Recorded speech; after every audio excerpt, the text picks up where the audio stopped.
Okay, thank you very much. Going by the program, if you look at it well, the first address was to be done by the Director General, TVET Authority, Dr. Kipkirui Langat. On his behalf, Dr. Ota Osawa will be standing in for him, also Director at TVET Authority. Now, after that, we'll also have time.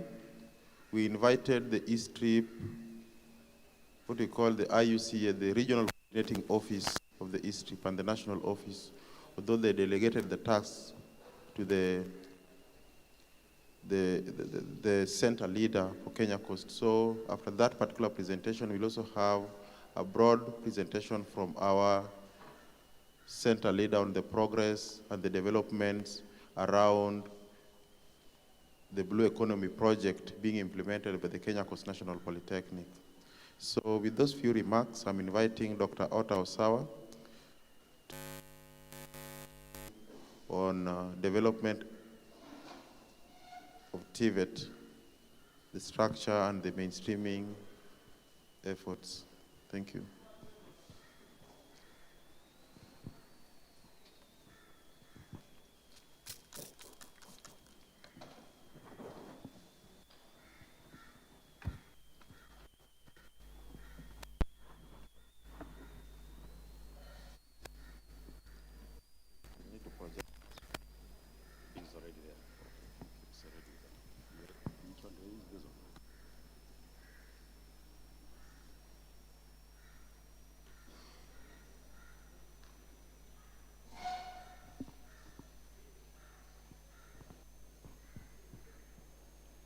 Well, thank you very much for this opportunity.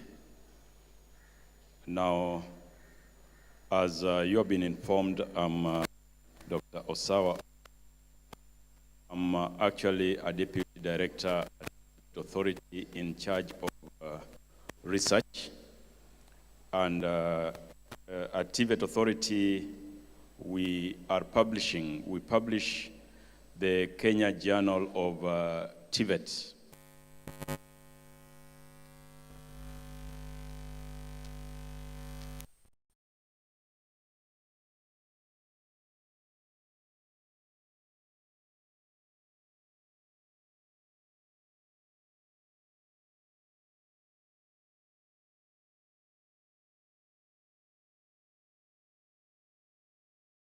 And their papers for publication in our KJ TVET. We do not have any charges for those who are publishing. We usually look for sources of funding in other places which we can eventually use for making publication.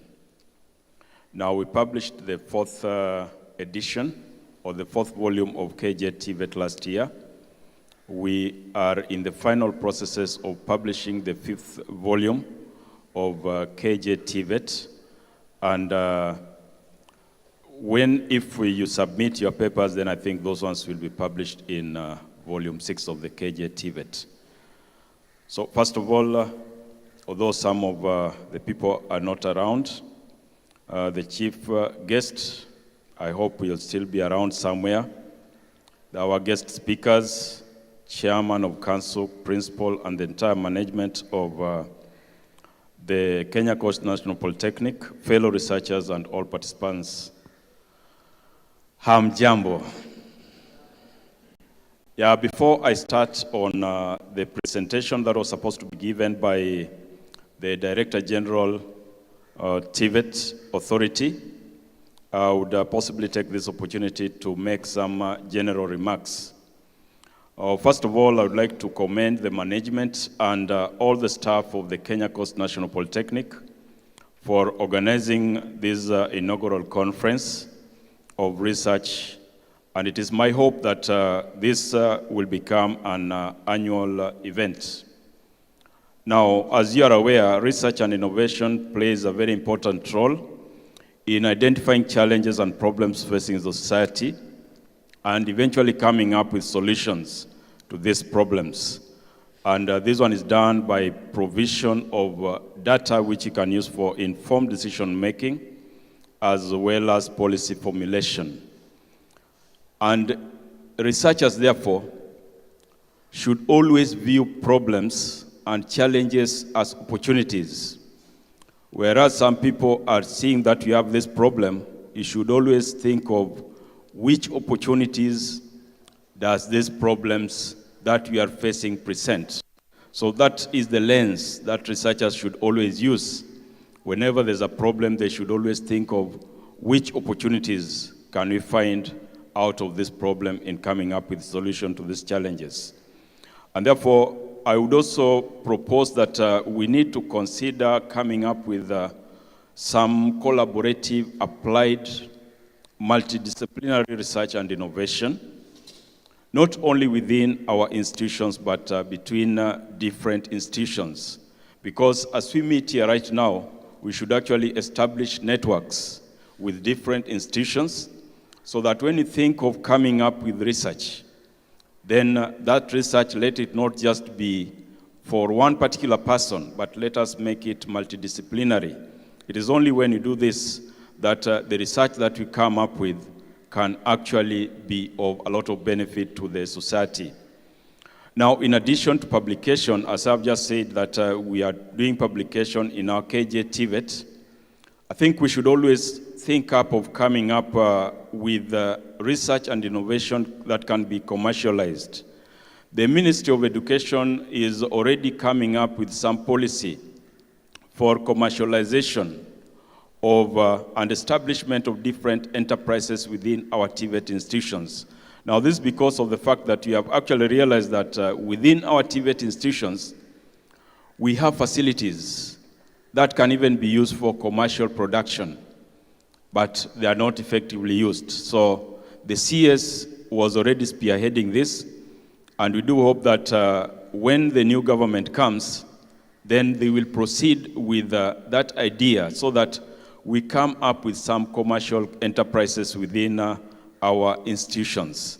And these commercial enterprises will, apart from giving the institutions some additional income, it will also provide avenues where our trainees can also get some. Within Kenya, we realize that we have a lot of potential. I know some of our TVET institutions have got thousands and thousands of acres of land, and they are located in very prime areas of agricultural, with agricultural potential. But at the moment, we are now crying that we cannot be able to import wheat and maize flour, what we can actually be able to generate for our own so that we can satisfy our market. So these are issues that it is important that our institutions should actually think of effective utilization of resources that they possess. And when we do this, then I do believe that we are going to improve not only the economy of the institutions, but the economy of the entire country as a whole. Now, the Kenya Coast National Polytechnic, I think given the access that it has to the ocean, we should not be thinking of importing fish from China. I do not see the reason why we should be doing that.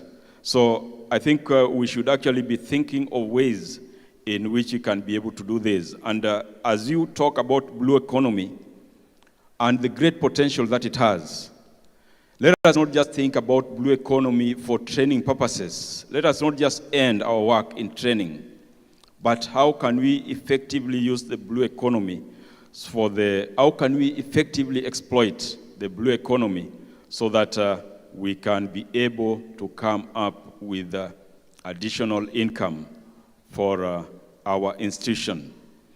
Now, our great founding fathers, like Kwame Nkrumah, they had very great hopes in the African scientists as well as engineers. And I do believe that you have those scientists and engineers in this room.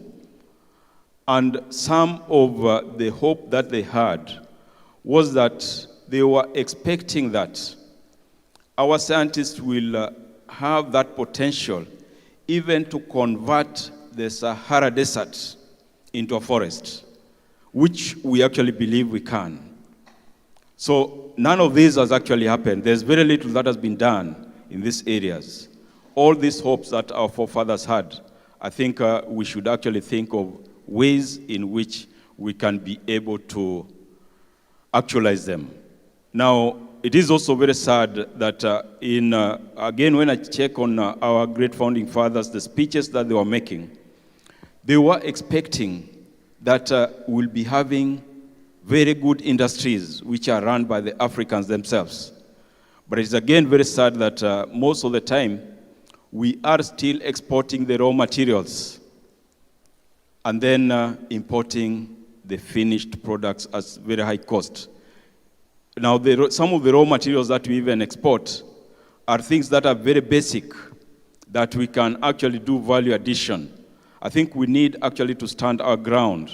Like in the issue of coffee, we normally export the coffee beans, and then we import the Nescafe and all that. Now, some of these things are actually so basic that if we are eventually to realize our dreams, then it would actually be important for us to actualize these issues.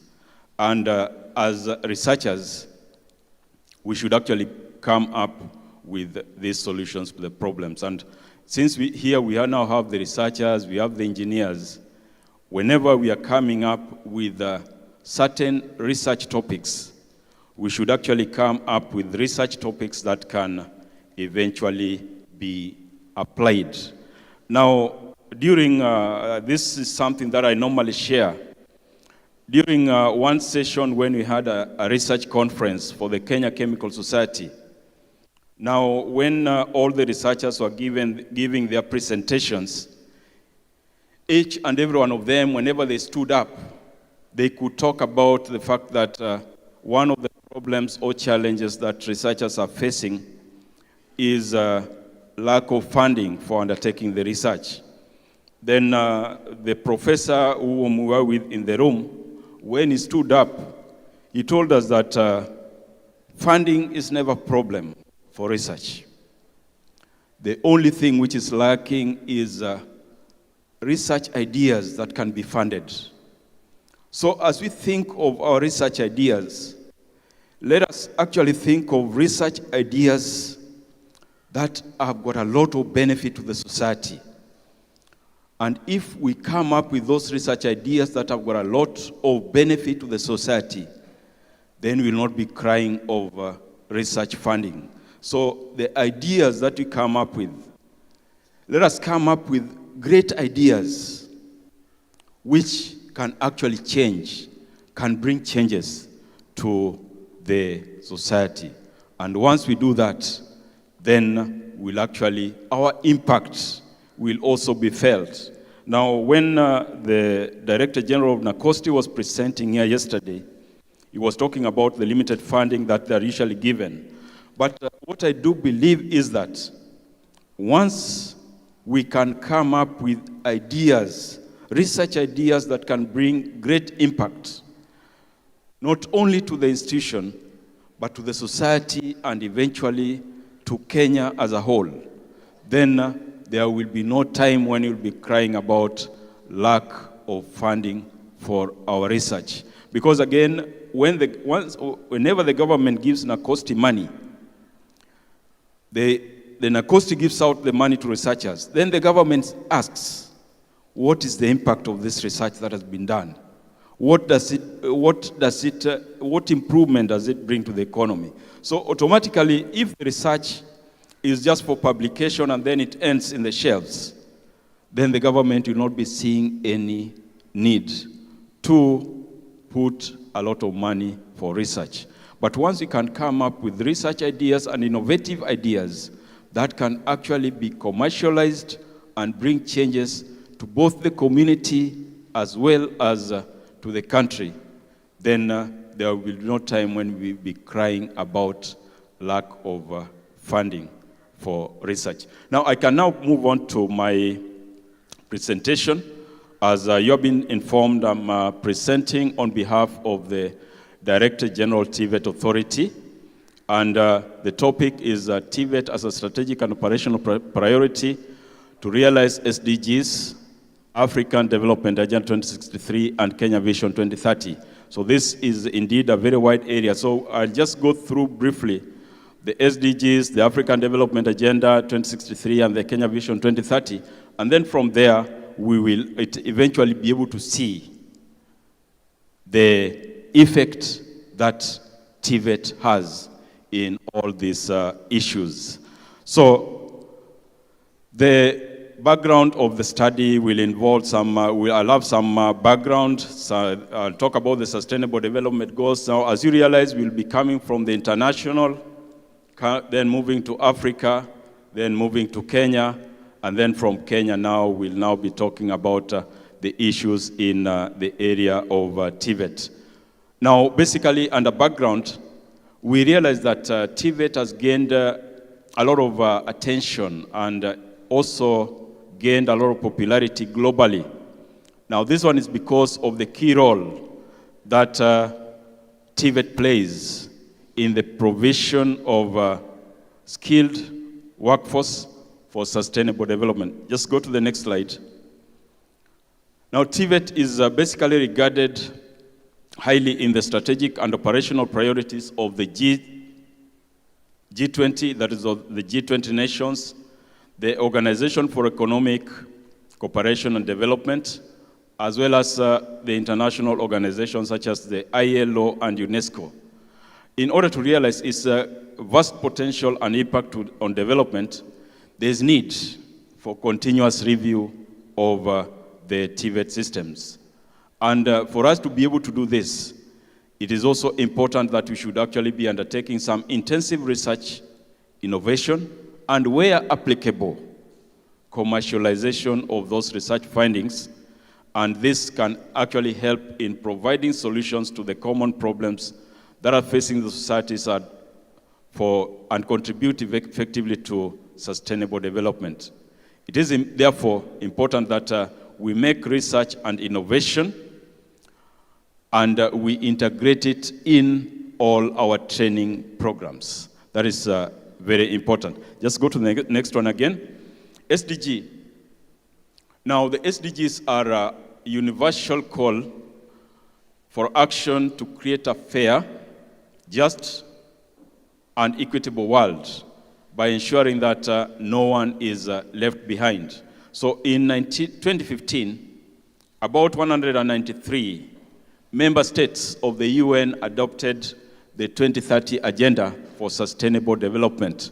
Now, this one was to ensure that all the countries, none of them is actually left behind in the process of the development. So the SDGs basically provide a shared blueprint for a peaceful, prosperous, and sustainable future for all. Now, the SDGs has 17 goals. The first one is end of poverty, zero hunger. All these goals are actually interconnected so that they are supposed to be dealt with at the same time. But we will be more interested in goal number 4, which is quality education. Now, that goal number 4 has 10 subsections in it. The first 2 sections basically deals with the universal basic education as well as the early childhood education.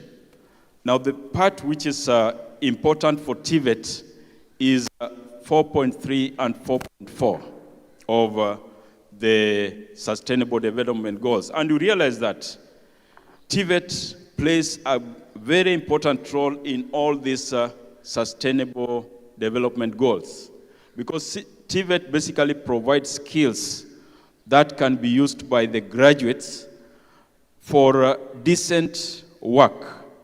If we talk about no poverty, then one of the issues that we realize here is that when you check on the skills that are normally taught under TVET, they actually contribute to ending of poverty. Because first of all our TVET graduates will have skills which they can use to earn a decent living.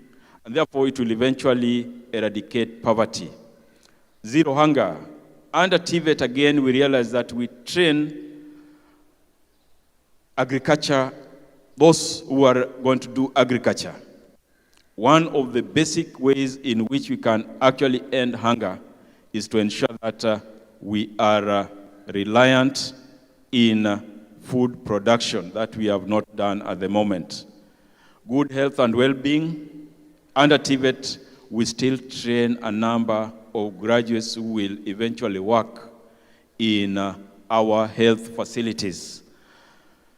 Gender equality, this is something that we have actually been advocating for to ensure that all our TVET institutions are gender sensitive in the sense that we have both male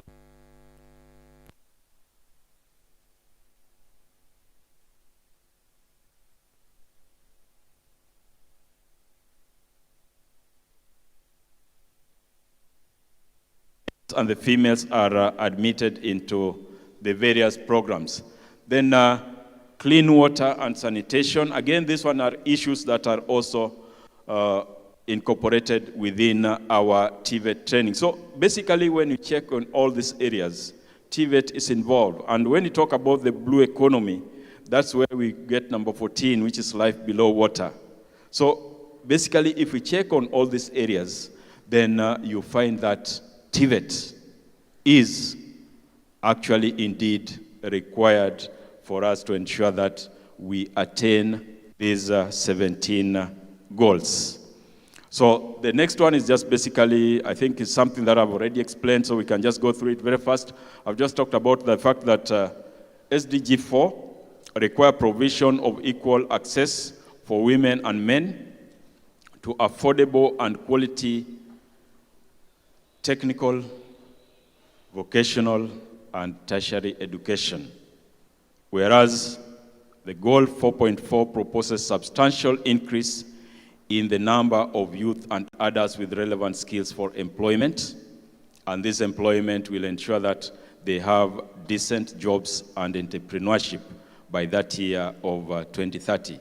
So basically, the TVET plays major roles in the implementation of and promotion of SDGs in all sectors by providing appropriate skills for employment, both self-employment as well as the formal employment.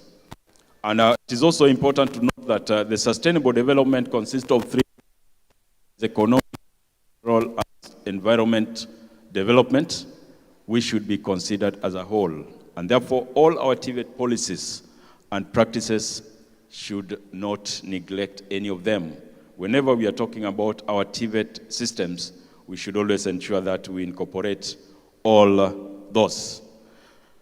Now, under the African Development Agenda of 2063, now the African states initially made the first bold step in establishing their development fortunes by adopting what we call the Monrovia Strategy. This one was done in the year 1979. Now, later after that, there was a more comprehensive plan, which was referred to as the Lagos Plan of Action for Economic Development of Africa. This was adopted for implementation between, it should be 1980 and 2000. I think those are typos problems. Now, other initiatives for transforming Africa's economy included the Abuja Treaty of 1994, and this is the one that also came up with the African Economic Community. And then eventually the OAU, Organization of African Union, was eventually transformed into AU in 2001. And this was expected to accelerate the implementation of the Abuja Treaty.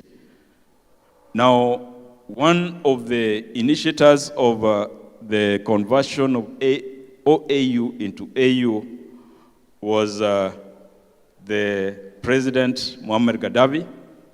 Unfortunately, he was killed. He had very good plans for Africa. He was actually even thinking of establishing an African Development Bank, and he even wanted to use money from Libya, which could be advanced to the African countries, and then the Africans could then refund that money even without interest. But unfortunately, he never lived to see the African Union that he had actually proposed and thought of.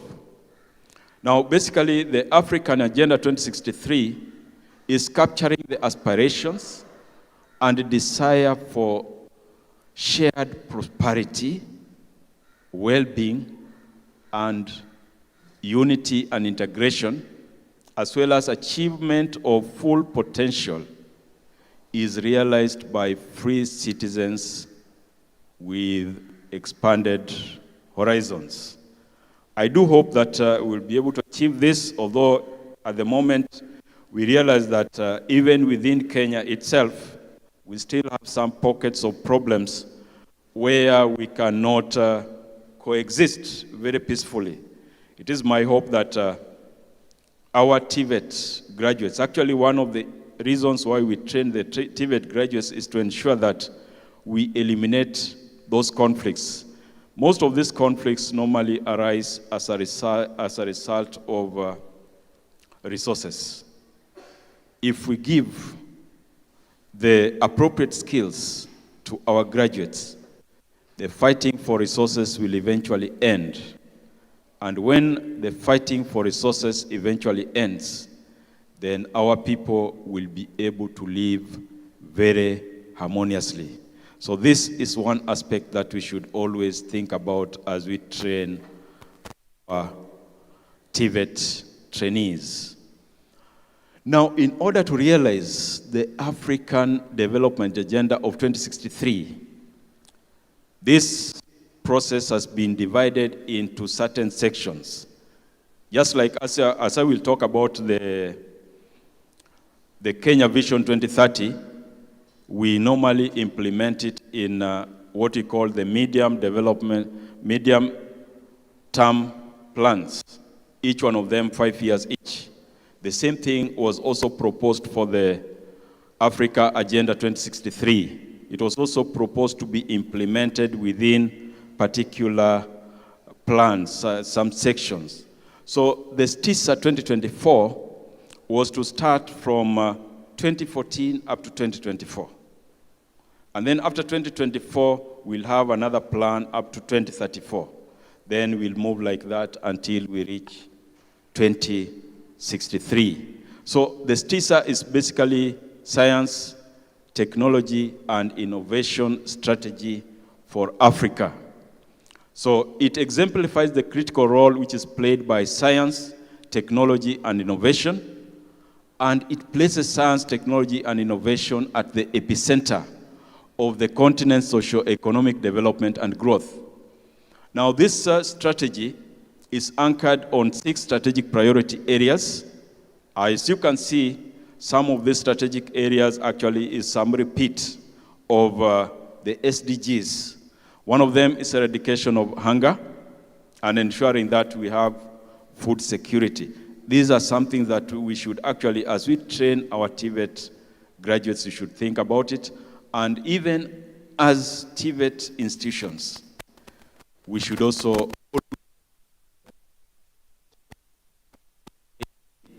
in education. Then we have prevention and control of diseases. That's another.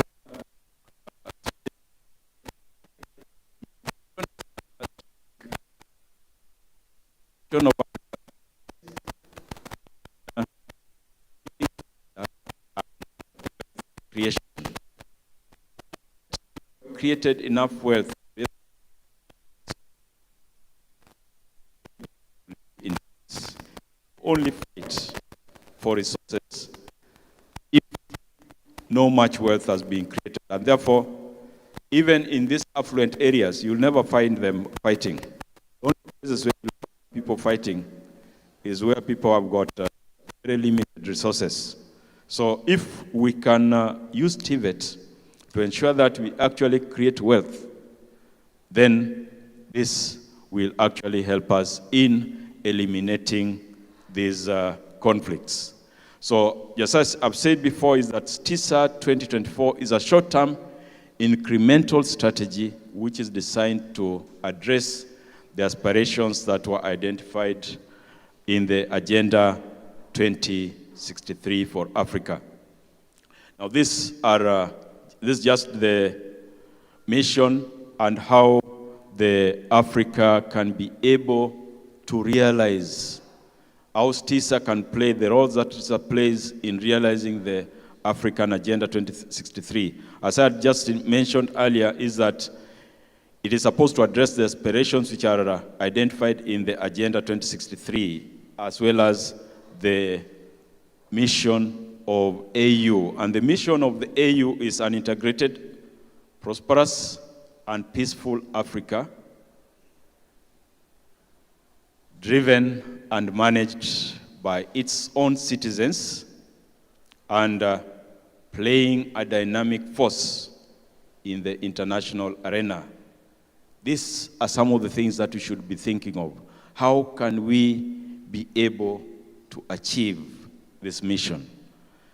The mission of STISA is to accelerate Africa's transition to an innovative-led, knowledge-based economy. And these are the ways that STISA is planning to achieve this. One of the ways is to set priorities and implement flagship programs which are supported by efficient management to meet the needs of the society, including education. And then it also intends to improve the STI status in terms of human capital, technical competence, and infrastructure enabling environment, innovation, and entrepreneurial mindset. Now from there we can now move. We've come from the international, now we've come to Africa, now we can now move to Kenya. Now in all these areas, when you talk about the STIs, the STISA, you still find that TVET has an important role to play. Now, in our Kenyan constitution, the provision of education is actually mentioned in a number of chapters. One of them is section 55. However, when you move to section 55A, it now talks about it states that the state, that is Kenya, shall provide measures to ensure that the youth access relevant education and training. The country has actually been trying to do that.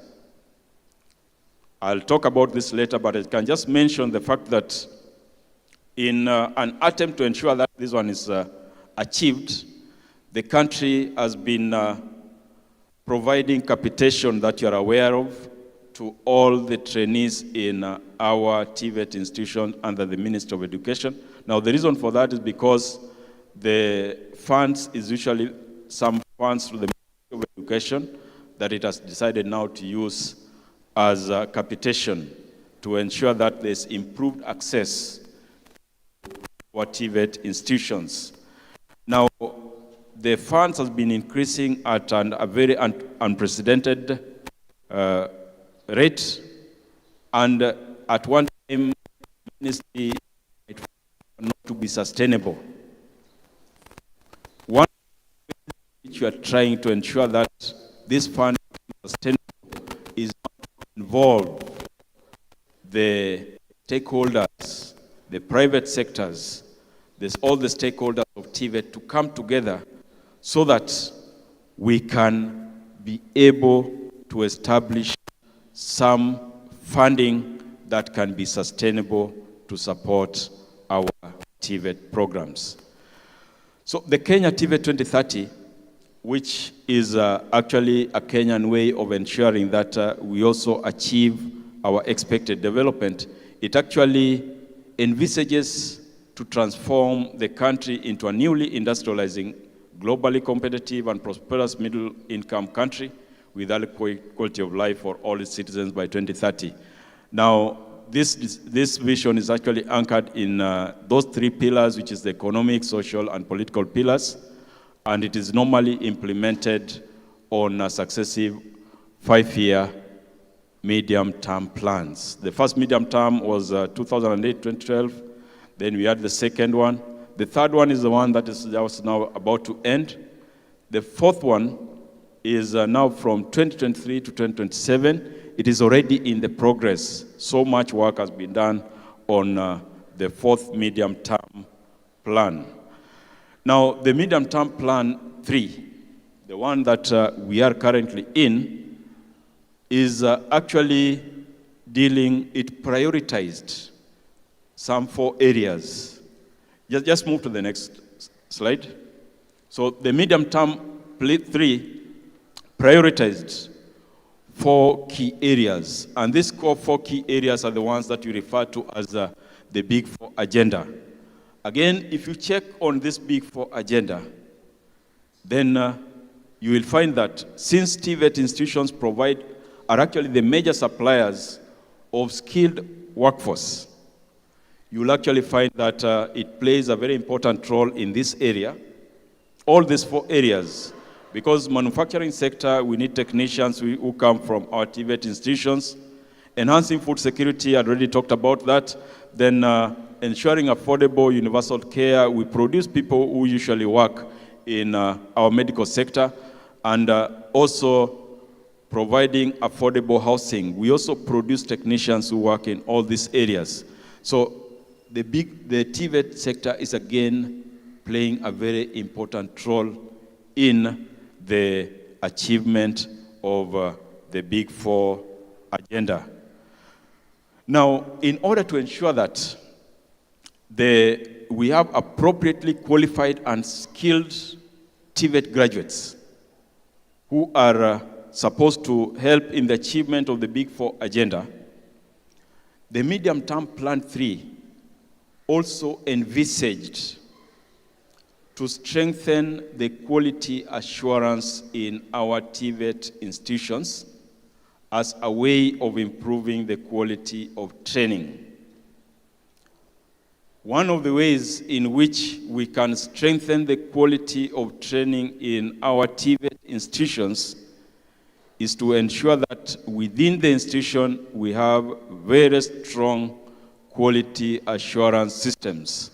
And that is the reason why the TVET Authority, in collaboration with some stakeholders, have actually been involved in ensuring that all our TVET institutions establish very strong internal quality assurance systems within their institution, and the establishment of the Internal Quality Assurance Office.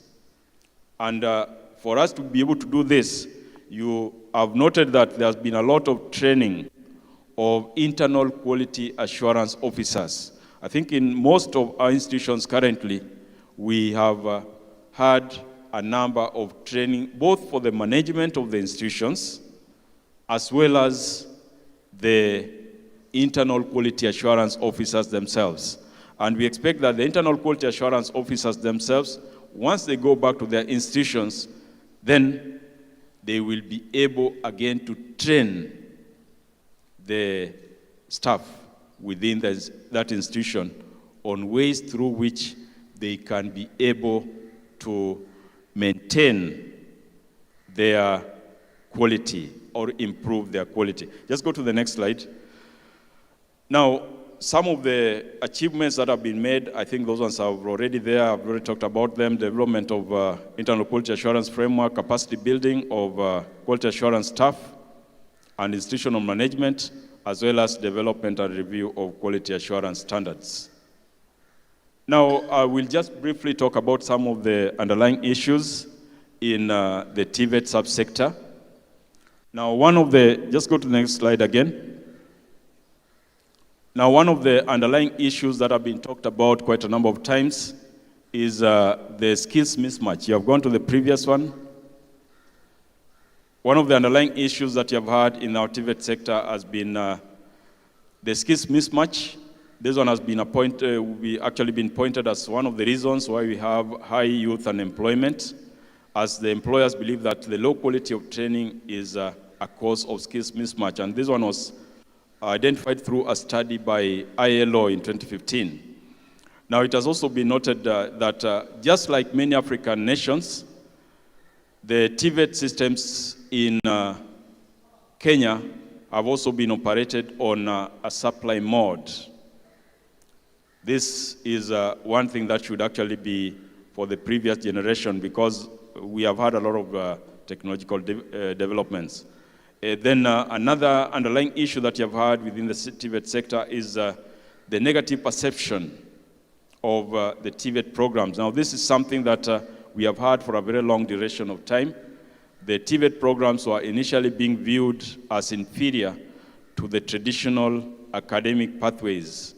But what I just talked about earlier, about the government capitation, help loans, this one has eventually improved the access. Now, in addition to this, there has also been a lot of rebranding campaigns for the TVET sector. And this one has eventually increased the popularity of the TVET programs. In some of our institutions, I've noted that we even have some trainees who are graduates. They receive their degrees, and then after getting their degrees, they go back to our TVET institutions to do some diploma programs.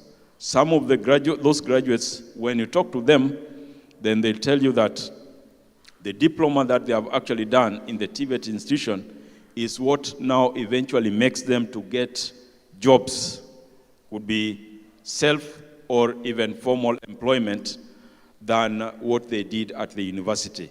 So there's been that transition in the perception for our TVET institutions.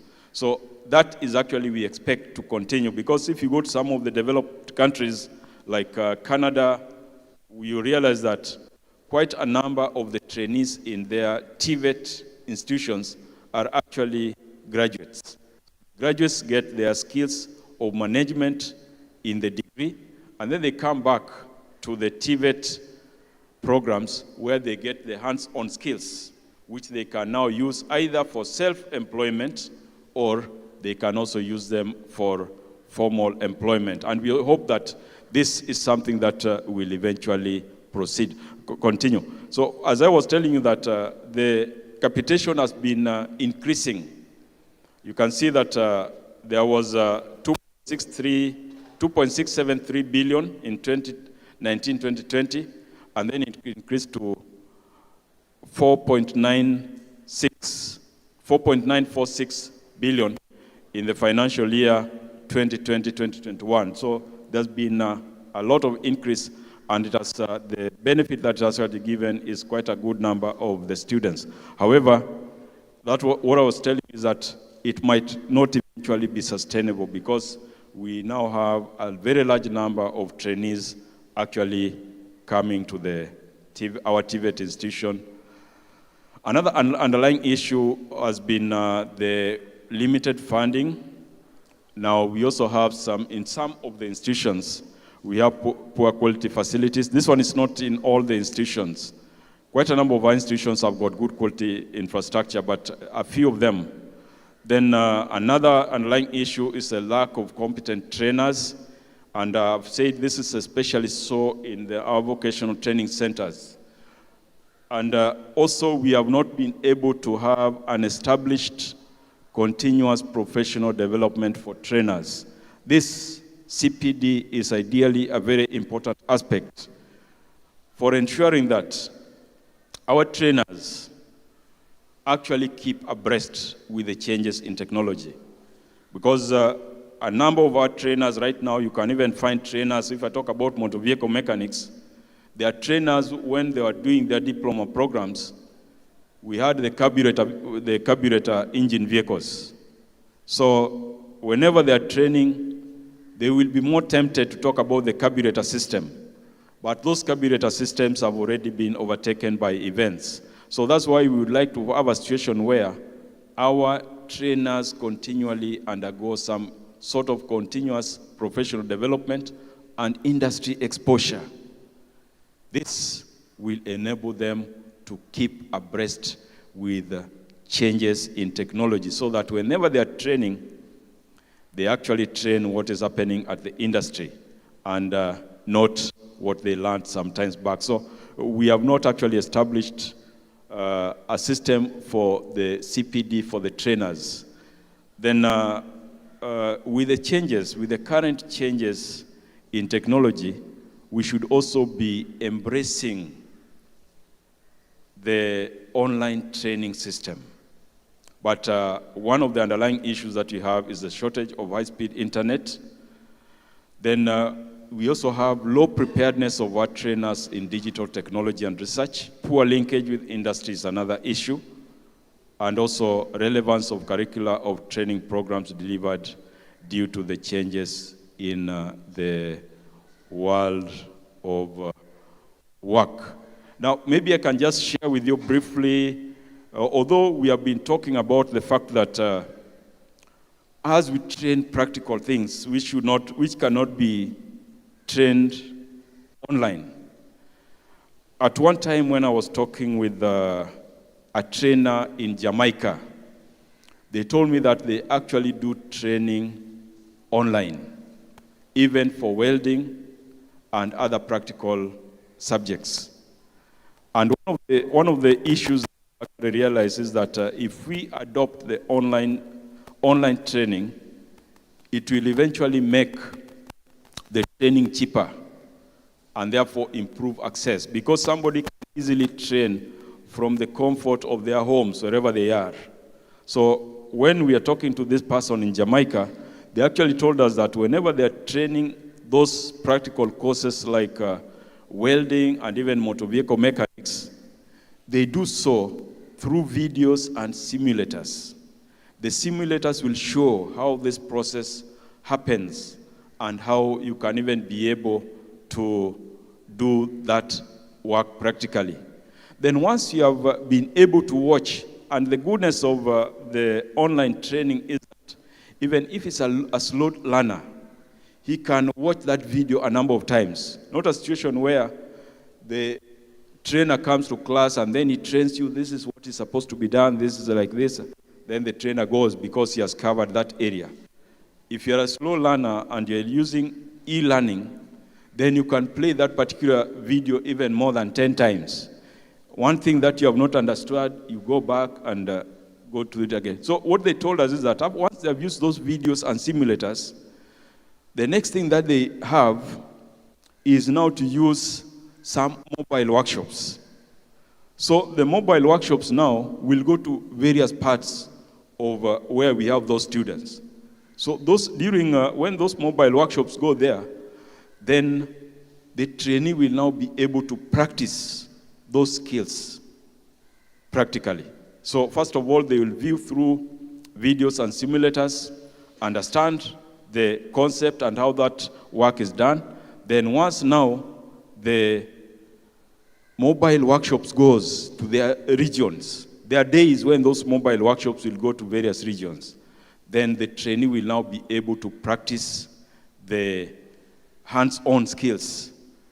And they were even thinking of doing assessment online. So those are actually things which can be done.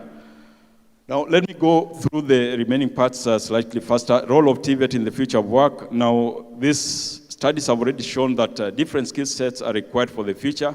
That is workforce readiness, technical skills, the soft skills, which are sometimes referred to as the transferable skills, as well as the entrepreneurial skills. These ones are all required. Now, a survey which was carried out in 2018 by the World Bank Group identified technical, which are IT knowledge, abilities, data and information processing, knowledge processing, and personal skills, adaptability to change, continuous improvement, and lifelong learning. These are now personal skills. They are actually very important for both our graduates as well as our trainers to perform effectively in the work environment. Now, these attributes can be attributed if we have a strong collaboration between our TVET institutions and the labor market. The emergence of COVID-19 pandemic, that's what I was just talking about briefly, has actually intensified the need for increased digitization of the TVET sector. In my conclusion, in that there's been a rapid skill transformation in the job market. Now, this actually requires both our trainers and graduates to continually upgrade their skills and be digitally smart. It is also important that we improve and strengthen collaboration with the industry and, where possible, incorporate dual training. And this, we expect, will deliver the desired outcomes of mitigating skills mismatch and anticipation. The role of TVET in solving subtle challenges and providing skilled workforce to the labor market can actually be effective collaboration between industry as well as research and innovation.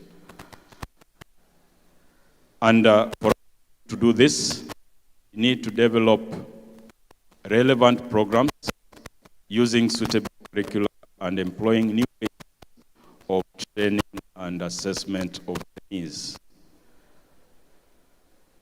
It is important, again, for all the TVET stakeholders to work together and develop some regulatory or monitoring tools for assessment of sustainable practices. Now, given the strong and important role that TVET plays in the society, it is important for us to actually continue embracing TVET, but at the same time ensure that we continually improve our TVET systems. Now, finally, I can talk about two things that have been said by some Naito Wahenga. One of them was the fact that it indicated that the best way to predict your future is to invent it. So, depending on where we want our TVET system to be in the next 3 or 5 years, if you want to predict, then we should actually invent it right now. If we want to predict where we want to take Kenya Coast to in the next 5 years, we should actually invent ourselves. So through that invention, that is what is going to bring us to where we want to be. And if we do so, then we will be able to accurately predict where Kenya Coast or our TVET programs will be in the next 5 or 10 years. Then basically another saying that was actually done by Gandhi was the fact that we do not inherit the world from our ancestors, but rather we borrow it from our future generation. Now, if you borrow something, you need to return it in a very perfect condition. Now, during the old days, I think most of you are not born by then, before the advent of the second-hand clothes and all these second-hand goods, it was not very easy to find somebody with a pair of shoes for going on a journey. Only few people within the village had pairs of shoes, in some cases even a trouser and a coat for going for a journey, especially when you are going to your in-laws. Only very few people had those types of attire. So, if you wanted to go to your in-laws, you had to go and borrow maybe a pair of shoes and even the other attire. And if you have to return that attire that you have borrowed, then you must return it in a very good condition so that next time when you go to borrow it again, you will actually give you. Because if you don't do so, he can even tell you to remove it in front of visitors. So that's why I'm saying that we do not inherit the world from our forefathers, but rather we borrow it from our future generations. So because we are borrowing the world from our future generations, we need to make sure that we put it in a very good way so that by the time we give it back to them, it will even be in a better condition than the way we found it. Thank you very much for your attention, and it is my hope that by the end of this, we will have learned a lot from each other, because the only way that we can grow is to share it with others. Otherwise, if you just retain that you have, it will not grow. But the moment we start sharing it and establishing, then our knowledge will grow. And when knowledge grows, then it will be of a lot of benefit, not only to you, but all those whom you have shared it to. Otherwise, thank you very much, and I wish you a very good sharing of knowledge during this conference. Thank you.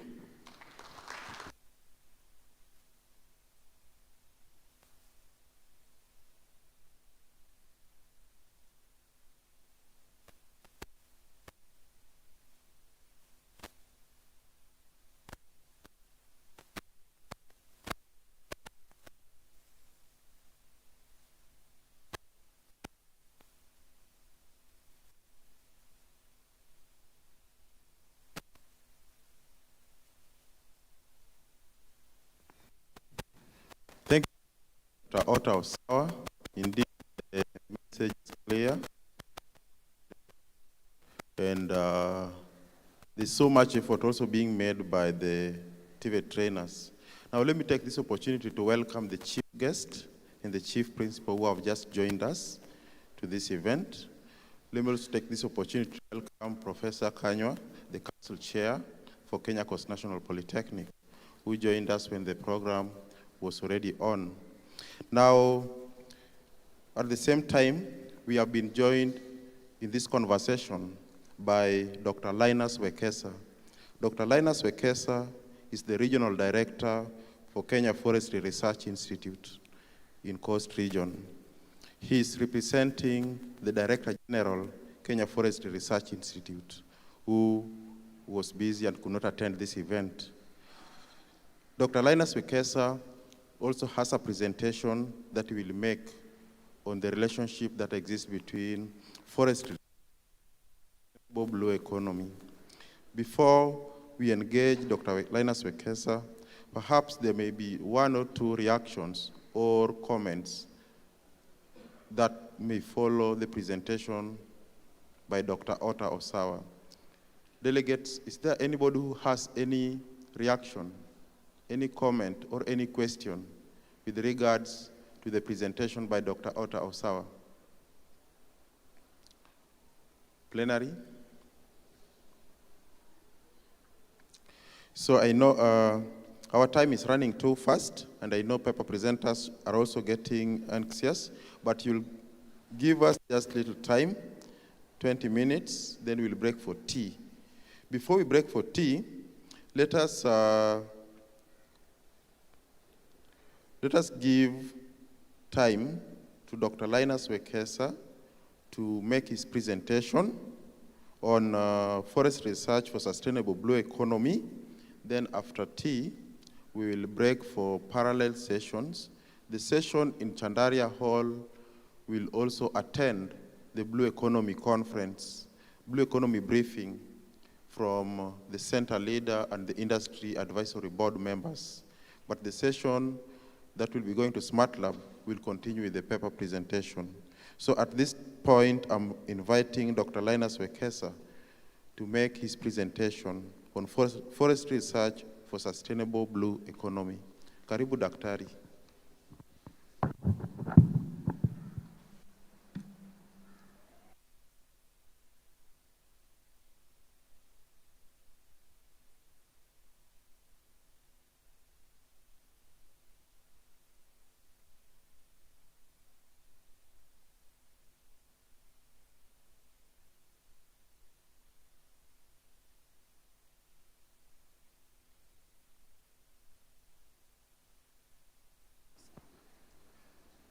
Good morning. As indicated, my name is Linus Wekesa, and I'm standing in for my director who could not be able to come. And because we are some of his banner boys, directed me to come over to be able to make a presentation. And maybe just as a form of introduction, I come from Kenya Forestry Research Institute, KEFRI.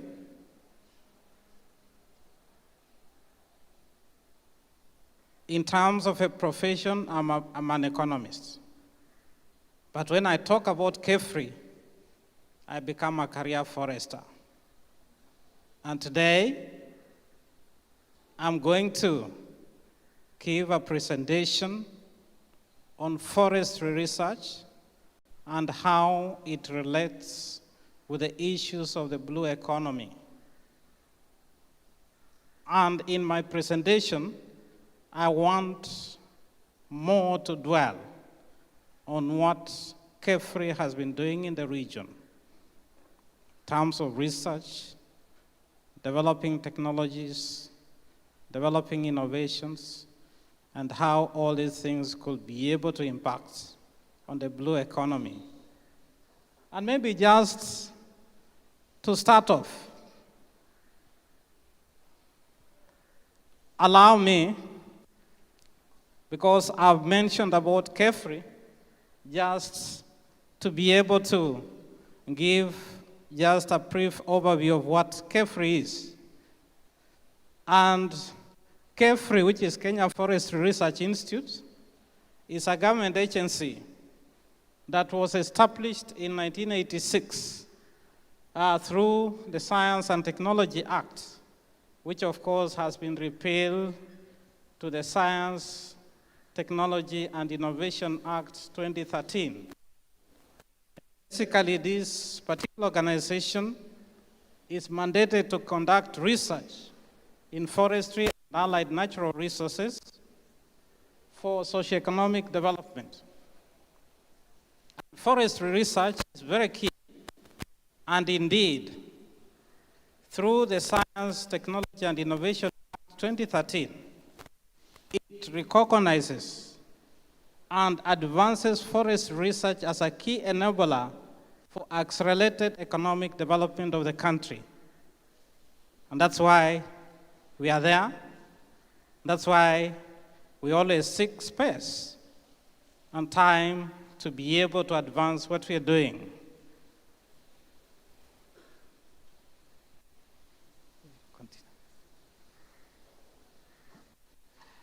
And in terms of forestry research, this research is organized in 4 thematic areas. And these 4 thematic areas include the forest biodiversity and environment management, the forest productivity improvement, the socioeconomic and governance, the forest product development. And these 4 areas, they are supported by the Forest Research Support Services and the Corporate Affairs and Quality Assurance. And this particular research is conceptualized and implemented through the ecoregions and sub-regions that cut across the country. And one of the regions is a coast region where we are. And allow me to dwell much more on the coast region and what we are doing and how this relates now to the issues of the blue economy. And This particular region, of course, covers 6 counties. And this presents an area which is diverse in terms of challenges and opportunities. And also this particular region has vast, unique resources that span from the sea. Like if you start from the sea, you'll be able to see the mangroves, and as you go inland through the Nyika Plateau, you'll be able to see the wonderful and beautiful woodlands as you descend, as you ascend to the Taita Hills, where you'll be able to see the Bondane forests. And these are some of the key kind of unique resources that we focus upon. And in terms of trying to focus ourselves, is that we address identified challenges and stakeholder perspectives that impact on the blue economy. And some of the key challenges that we address, one, is the issue of degradation of the forests, which include the mangrove forests, the dryland areas and the woodlands, the issues of the biodiversity loss, because we need to conserve our biodiversity. We also have the challenge of lack of enough wood biomass on the farm. People require this particular resource, this particular product, as a material for construction, for energy, etc. And also there's the issue of the pests and diseases and invasive species that cause some destruction. We also have the issues of emerging issues, and we try to see how we could be able to mainstream these emerging issues into research and development. And these issues include, of course, the issues of gender, the issues of climate change, the issues of REDD+, the pests, etc. And we also try also to be able to give a contribution in terms of trying to see how we can be able to address that major problem of the high poverty levels in the region. And as you can see from those pictures over there, the first one is the coastline, where we have the beautiful mangroves. And as you extend inland, you go through the Nyika Plateau, where we have the woodlands. And then finally, as you ascend to the Taita Hills, you'll be able to see the beautiful mountains that have what we call the Bondane forests. Let's continue. And when you're looking at the issues of how you can be able to achieve the sustainability of the blue economy, there is need to be able to focus on 3 key issues. There's a need for focusing on projects that enhance impact. There's need also to focus on those flagships that are based on the uniqueness of the region. And lastly, there's need to be able to focus on those projects that create identity. And that will be able to really focus you well so that what you are doing is able to enhance the impact. And based on that, we as a research organization, we have identified 4 to 5 key flagship projects that we have been focusing on in terms of research and development, and in terms of trying to see how we can be able to enhance the sustainability of the blue economy. And these 5 flagship projects include the mangrove research. Number 2, we have the kaya forests. 3, we have what we call the tropical lowland forests and woodlands. And then number 4 is the tree farming, mainly the woodlots on farms. And lastly, the area of bioscience, the soils, the aspect of tree physiology, the issues of bioprospecting, etc. And allow me briefly to overview our flagship project. And the first, on the mangrove, we have formulated this as the project called the Mangroves Research for blue economy through the provision of ecosystem services, biodiversity conservation, and enhanced livelihoods. And the mangrove as a resource is a unique one in the region, and this covers about 60,000 hectares in the region. And most of these mangroves are 61%. And the total mangrove area in the country or in the region forms about 3% of the total or the national forest area. And the key issue is that mangroves are threatened. And these threats, they include, please continue.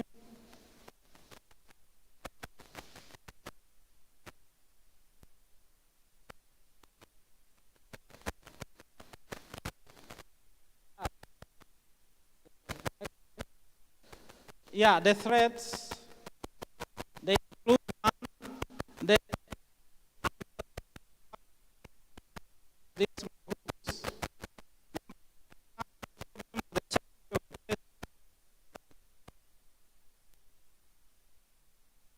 And mainly in urban areas, we have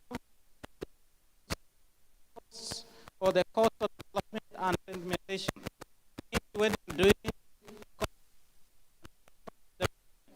it heavily and negatively impacts the mangroves.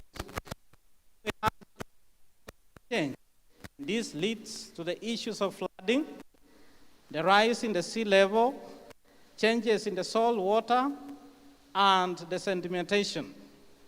And in terms of all this, they negatively impacts on this particular resource, and this negative impact is able to affect our fishery resources.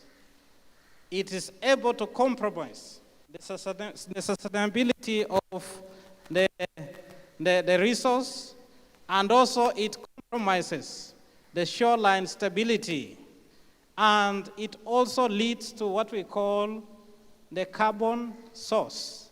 It changes the mangrove as a resource from being the carbon sink to being a carbon source. And in terms of the degradation, out of the about 60,000 acres, we have 40% of this.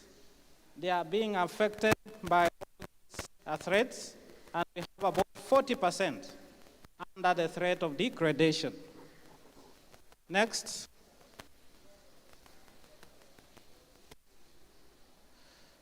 And because of that, as a research organization, we have focused our research in terms of developing technologies and innovation to be able to address those threats.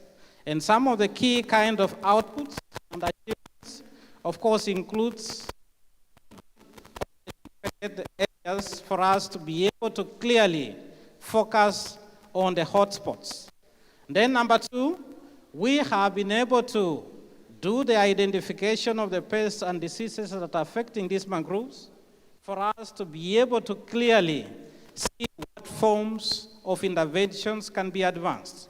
The other very important issue that we have been able to do is to undertake studies to be able to establish what we call offtake levels. And the offtake levels is mainly establishing what we call the allowable cut. How much or what area are you allowed to be able to cut without compromising the sustainability of that particular resource? The other issue is doing studies to be able to develop the mangrove propagation and the nursery guidelines.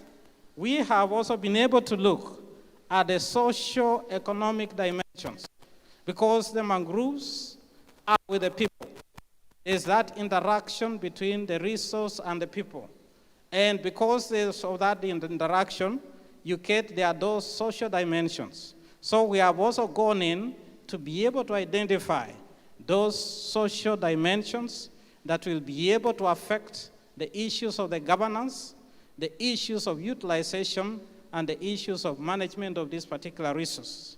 And in addition to that, we have also been doing capacity building of the local communities that stay around this particular resource to be able to actively participate in the management activities.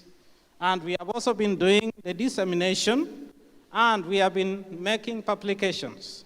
And today, I've come with 1 or 2 publications, which I'll want to maybe share with the organizers of this particular forum, so that you are able to have a feel of the issues that we are tracing within this particular resource. Next.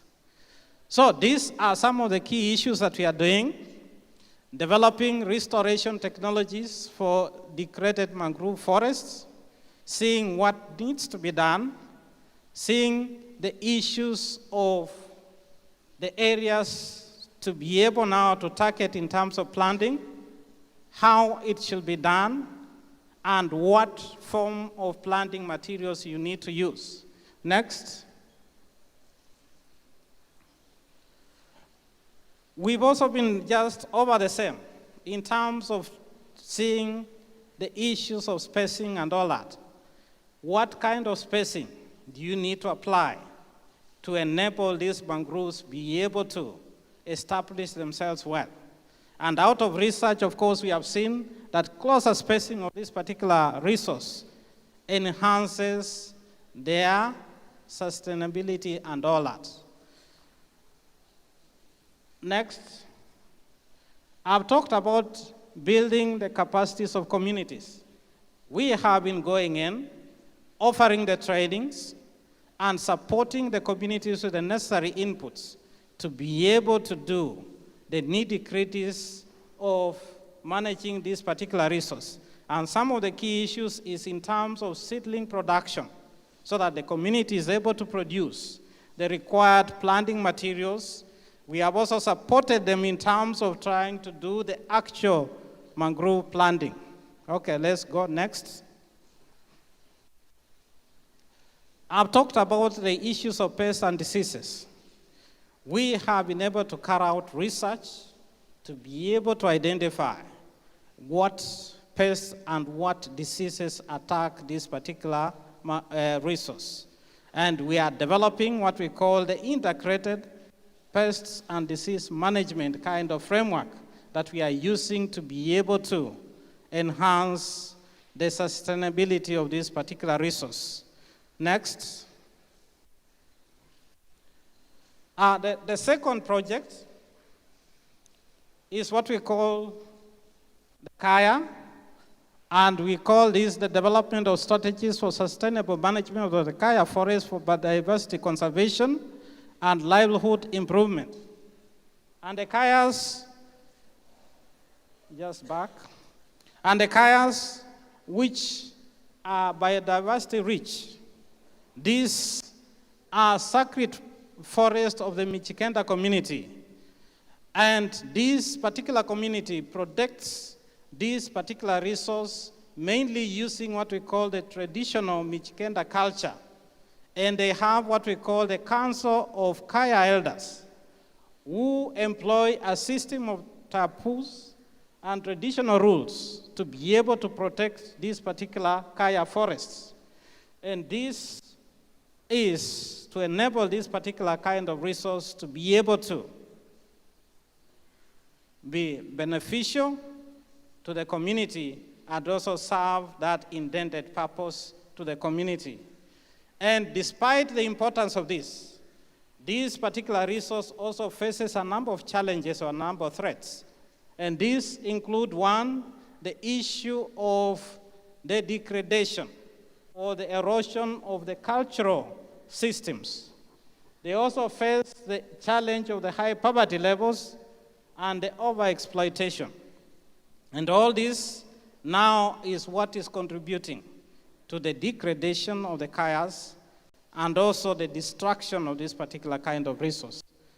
And this are some of the wazees, what we call the kaya elders, who are charged with the management of the kayas. And these are some of the kaya forests, as you can be able to see. And the one on the far up on the left, on the right, is the kaya which looks degraded. Next.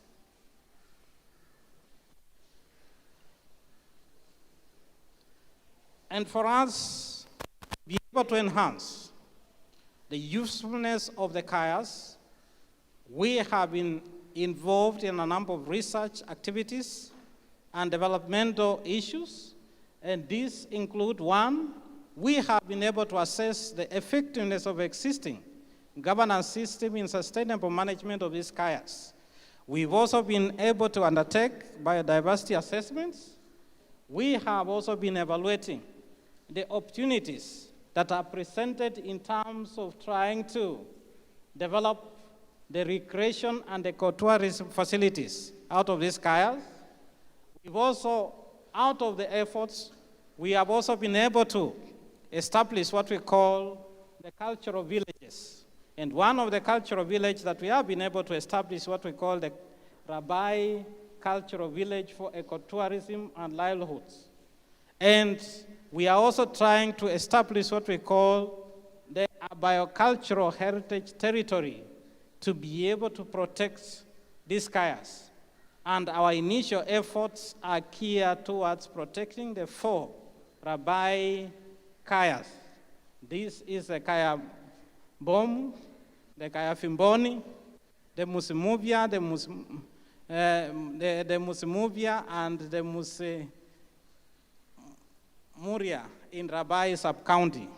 And we are using what we call a participatory approach to be able to develop what we call as a biocultural territory that will lead to the, that will enhance the protection and sustainability of these kayas.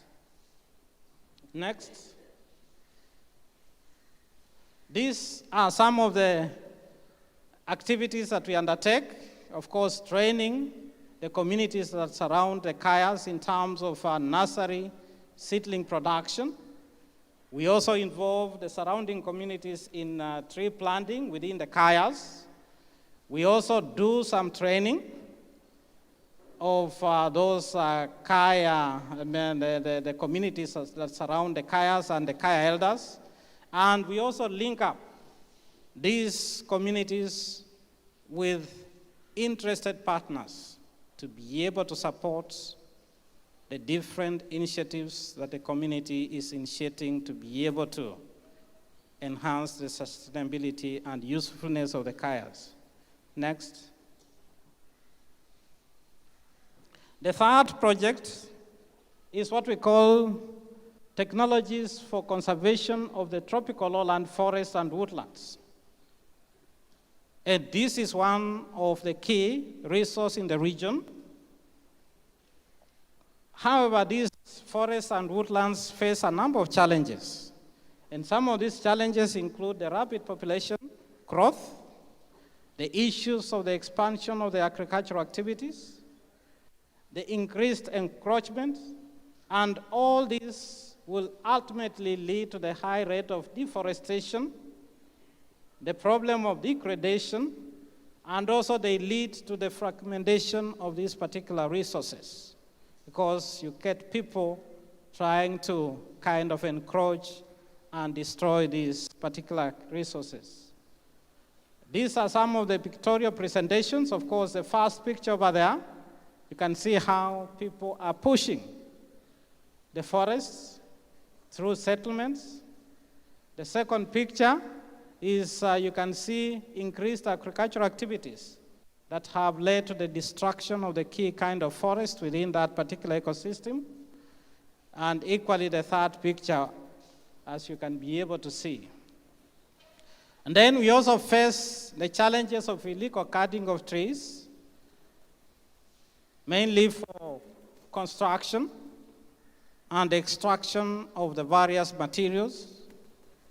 We also have the challenge of of the parking of some of the trees for medicinal purposes and other uses. And all these are heavily contributing to the degradation of our forests and our woodlands. Next. And what we are doing is we are involved in a number of research and development activities. And some of the key research and development activities is one, developing technologies for rehabilitation and restoration of the forests and woodlands. And this includes generating what we call the hilltop rehabilitation technologies. And out of this, we have been able to make a number of applications. We are also conducting the trials for enhancing the conservation of some threatened tree species. And some of the species that we are targeting include the Euphorbium tenensis, which we are made to understand that is endemic in the region, and is only 3 trees that are surviving. We are also undertaking ecological studies, and we are also setting what we call the PSPs to be able to monitor what we call ecological changes within these particular resources. Next. The other issue that we are also doing is developing the climate change adaptation technologies. And out of this is we have been able to develop what we call the biomass allometric equations for estimating the carbon stocks of the different kind of tree species that we are dealing with. Because we need to also be where the rest of the world is. And now people are talking about the issues of the carbon trade.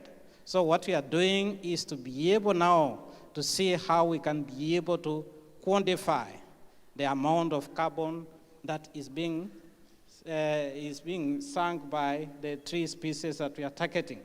And then number 3 is the issue of developing technologies for the conservation of the water catchments. And this picture over here, you can see how some of our rivers are becoming. Initially, they were with water flowing, but over time, that flow of the water is reducing, and quite a number of them have dried up. So what we are doing is to be able to develop technologies to be able to restore this particular resource to what they were. Next. We are also conducting the biodiversity monitoring and management. And mainly this one is focused on threatened species so that we are able to advance their conservation. Next. We are also doing capacity building because as much as we are doing research, we need to build the capacity of the communities so that they are able to actively participate in the conservation and management of this particular resource.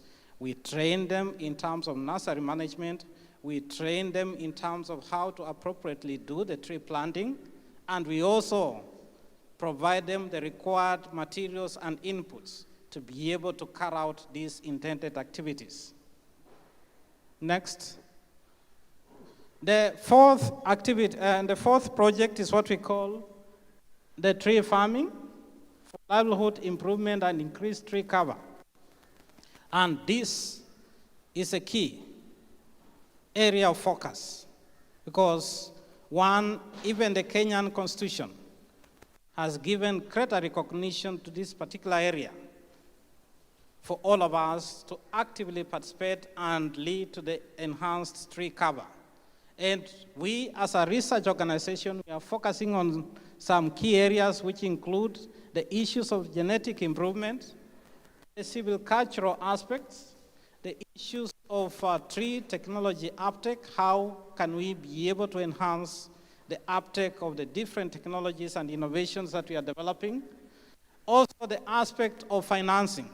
How can the targeted communities be able to access the required finance and the required inputs and materials to be able to actively participate in these activities. We also look at the aspect of gender mainstreaming and how to be able to advance these as enterprises, how we can be able to make them become businesses so that people can be able to take them up as sources of livelihoods and as sources of the required materials, goods, and services to the economy. Also, the issue of development and promotion of species with a short biological rotation. The greatest area that we Kenyans, and I'll call it maybe the biggest sin that the Kenyans have, is always wanting a tree that will be planted today and it will mature tomorrow to be harvested, which never happens. Because when you look at the developed world, the trees they plant, they take over 60 years to reach what we call the biological rotation. But we are lucky, given our climatic conditions, a number of the trees that we plant will take about 15, 20 years to be able to reach that age. But we, the Kenyans, we are used to, we want to plant today and harvest tomorrow. So for us as a research organization, to be able to address your needs and to be responsive to your perspectives, is we are also doing research to be able to identify which are those trees and how can we be able to shorten the rotation period to be within that framework that you desire to have. Also, the issue of how we can be able to commercialize. And we have a number of trees that we have identified and promoting as commercial tree species. In the region, we have, of course, the bamboo. And I'm happy to note that we, as a region, we are the first and the only region within the country where bamboo has been commercialized. We have commercial bamboo plantations that people have put in their money, and people are now getting their returns out of the performance of those bamboo. We also have the casuarina, we have the melia, the tectona, and the arborea. Next. And some of the key issues now to be able to advance this is the aspect of the silviculture of these trees, what we call the agronomic practices.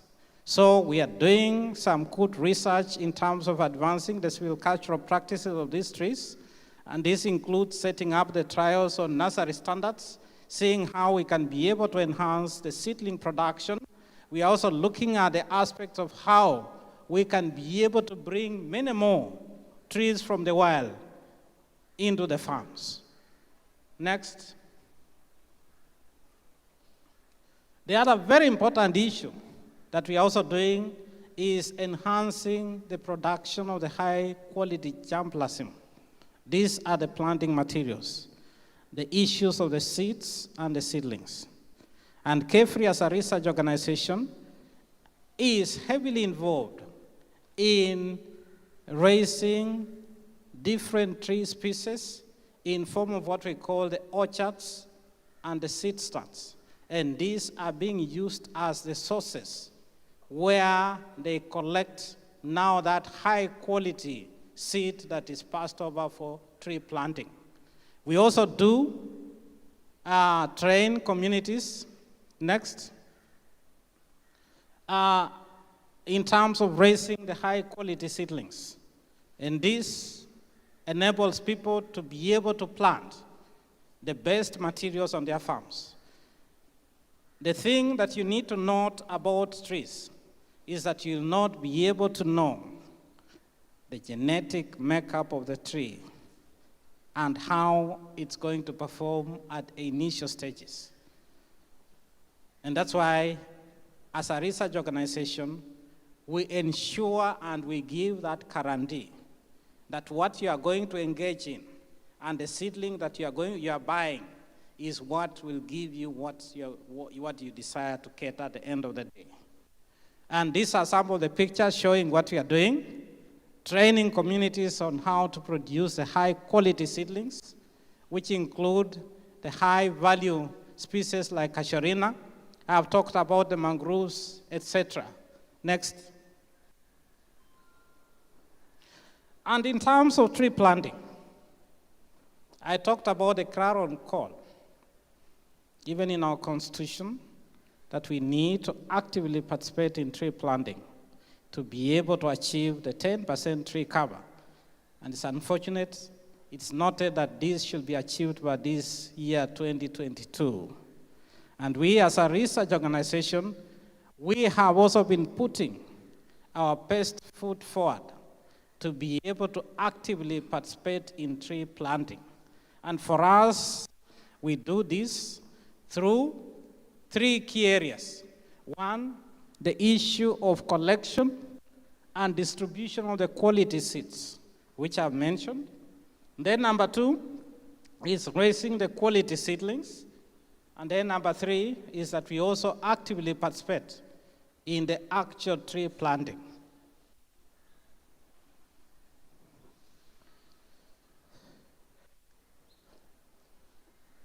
Now to sum up, and I've been able to present on the 5 or 4 projects, and allow me in conclusion to say this, that sustainability of the blue economy truly rests on forestry research and development, because there's need for energy and there's need for raw materials for driving this blue economy. And we need to note that good strides have been made in terms of developing the forestry technologies and innovations, which are available and ready to be applied in driving this blue economy. The other very important issue is that we have the mangrove forests, which really form what we call along the seashore. And this acts as a very important ecosystem in terms of ecological, the social, and economic benefits. The other very important issue is that we have these forests. We also have the beautiful kayas and woodlands and woodlands that act as a buffer to our water resources. These are also acting as sources of the raw materials, acting as sources of energy for driving the blue economy. And we all need to look at this area of forestry research and development as a key kind of ingredient in terms of driving the blue economy. And based on that, I think I'll be able to rest my case. I have, of course, I have 2 applications for us to be able now to drive the aspect of tree production in the region. We produced what we call a capability map. And this one is able to show you where to plant a tree. And this is very key for tree investors. If you are interested in tree farming in the region, you use this as your Bible. And Kefri has, in terms of advancing innovation, has developed an app for what we call the tree site matching. Of course, this one being transformed from being a hard copy into an electronic form that you can be able to apply. You just click on your phone and all that, and it will be able to show you what trees you need to plant on your farm. I talked about the mangroves, which is very key. We have this booklet over here, which will be able to give you the basics about the mangroves and all that. And all these publications are available within Kefri. And also they are available within maybe the key libraries and all that. Asanteni.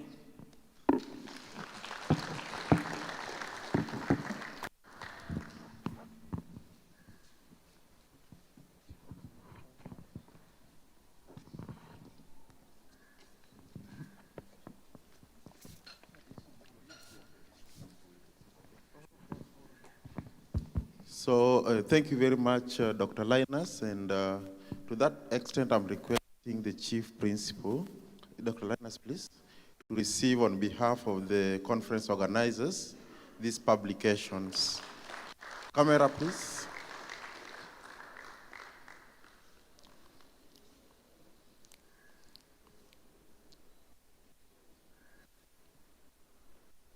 Thank you very much, Daktari. And we have a few items. Now, we are running behind schedule. And as we planned it, the activities that should have completed by now, it's 11 a.m. And I'm proposing that we go for tea, and we're going to be strict on time. Tea is served on both sides, the left-hand balcony and the right-hand side balcony. After that, please, you'll take 20 minutes, strictly 20 minutes, take your tea. Or we can even serve and have it inside here so that the program can flow seamlessly. After that, we'll have a number of paper presenters proceeding for paper presentation, and all others remaining in the conference will follow the proceedings of the history project, which will be presented by Mr. Kevin Ochieng and Madam Betty McKenna. So please feel free to take our tea. All the meals you are taking are prepared by our students, and most of the arrangements you're seeing here are our hospitality students taking their full role of being the next workers in the industry. So please also appreciate them. Thank you very much. Yes, Mr. James.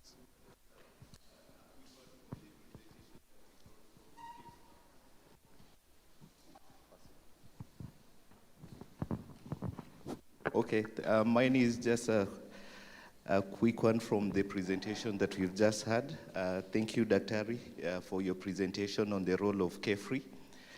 I wanted maybe to get from you how you collaborate with the other government agencies, knowing that KEFRI is part of the team in government that does a lot of work on mangroves. Recalling that we have KEFRI that is doing quite a lot in terms of mangrove restoration. KWS is also a major stakeholder in that. And also the second one is concerning the movement or turning the findings into the practical things that we can train in our institutions, because many times we have a lot of research, but now bringing that research into practical training programs has been a key concern, especially in courses that touch on natural resource management, and looking at the role of TVET in terms of driving things like employment. How do we bring this research into practical training for our institutions? Asante.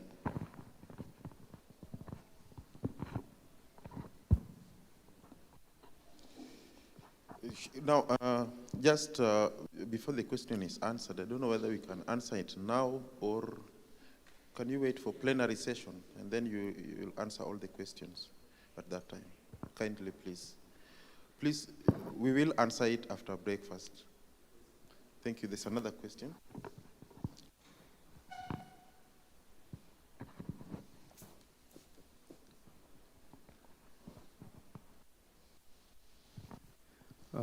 Thank you, Dr. Wekesa, because of that good presentation. My question or comment is on carbon trade. I would like you to elaborate further on this carbon trade, and also try to connect it with the role of TVET, because we are training institutions. What is the role of TVET in this? And then also, most of us in our homes, we plant trees, the potted plants.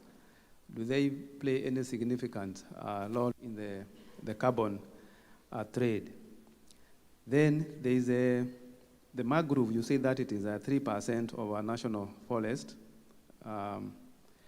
What is the standard is there about, like in Kenya, what percentage of that mangrove should we have so that we can have a sustainable maybe ocean or something like that? Then, on achievement, I would like to know, in terms of creating the talent pool so that we can be able to effectively manage or maybe even utilize the blue economy.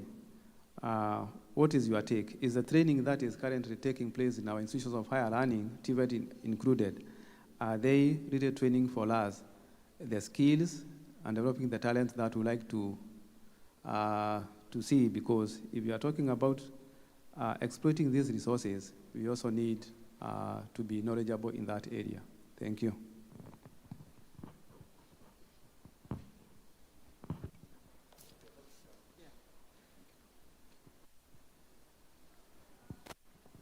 Good morning. My question is, I can see you are involving a lot of community to do the planting for mangrove.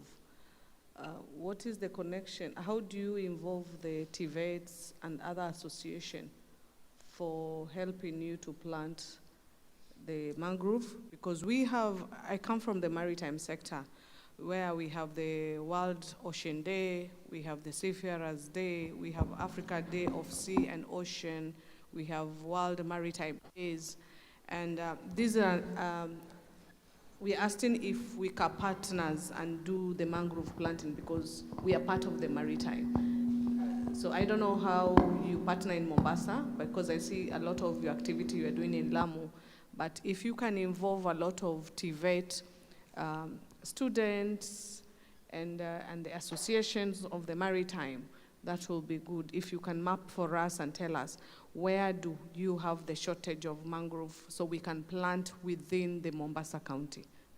I'm just speaking for Mombasa, I don't know the other counties. Thank you.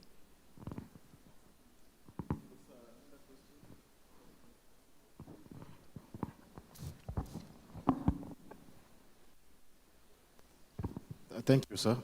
My question is addressed to Dr. Osao.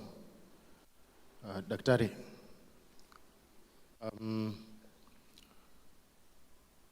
I note with some concern, perhaps I could be wrong, I stand to be corrected, that some of the TVET courses do not seem to match the comfort of working class people. I'm speaking perhaps for myself. For example, I come from the area of business, but I have made some attempts to study some courses in marine as well as woodwork. I've actually even come to this premier prestigious institution before to ask for a course, but the courses of TVET seem to run for at least 3 years, you know. They don't seem to, I cannot match my timings with the courses that are being provided. I don't know if there is any solutions towards issues like those. Thank you.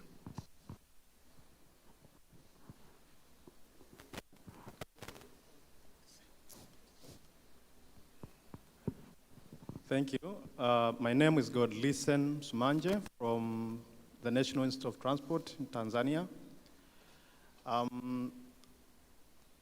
The presentations from the doctor there concerning the development of and the protection of the mangrove and other trees. But I have seen the efforts of restoration and the planting of trees in our country there. The big challenge we are facing is sustainability of those trees after plantation because of climatic change. After the trees being planted, I want to ask the doctor if, what are they doing to make sure the trees after being planted, they are cared to make sure that they grow well without being affected by the climate change. Thank you.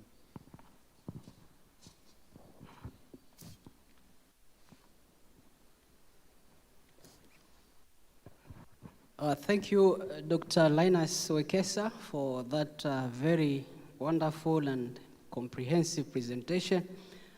From your talk, I've seen a number of achievements and output. However, was just city building. I didn't see like you have students that you have mentored through all these projects you have done, good projects. I've just seen journals output, achievements in terms of publications. What about students who maybe will now take over the work as in terms of mentorship? You can comment on that. Thank you.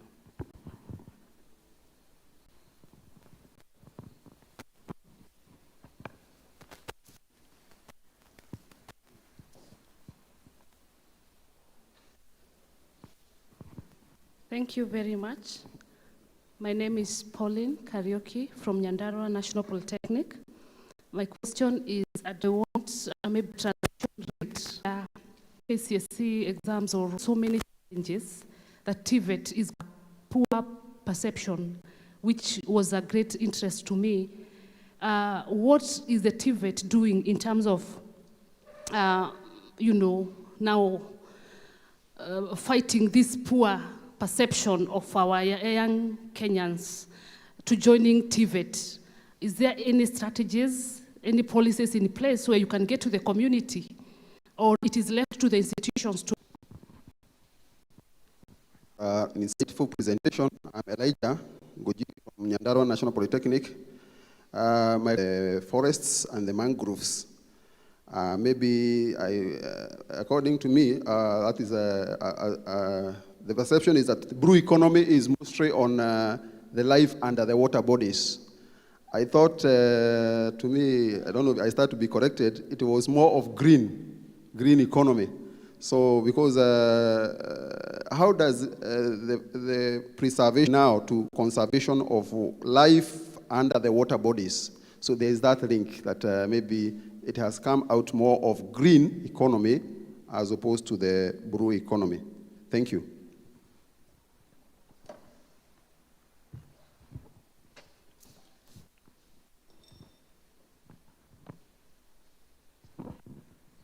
Thank you. I'm Mrs. Muley from the KCNP Council. I want to thank the last two presenters. I am sure you all agree with me that they really did a great job. I personally enjoyed those two presentations greatly. The first one, simply because I sit on the Makueni County Budget and Economic Forum and in a special task force on mainstreaming SDGs into our planning and implementation of our programs. So I really enjoyed the presentation. And then the second one, I enjoyed it because I'm a forester, I grow forests. But as we think about TVETs and the enrollment into the institutions at the moment, and all of us are singing TVET, and we must take our children to technical training. I'm wondering about, one, the numbers of trainers. Do we have enough numbers commensurate with the numbers of students that we are enrolling? Number two, do we have trainers with the required capacity to train those students so that they come out, they are properly equipped and qualified to take their positions in the industry or even in society? Or are we just giving mediocre training? I'm concerned about those two things, the numbers of the trainers and the capacity. And I believe that you would agree with me, there is also a need for a continuous improvement of those trainers. Is the government or whoever, are we concerned about equipping the trainers so that they can give us the best trainees or graduates who have trained in TVET subjects? Thank you.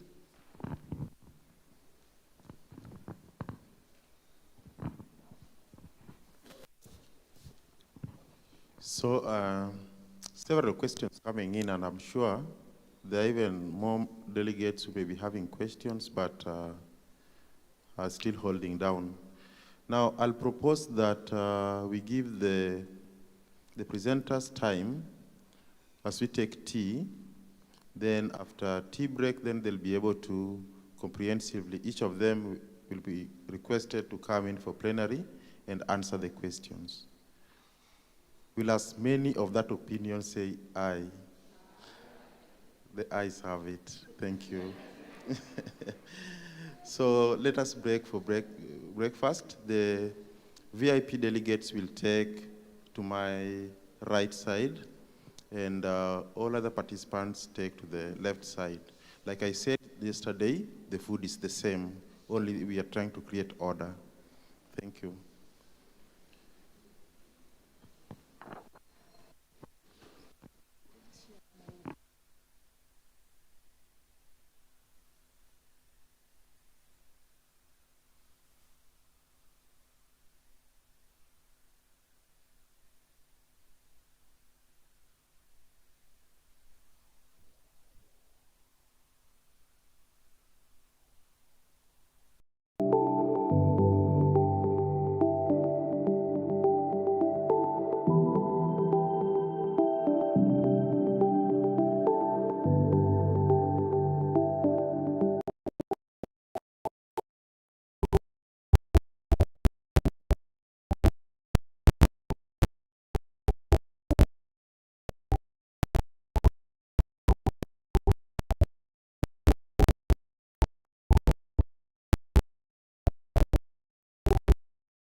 Friday, Friday, oh la la la la la.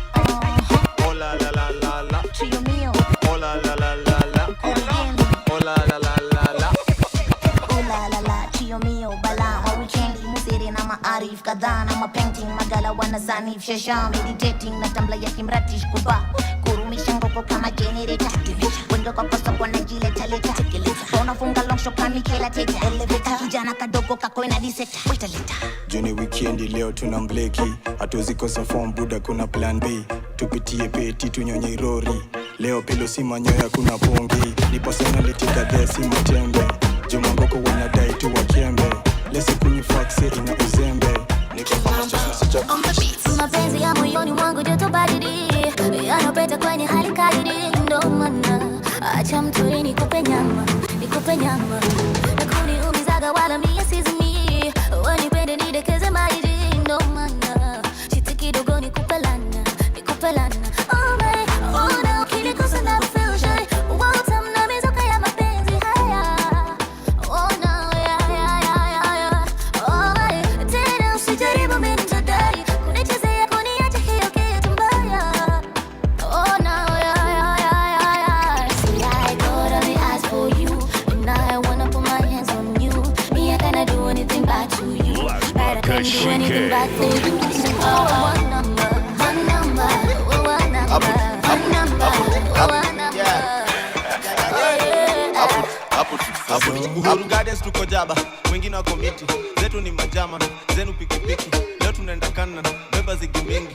Kakuna mamadam, beba sidi mingi. Ni mimi hapo back left, paparazzi wanaifanya ngumu kufanya usherati. Nakumbuka kabla nifuge manati, nilikuwa na wakunywa na ile koloni ya Versace. Squeeze back seat, ilikuwa love seat. Smooth na manual unafikiria ni automatic. Tint kwa window muadhara ndo hatutaki. Hapa perfection tunaifanya bila practice. Mbele naona success, nafunga hat-trick. Mi ndo the jet kwa joy tisha happy. Tangu tuingie kwa mchezo si ndo heartbeat. Nairobi City tunairan kama athlete. Dance tusijali, hatukujudge. Hapo tu, hapo tu, hapo tu, hapo tusijali, hatukujudge. Hapo tu, hapo tu, hapo tu, hapo. Iseti hapo, ni kuhando. Alafu katutowe loka kia mlango. Ni kuingize ndani ya box kama bala. Tulo siwezi kalikula tu kwa macho.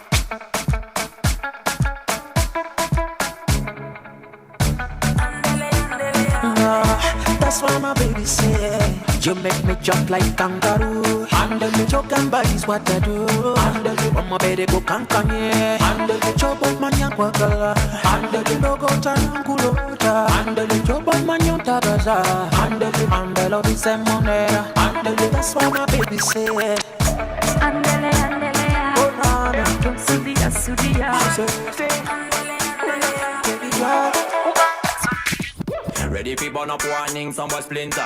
Big up bad gal in a real life, nothing that. When the things start to come like a sprinter, hotter than lava anytime, even in winter. Girl, let me see how you a bad. Sipping when you sit down pon the Jamie in a that. So me tell me, girl, let me see how you a bad. Smoking on you, black it, Jamie in a that. You so mad, girl, wine your body, yeah, all be for me, yeah, wine your body, yeah, all be for me. Girl, let me see how you a bad. Matting when you wine your body, yeah, me in a that. I know she want me and she know the mechanic. Top girl tonight you the baddest officially. On the left side I got my cup, on the right radically. Can't rock it, set it unconditionally. So me say, big man, I leave the things done. Close your eyes, girl, welcome to the Shatter Kingdom. Yeah, technically Gucci now look for wisdom. Big up every girl from Japan to London. Ready for burn up warning, some boy splinter.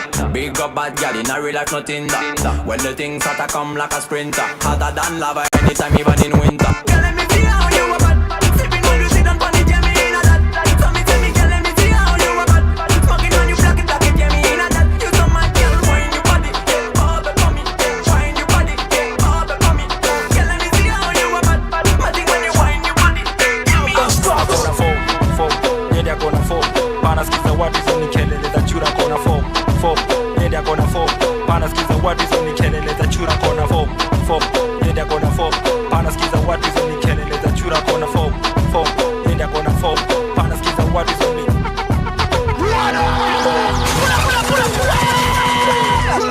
From nothing to something, the state Nico, useful for family nika Mwiko, njini pepete wake tunika Jiko, shida zikinyona zinatoka ki Jiko, chika kwenye vita medan, chun medan, bado enda medan Pejilu kwa nanan, akuna dan, yenda meba plan Bela beba gan, yona kam, fuata son of man Nami nimemaliza, I am done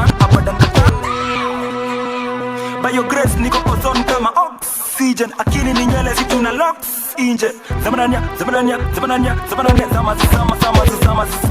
ndani ya Yesu pana weka nos inje. Faida kwa Yesu weka los inje.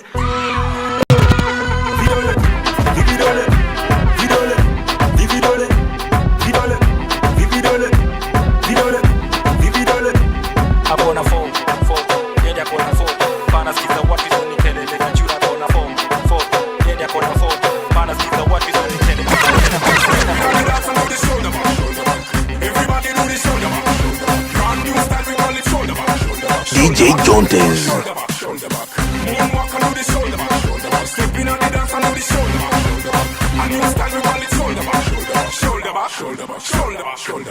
Shoulder back, everybody have to do. All your friends and big up on the crew. No stepping at the dance, stepping at the show. Present where you're from, show me where you do.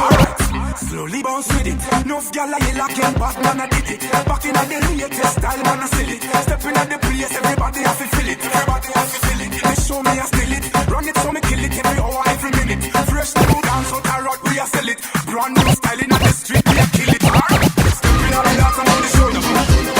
Everybody do the shoulder. Brand new style, we call it shoulder. Shoulder back. Moonwalk and on the shoulder. Stepping at the dance and on the shoulder. A new style, we call it shoulder. Ambulance, que shoulder muke na mabambulas. Ikune supuni ske pandulas. Angi isha, kena di big. Takani lebe wente ambulance. Que shoulder muke na mabambulas. Ikine shikani ske Wata yen takan lebe ske I need an ambulance, I need a girl them. We went select a bandy anthem.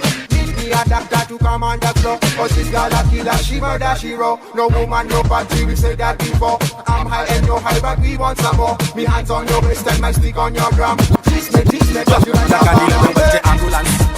Que shoulder muke na mabambulas. Ikune supuni ske pandulas. Angi isha, kena di big. Takani lebe wente ambulance. Que shoulder muke na mabambulas. Ikine shikani ske Wata yen takan lebe.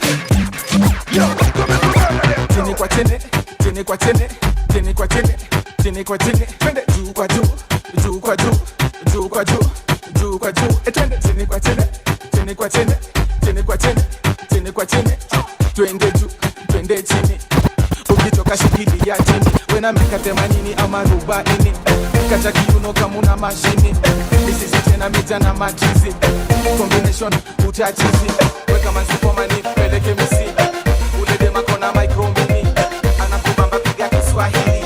Kama umekwama, fanya hii. Ete muna nipenda suniso. Mimi nakupenda na unano. Yani ni sasa tufunye roho. Ambia sudi boy Agosto. Unafaa kuwa na mtu wa Agosto. Achana na dini ataku Njoo nikupe mapenzi ya moto.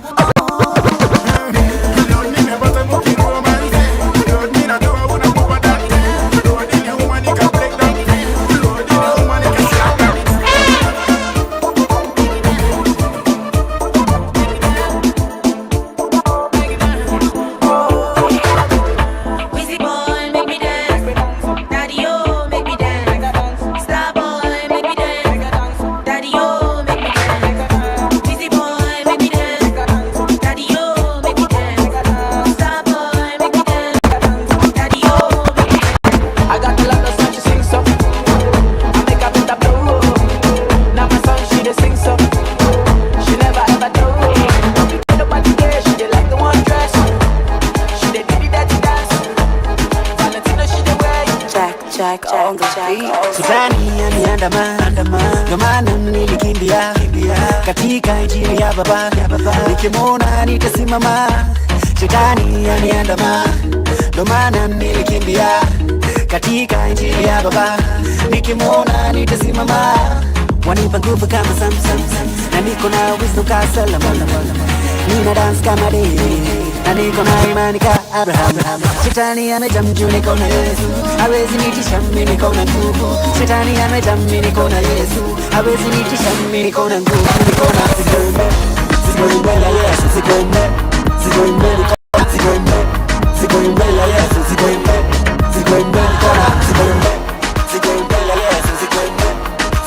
niko na sigombe ya Yesu.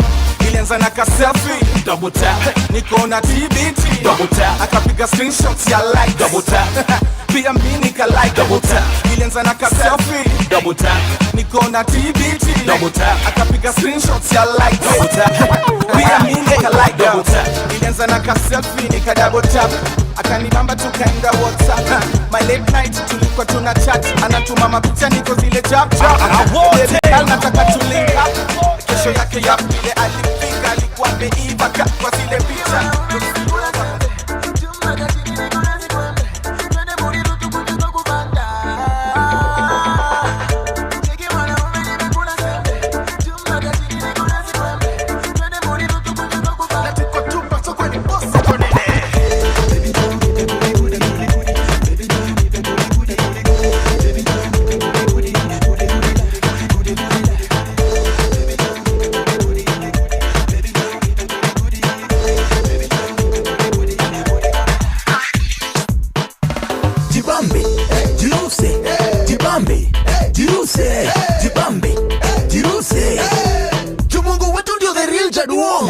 Mungu wangu the real Jaduo, au wengine kama tudhigiriri.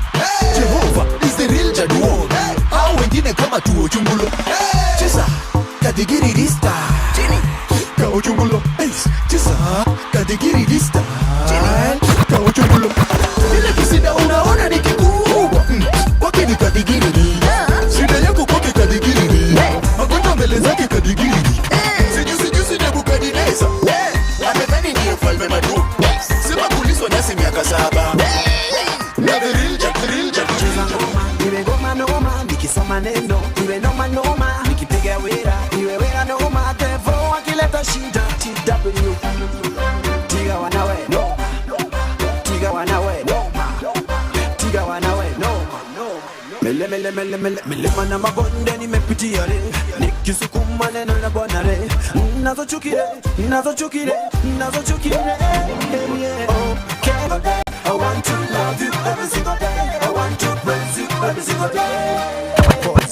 Nikicheza ngoma iwe ngoma noma, nikisoma neno iwe noma noma, nikipiga wera iwe wera noma, devo akileta shida TW tiga wanawe noma, tiga wanawe noma, tiga wanawe noma. Hey, now bring it back at TBT. Now bring it back at TBT. Now bring it back at TBT. DJ, bring it back at TBT. Monday, TBT. Tuesday, TBT. Wednesday, Thursday, Sunday, TBT. When I brought up, bring it back like a TBT. Missy Popa na Romka, tata watu wa kahawa watati, na wale wakupenda chai washati, wangapi washa eat. Juu kuna venye nasikia sauti solo na dai wamekaliwa chapati. Dondo plus bombo class, kuna venye hizo vitu mbili budas jai mix. Pointies, sahi kuna venye niko na mapande ya feelings. Tanga shillings, keja convertible nilibomoa ceiling. P.A. unadai ni kujenge, nitakujengaje mtu wangu na buda we si building. Na bring it back at TBT. Na bring it back at TBT. Na bring it back at TBT. DJ, bring it back at TBT. Monday, TBT. Tuesday, TBT. Wednesday, TBT. Thursday, Sunday, TBT. picha ninaanza sharata, picha ninaanza shawaka, picha ninaanza shachanganyikiwa, picha ninaanza sharata. Amini kama mwana nipa mineso, yona na nipa mateso, shwela matena geto, tamna pendi gerezo, nakula kwa macho, 5-star girls in mchezo, emuona.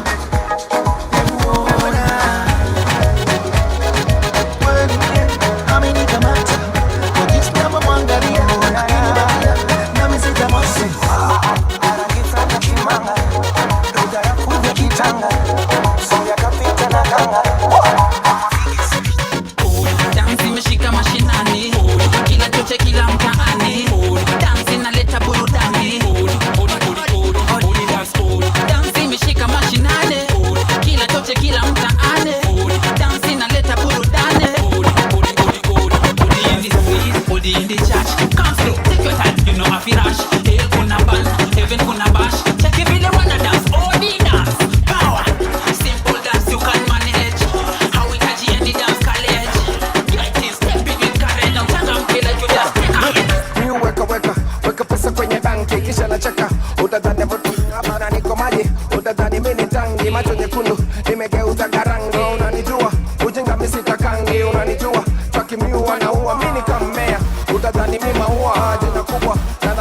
wananijua so kikundi serikali basi nani ana swali nani ngoma ingine kali nani tamu kama sali so mi uweka watoto tuminaweka niko tripeka niko gauge tunawaka na kuteka kisha niingie keja tukuteka najifanya nimedoz kumbe naongeza gadoz asubuhi ikifika narudi tu pale pale tu weka weka weka weka weka weka weka weka tena sana tuna weka weka weka weka weka weka weka weka weka tena sana tuna weka weka weka weka weka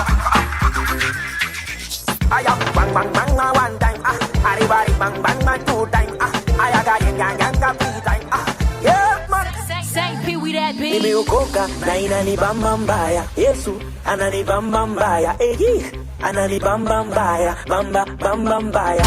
Nimeokoka na inanibamba mbaya. Yesu ananibamba mbaya. Ananibamba mbaya. Bamba mbaya. Ananibamba mbaya. Ananibamba mbaya. Kama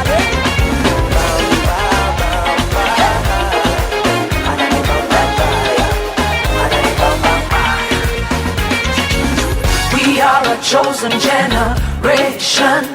We've been called for to show His excellence. I want it. All I require for life, God has given me, and I know who I am. We are a chosen generation. We've been called for to show His excellence. All I require for life, God has given me, for I know who I am. I know who God says I am, what He says I am, where He says I'm at. I know who I am. I know who God says I am, what He says I am, where He says I'm at. I know who I am. I work in power, I work in miracles, I live a life of favor, for I know who I am. Oh collect, oh wale, oh one neck, pakam body too correct. Oh no, Eddie man don't forget. Money go befu, oh collect, oh wale, oh one neck, pakam body too correct. Say she love me, and y'all love it. Sensima, why they for Benzema? Why you want $1? Sensima, this kind dance you the dance. I'm doing the singing, you doing the dance. Oh you go, why you wanna do me something? Why you do me something? Baby, follow my command, like zombie. Go down on me, oh, with your coca body. Follow my command, like zombie. Go down on me, oh, with your coca body. Cause this your milky for front enough for me. Hold on for me, I no go do me corny. And if you're looking a fighty, I saw me to look. Gelato honey, oh baby, sumoyo di. Baby, kona. Kaka waka when you enter Malicha. Baby, kona. Will you give me sugar, wahala. Macho Mona Lisa, Macho Mona Lisa. Macho Mona Lisa, Macho Mona Lisa, Macho Mona Lisa, Macho Mona Lisa, Macho Mona Lisa, Macho Mona Lisa. Let me tell them how the thing goes. How the thing goes. Okay. Chebe meka tamua.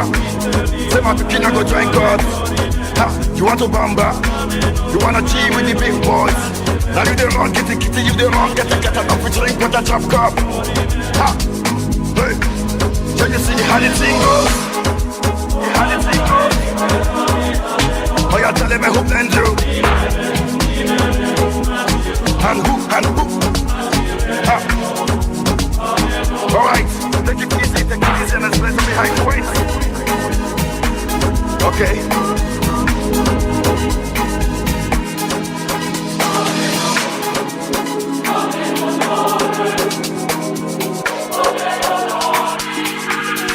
DJ Jontes. I'm feeling vibes on vibes. I'm a ticking dynamite. I blow your candle lights. You know I'm just that type. No, them no fit kill my vibe. Them no fit kill my vibe. Them no fit kill, them no fit kill, them no fit kill my sunset. Follow the stars, there you shall find a piece of advice. If you hit your enemies, enemies shine. If you're not a friend of me, enter the light. But you can never kill my vibe. Got here with no sacrifices. Everything was taken, still had to make it. Vibe killer, me I no go take shit. Vibe killer, bloody Samaritan. Protect my energy from your bad aura. And my pastor say I be my healer, everything I desire. I go to see my rhythm flow like a river. If you get yawa, come over and sit down. I go just harder, come off my trigger. I go just follow my lead. I'm feeling vibes on vibes.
Hello. Hello.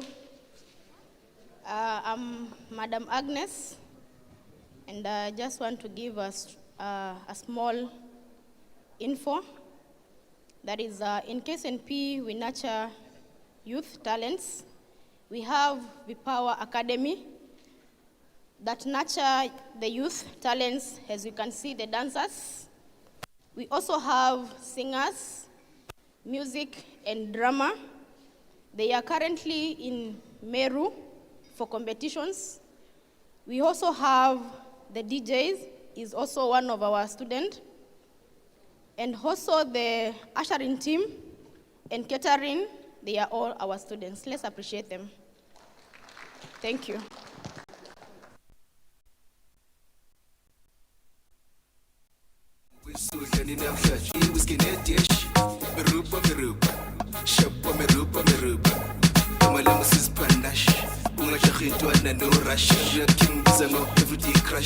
Just blow the whistle, don't fuss. Push away, we're so learning now. He was getting a dish.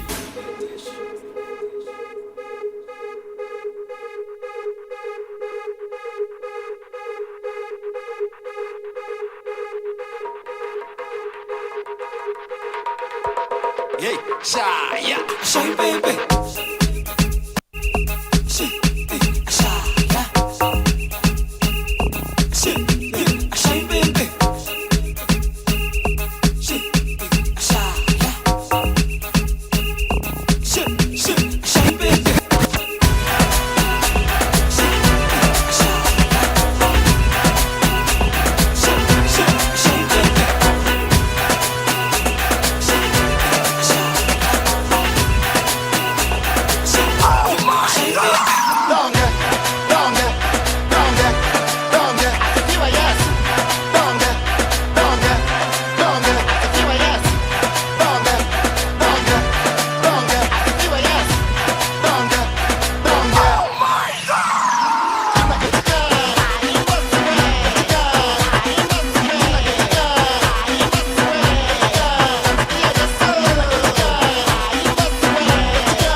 joka kovero kishamsham kinyam kitamtam shuka na ngeo sezi mendata kapedo dem nikafupi kanapenda magendo ngoma nikaliza makurutu kanga nimebaki shangwe kelele na nderemo shamra shamra kelele na nderemo shamra shamra kelele na nderemo kishamsham kinyam kitamsham rasham kishamsham kelele na the beat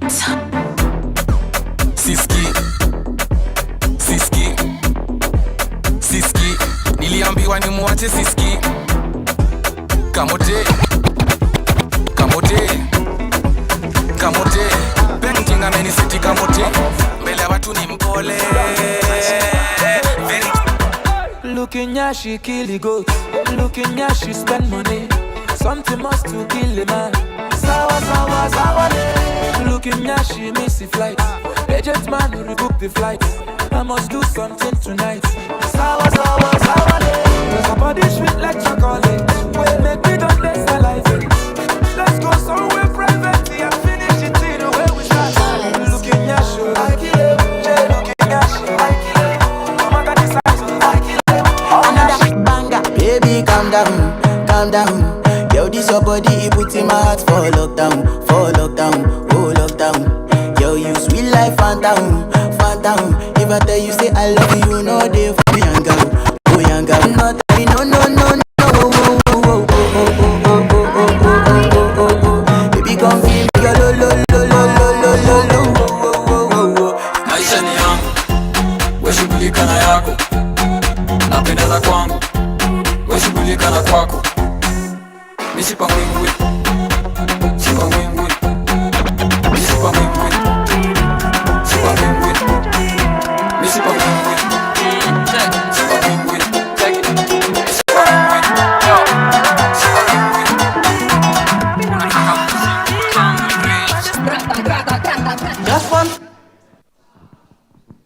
Thank you very much. The V-Power Academy.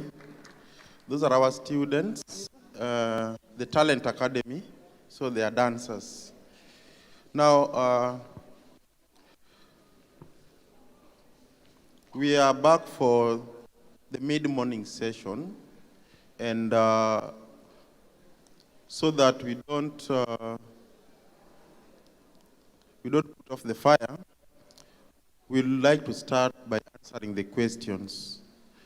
So at this point, I will request Dr. Linus Wekesa to come upstairs for plenary.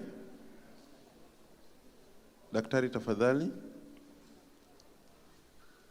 Please take your seat upstairs. And on the other hand, I will also request Dr. Ota Osawa also to come up. I know those are two parallel sessions. Those are two sessions, plenary, sorry. And we will start with Dr. Ota Osawa, because he was the first presenter. He will answer questions related to areas the delegates asked. Then after we have exploited that aspect of TVET and the blue economy and STI by Dr. Ota, then we'll give that opportunity to Dr. Linus Wekesa also to give more insights into the questions. So at that point then we are inviting Dr. Ota. Please, if you can intervene in the questions that were, the mic?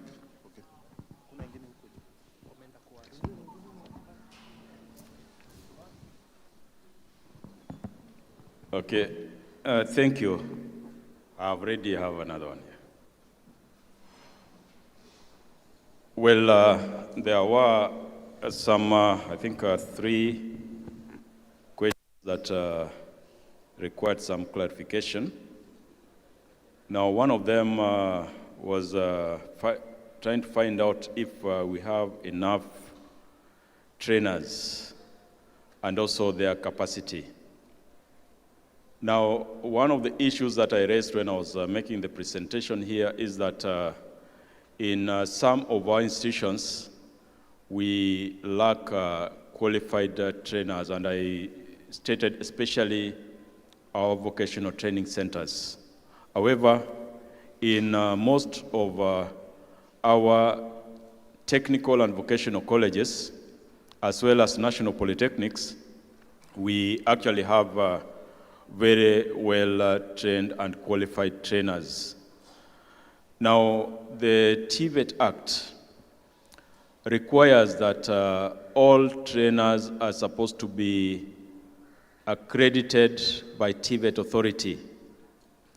And in addition to accreditation, after every 3 years, they are required to renew their training licenses. We normally provide them with training licenses, which are supposed to be renewed after every 3 years.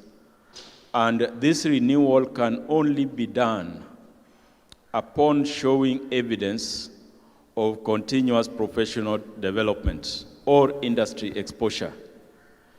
Now, what I would like to indicate here is that when TVET authority came into being, initially we put a lot of emphasis on accreditation of the training institutions. And we are already in the process of accrediting and licensing the trainers. And them now to be able to renew their licenses, we will require that they must provide an evidence for continuous professional development. And this is what will only show that they are qualified and they are also embraced. They have also embraced technology, the current technology as it is in the labor market. Now, in addition to this, the government has actually tried to recruit a number of trainers. And even currently, we have a plan to recruit at least 3,000 additional trainers in the TVET institutions. And we hope that this will address any staff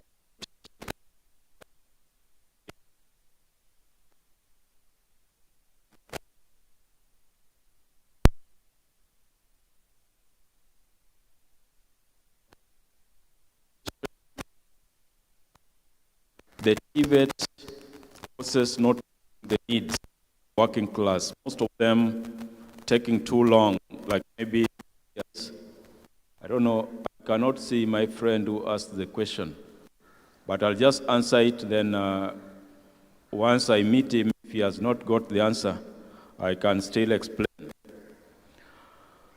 Now, for a long duration of time, the TVET programs have been the long-term programs taking 2 or 3 years for you to get your certificates. This was already being changed by the introduction of the CBET programs, the competency-based programs. Under the competency-based education and training programs, it is not a must that you must complete the whole duration for that particular course at diploma or craft level. What is usually tested is that after regular intervals of time, some of them taking less than 3 months, you are tested on the competency that you have acquired. And these programs are usually very flexible because it's not a must that you must be in class all through. You can once some of the trainees can be able to acquire their qualifications at a shorter duration of time than others. It is much more flexible. Some of the trainees can possibly acquire their qualifications after 1 month. The same qualification for some of the trainees can be acquired after 2 months, after 3 months, depending on the time that you are given for that training program. So the competency-based education and training programs has made the training programs to be quite flexible, and as a result of their flexibility, it is not a must that you must take that long duration of time. You can be tested on particular competencies. For any particular overall certificate, there can be more than 4 or 5 competencies. So you'll be tested in one competency, you'll be given a certificate for that competency. Another competency, again, you'll be tested in, you'll be given a certificate for that. Then once you have completed all the competencies for that program, if it is a diploma program, then finally you'll be given the diploma program. But you can also be given partial certificate for all the competencies that you have shown that you possess. So at the moment, the TVET system has been made quite flexible. It is also important to note that the national polytechnics, the legal order which creates them, also allows them to offer certificates. And these certificates are recognized nationally and internationally. So if Kenya Coast National Polytechnic has identified an area where there are a number of people who would like to undertake that course, they can develop a curricula for that particular course. If it is a long-term curricula, once they have developed that curricula, they can bring it for approval at TVETA, and then once it is approved, it will be taken to the National Qualifications Authority to register it as one of the national qualifications that is given in the country. But at the same time now, the Kenya Coast National Polytechnic can also offer it under the CBET program, where they will be testing various competencies at various intervals of time, so that it does not have to take all the 3 or the 2 years that most of our programs have been taking. And that one is basically making those programs to be more flexible. It is also important to note that as Kenya at Kenya Coast National Polytechnic, there are also programs that they can also offer. And these tailor-made programs do not actually require accreditation by TVETA. For example, somebody could also only be interested in cake baking. The Kenya National Polytechnic can offer such a program so that the person can be given training. He will be tested to find whether he has got the competencies for that, and then he can go and work on any particular thing that he was interested in that particular area. So those are opportunities which are available, and they have basically made the CBET programs to be more flexible rather than taking a whole 2 years or 3 years to get a particular qualification. The last question was talking about the transition rate of the Kenyan youth to the TVET. And this is one thing that I explained during my presentation, to the fact that basically for a very long duration of time, we have had some negative perception. Now, this negative perception was actually historical, because the way the TVET system was introduced in the country by the colonialists was that people were given these TVET skills so that they could be used to serve the white colonial masters. And during those days, the colonial masters, they were not doing those TVET programs. As a result of that, when the Africans gained independence in Kenya, they felt that that type of program is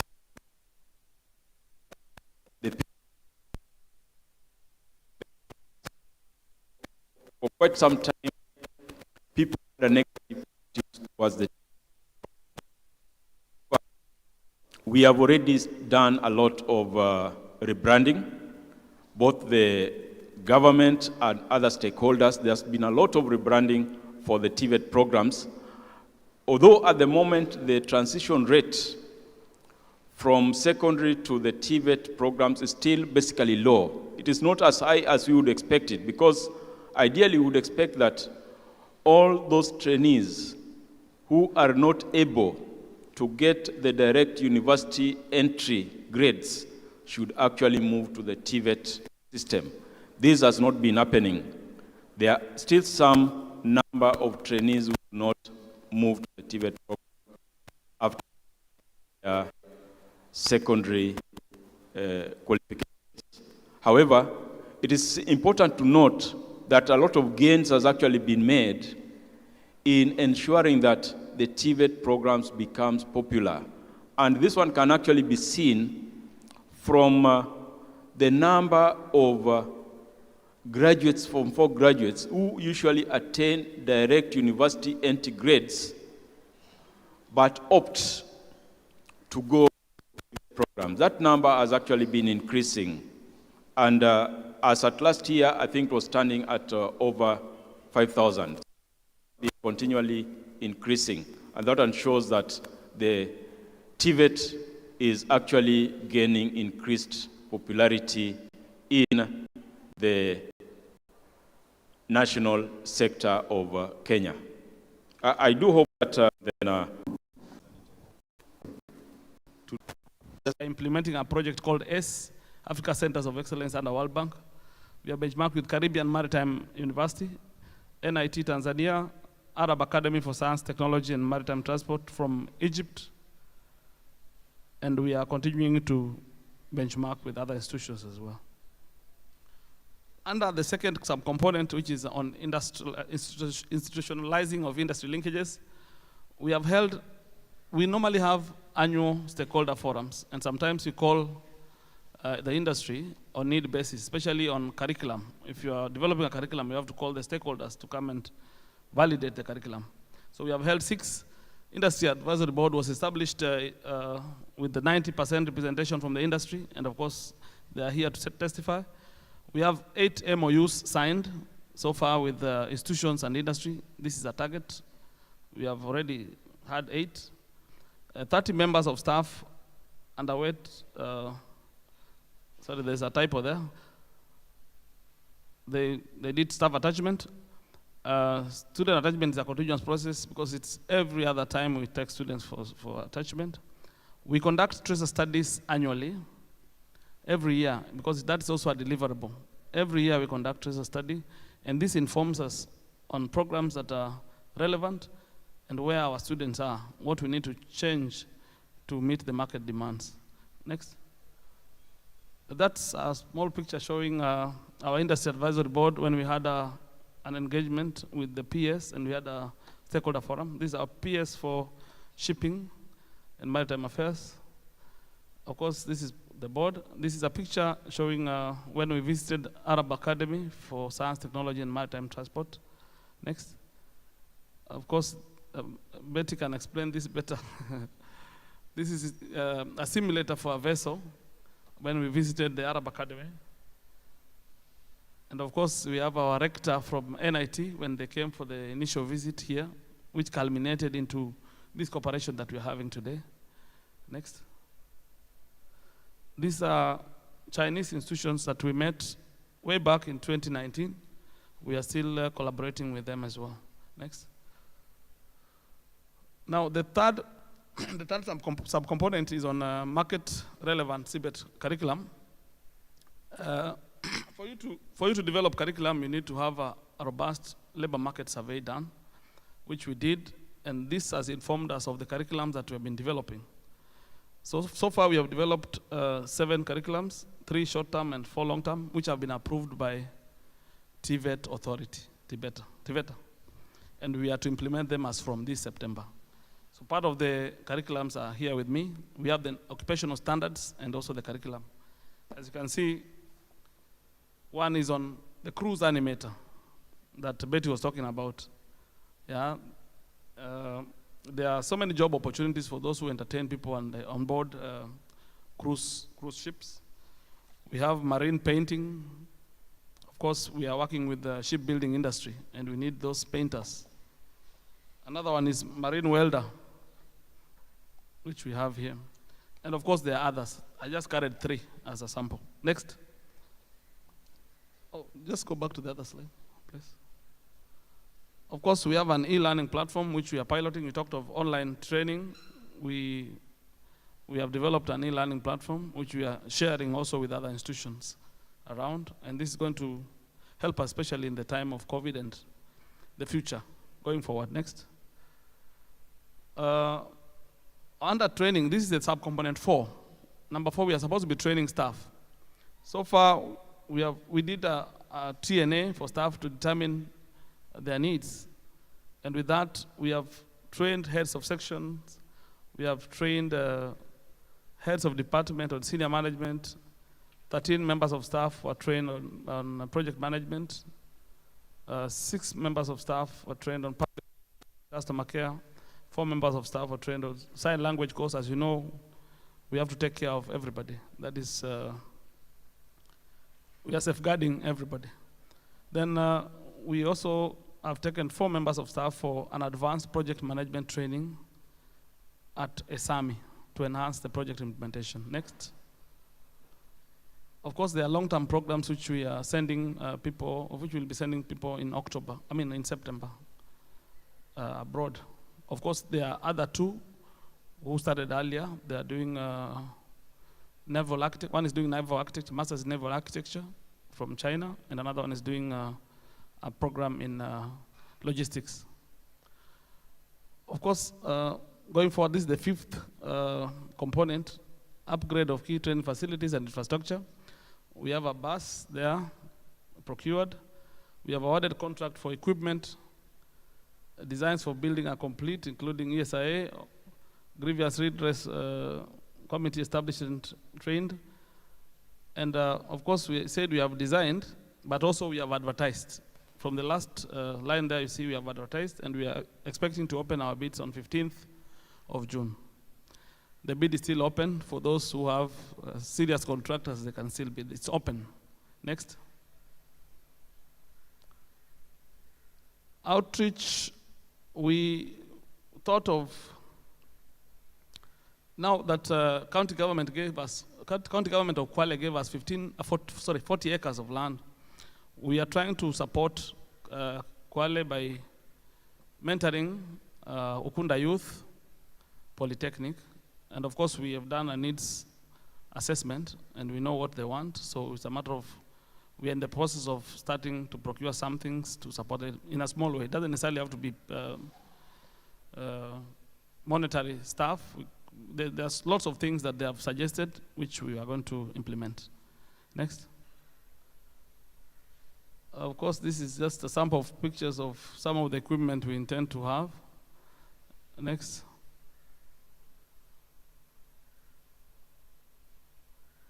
Now, this industry advisory board has assisted us in so many things, but I've just picked a few. They have helped us develop 7, and some of them were sitting actually in the committees developing the curriculum. So they are very senior yet they can humble themselves to sit and give their input in terms of the curriculum development. We had Robert Watene in the committees, we had Wasike and others as well.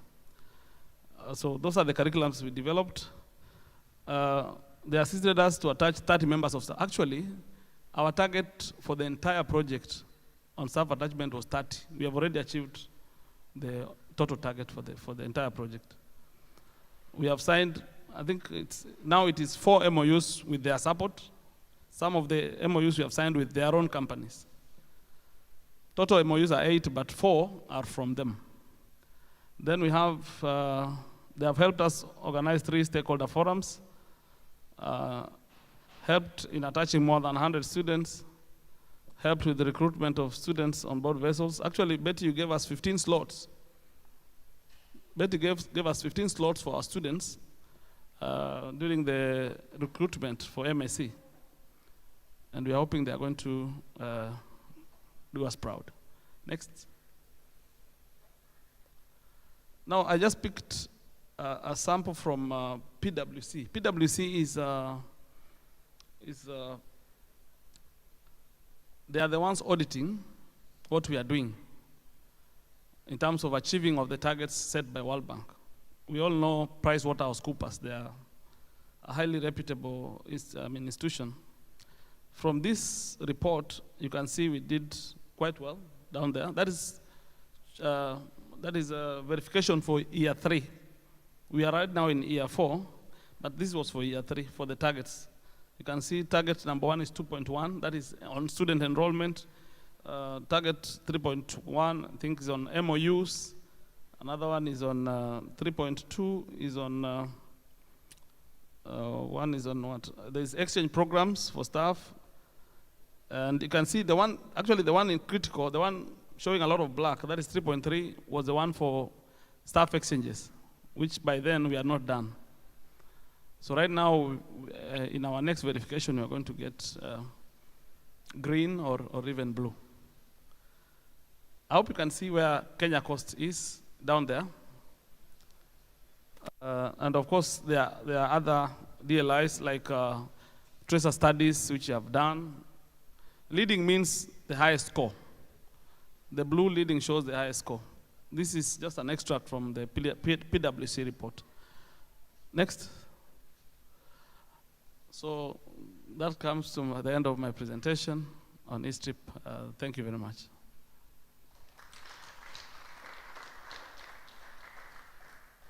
So at this juncture, I want to pass the mic to my vice chair of the IAB, to maybe, if she has a word, then she can pass over to the other panelists, and then we have the plenary where you can ask questions, then we'll be able to answer. Thank you. Of course, sorry, I didn't introduce myself from the beginning. My name is Kevin Ochieng. I'm the project center leader, like project coordinator, assisting the principal and the council to implement this project. Thank you. Betty, anything you want to add? Thank you, Kevin.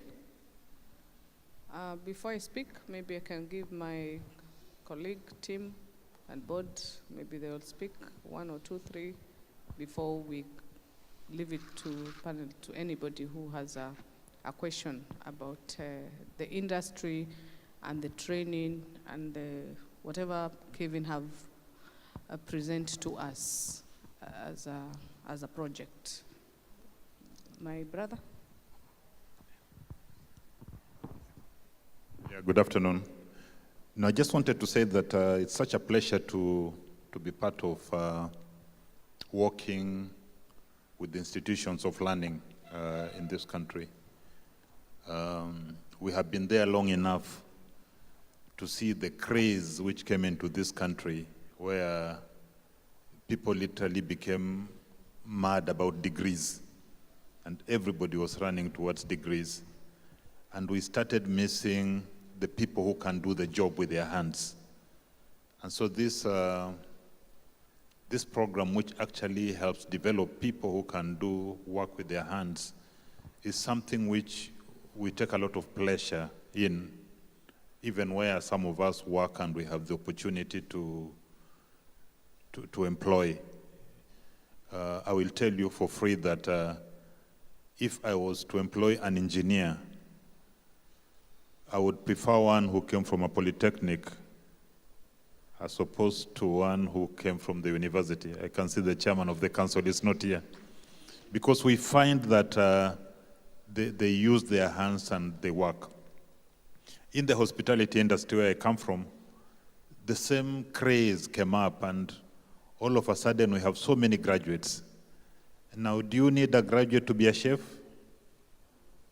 Do you need a graduate to be a housekeeper? No.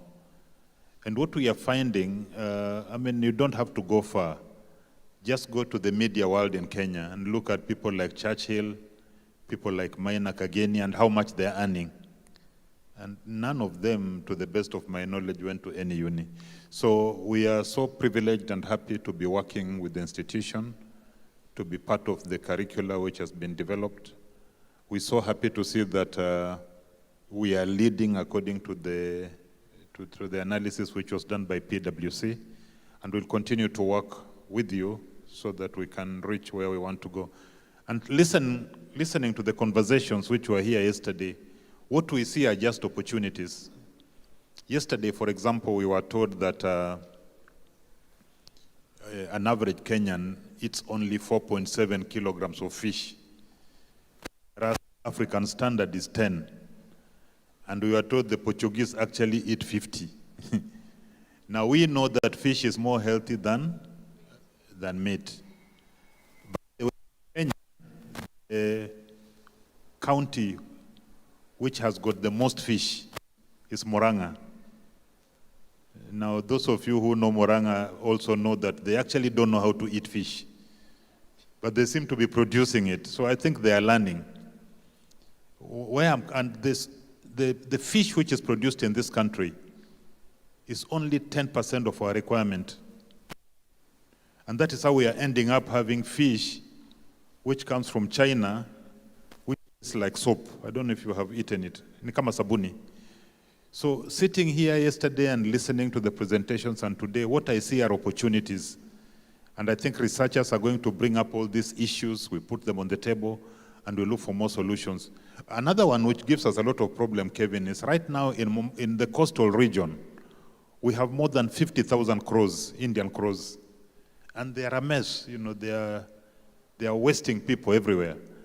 And what I remember, the last time there was an effort to sort out crows was when they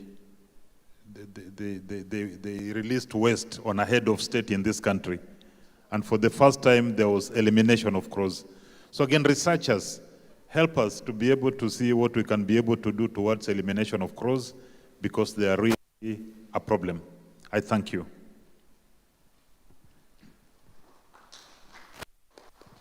Thank you very much. My name is Robert Watene, and my area is shipping management particularly. But before I went there, in the university, I studied socio-cultural anthropology. You can see the deviation. In competency-based training, and that's what we need, and I thank the government for moving to that direction, and I believe that's what's happening in such an institution. That's what we need, because the industry is no longer interested in so many people with doctorate, master's degree, undergraduate degree, and all that. It's not important. The industry is interested in whether you are able to do the job. And when we are developing here, the industry is heavily involved, because it is the industry that will tell us what they need so that we can develop curricula to train people that they need. Very important. Now, I wish we knew this about 30 years ago. Kenya would have had no problem with employment at all. But still today, not only Kenya, but the region, we have a problem of we must move from high school to university and have a degree, then what? Then unemployment all over the region. We have so many graduates who are jobless. And if you ask them what they can do, they tell you, we can do anything. That means there's a problem. Get somebody from Polytechnic. Ask them what you can do. She'll tell you, I'm a hairdresser. You know, I am a plumber. Blah, blah, blah. And that is what is needed. So we need to carry something out of this conference and go and preach the gospel, particularly to the people who have no information about such institutions and what is coming out of here, and how we can cut down on unemployment in these nations around this region. And that's the main thing. Number two, I just wanted to carry a message. In 1996, I came across a book. I want to call it a book. I don't know, and I believe, I don't know whether they've seen it. Ever get it? I don't know whether it's big enough for you to see. Have you ever seen that? Managing without? Try that. Make it as big as you can. Try to see that. That changed my life in 1996. Managing without management. Okay? I hope you can bring it up. The writer is Richard Koch and Ian Gordon. What we normally do and why countries of Africa cannot move fast is that we spend 80% of time talking in meetings and blah, blah, blah, and retreats. 20% trying to implement. It should be the other way around, that we spend 20% of time in meetings and conferences and talking, and 80% actualizing what we have learned. Okay, you get into details. When you read this book, it will change your life. I know many people from the region are not readers, but try and get that one. Sit down and try and read. It's going to transform your life. I normally don't agree with many people when we go to meetings because I'm always in a hurry to leave the meeting because I want to see why are we here? What do we want to, what is the output so that we can go and implement? Even my bosses always have a problem with me because I'm not too much. I only want to pick the main things and we get out. I want us to go into the operation side. So what are we trying to say? Can we train people here and then hand them over to Betty so that they can go and work? Instead of training people to finish Form 4, to go to a university for 4 years, then come back here to look for courses that can give them a job, having wasted a lot of time. So we need also to transform our minds and preach this gospel. Thank you very much.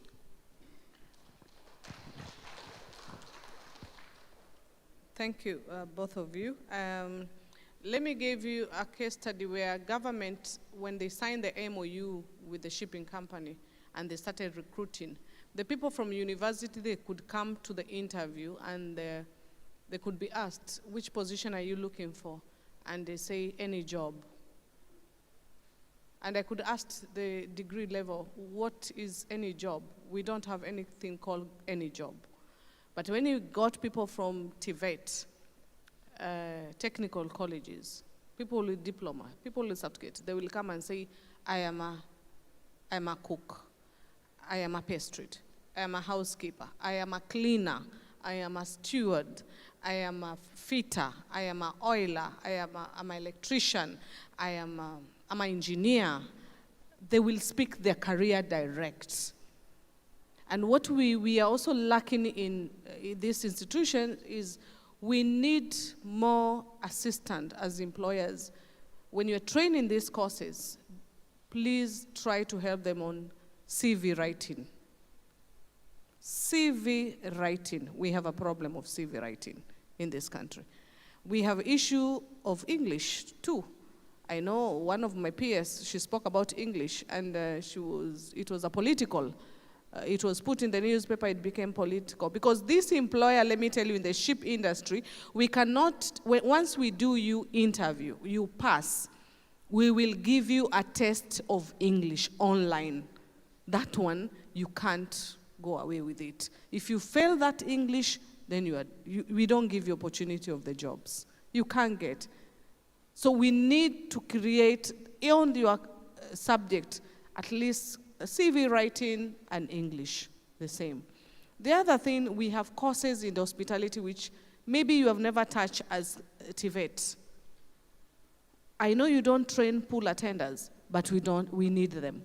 You don't train stewards. People wash utensils in the kitchen, but we don't train them. Then we need to do a research on maritime opportunity of jobs. Can we do a research and look at, as Kenya or as East Africa, which are more related to TVET opportunities of job?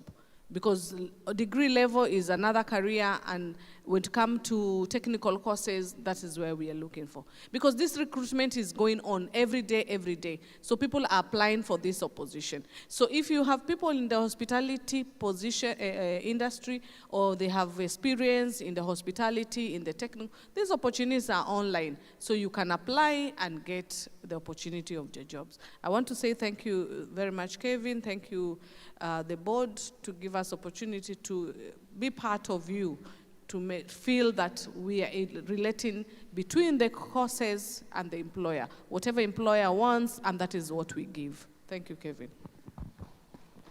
A round of applause for the team. This is what we call industry-driven. They are the ones driving the learning, starting from identification of needs, to curriculum development, to the implementation itself, and then to the employment. It is all market-driven. So, ladies and gentlemen, the floor is open. If you have any question you want to raise, so that they can answer. Or if you have a question to me as well, we can answer. Thank you. Any question?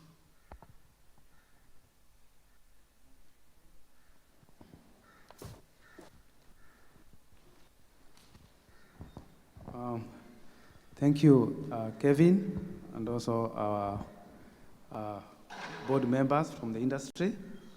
My first it's a concern or maybe an issue I want to direct to Madam McKenna. You talked about you are partnering with our body on the issue of litters. And that is good because we are talking about how do we sustain the resources that we want to exploit. But litter is a visible pollutant. I wish something can also be done, or something is being done on the invisible pollutant, like the soaps, the detergent, and the chemicals that goes into our oceans, our water bodies, and even kill the whatever life is there. Then we know God created. I don't know whether you want to believe, but for me, I know. You know, believing, here it has some element of doubt. So we know God created, and I think creating is, you know, you have to be hands-on. And that is why maybe God even gave us our hands. And what we are saying here is that any career that involve our hands, and that's why maybe our hands are important apart from maybe moving and locomotion, is that they are good careers. And we need to tie this one to innovations, because innovations, they have aspect of commercial. You know, you create product, interpret research, and create product. And it is a good way that we are emphasizing on the need to train on courses that are purely technical, so that from there, even as we try to innovate now, we have people who can now be able to work on our product and even convert those research, the ideas into product and services. Thank you.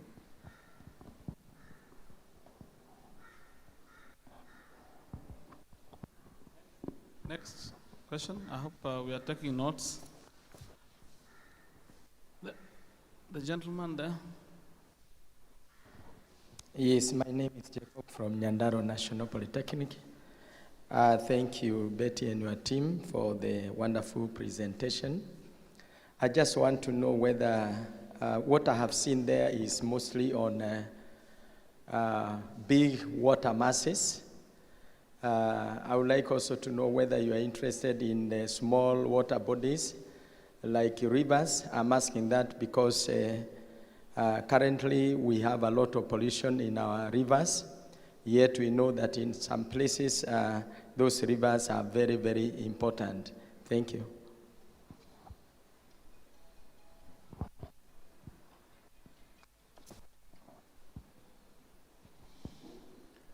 Thank you again for this team for the presentation. My question is about industry, TVET being industry driven. CBET is bringing that new dimension, but in my institution, I don't know whether it happens with other institutions, we've had a real challenge engaging people to participate in the industry advisory committees or councils. What would be your take home for me to be able to engage industry better? Because they come in and are like, they wonder what is in participation for them, and generally show very low participation. What would entice them to participate better? Thank you.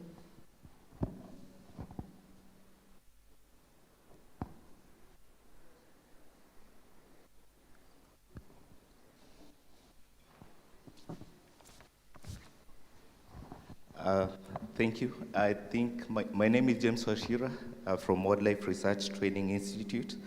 I first wish to appreciate the team I think one of the things that I would want to appreciate so much is seeing the Industry Advisory Council and also having seen the output from the linkage between the industry and the training institutions.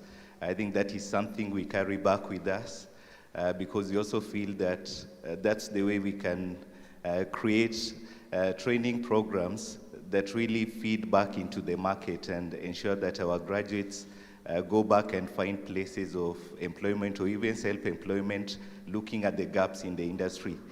The other thing I would wish to appreciate so much is Madam Betty for the presentation too. I think yesterday we were being challenged that sometimes researchers come up with facts, but then you need advocacy people like yourself.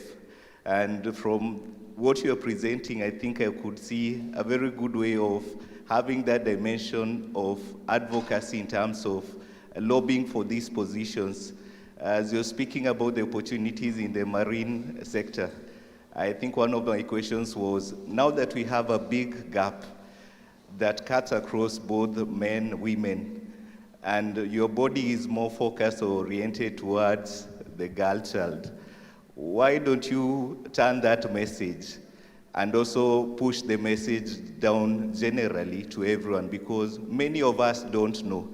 Maybe this is the first time we are seeing the opportunities that come with shipping and all that, and not just for the coastal communities, because we come from Naivasha and we have one of the freshwater or the largest freshwater lakes that also I could see opportunity in whichever industry that would come with maritime or shipping or something that is related to both. So mine is just a request that WOMESA doesn't just focus on women, because I'm sure that many men also don't have that or don't know about the opportunities that are there in these industries. Asante.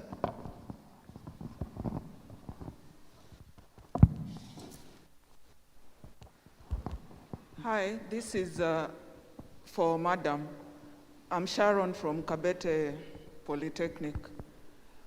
Since you advocate for the girl child, my question is, when you mentor the girls in the schools, do you also inform them whether the packages for compensation once they get employment in the blue economy, are the packages similar for both men and women, or there's a preference for men since it's largely occupied by men? And secondly, the recruitment process for both the girl child and the boy child, is it the same, or you have a process that's different for the girl when you're recruiting, and a different process for the gents?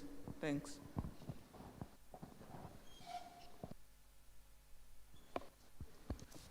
Kindly say your name and the institution you're representing. Thank you.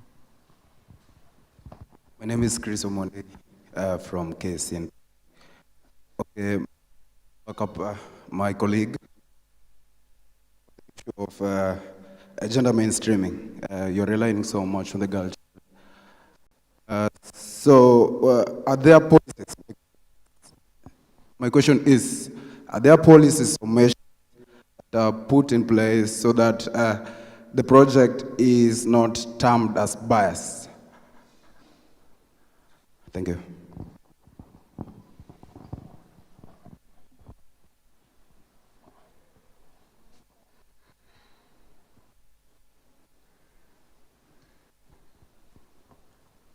We have a hand here and the other side as well.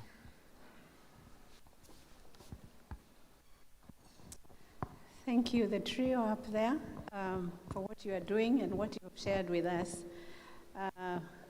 My question or my comment goes to Betty.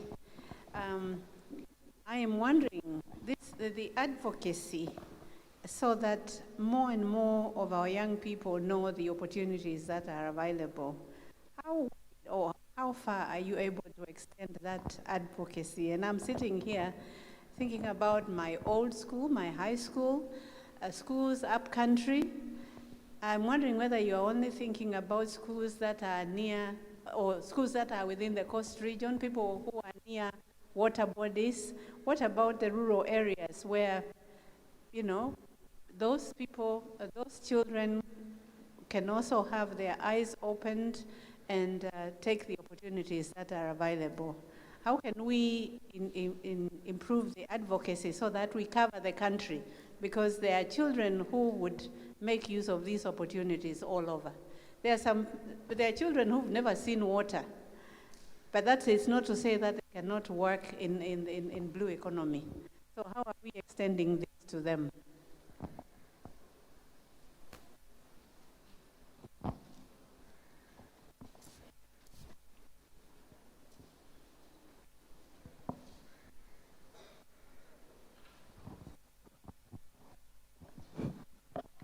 Thank you very much. My name is Thomas Otieno Nyangor from the Kisumu National Polytechnic. I have two issues. One, I am impressed with the presentation on women on TVET. I mean women in marine. There is one opportunity which I would like to bring to your attention, because in the TVET industry, we also have women in TVET. Is it possible that as part of your advocacy, moving around to girls' schools, you can also tap into the Association Women in TVET and also use it as one of your platforms to be able to advocate for our girls in TVET to be able to participate in marine? Because we realized marine is not just one profession, but several professions if you look at it. Because you are able to show us people in marine but doing police, shop stewards, and all sorts of courses. So I think this could be one of your platforms that you can use. Two, I would also like to ask that how is Kenya Coast managing in the use of sharing resources for learning? Because I understand that the learning equipment and machines are very, very expensive. And even the money given by World Bank on ISTRIP, I'm sure is highly inadequate and cannot even be 10%.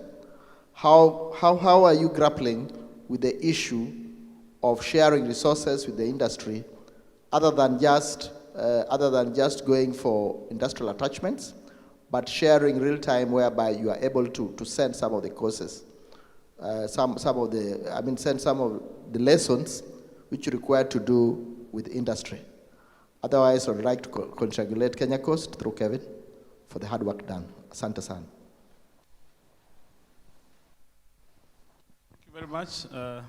I think we can answer the ones that have been asked. In case there is any more, we can still take. We are also considering that, I think, Mr. Njoga, when will you be leaving for lunch? It's lunch already, right? So will we be answering after, or they can answer it? Okay.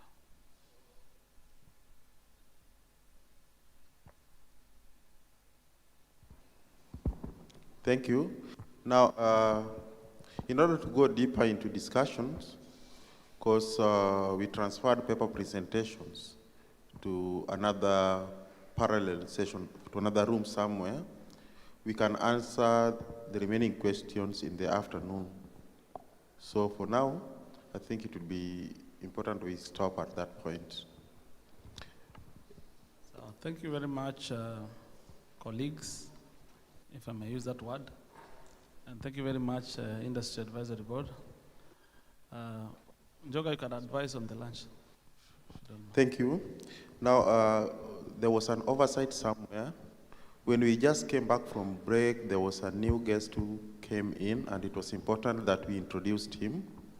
Dan Odanga, the Regional Director, TVETA, joined us just after the break. Karibu sana, Dan. Then there's some few communications. One, certificates will be issued to all paper presenters. They are in signing. Once the council chair has signed this part, we will be able to release them for all the paper presenters. Then, just like we did it yesterday, food is ready, and we'll take it at the same venues in our hotel and hospitality department restaurant. Thank you. Thank you. I think we may now proceed for lunch, if I'm not wrong.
should avoid a lot of junky reading and a lot of wordy PPTs and so on and so forth, and probably incorporate simulations and videos and probably use of images to pass knowledge.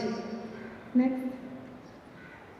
Now, under the research methodology, this study applied descriptive and inferential statistics, and I used a questionnaire whose validity was tested through piloting of 10 respondents who did not take part of the main study. And from the pilot, the consistent or the Cronbach's alpha was 0.887, which according to Mugenda and Mugenda 2003 is a good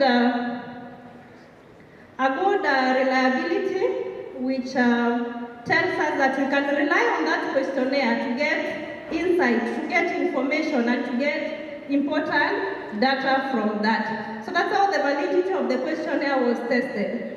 Further, we used proportional stratified sampling to sample 36 TVET trainers from 3 TVET institutions who took part in this study. And these are the findings, these are the research questions that were employed in this study.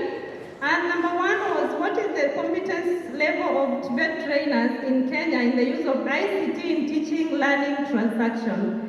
The next question was, what is the attitude of TVET trainers in Kenya on the place of ICT in learners' behavioral change? The other one was hypothesis. The two last questions were hypotheses, which were tested. And the first one was, is there a significant difference in the perception of usefulness of ICT in teaching, learning, transaction by TVET trainers in Kenya, categorized according to gender, department, educational level, and training? And this was, the hypothesis was, there is no significant difference in perception of usefulness of ICT in teaching, learning, transaction by TVET trainers in Kenya, categorized according to gender, department, educational level, and training. And the last one was, is there significant and application of learning?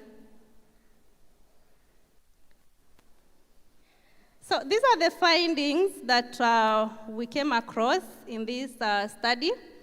And with regard to competence level of TVET trainers, the respondents disagreed to have knowledge with online marking and data management procedures.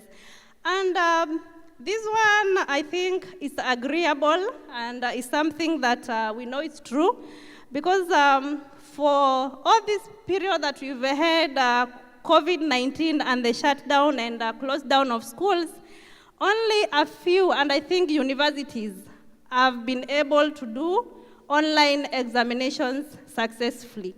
No TVET institution has been able to do that.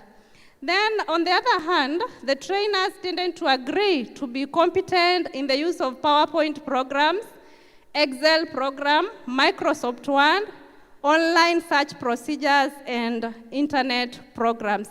I know that is a basic knowledge, and most of the TVET trainers have that knowledge. On the attitude of TVET trainers in Kenya on the place of ICT in learners' behavioral change, most of the trainers noted that the integration of computer technology brightens up the teaching, learning sessions. That is, the learning sessions become enjoyable and the learners enjoy learning and interacting with the systems.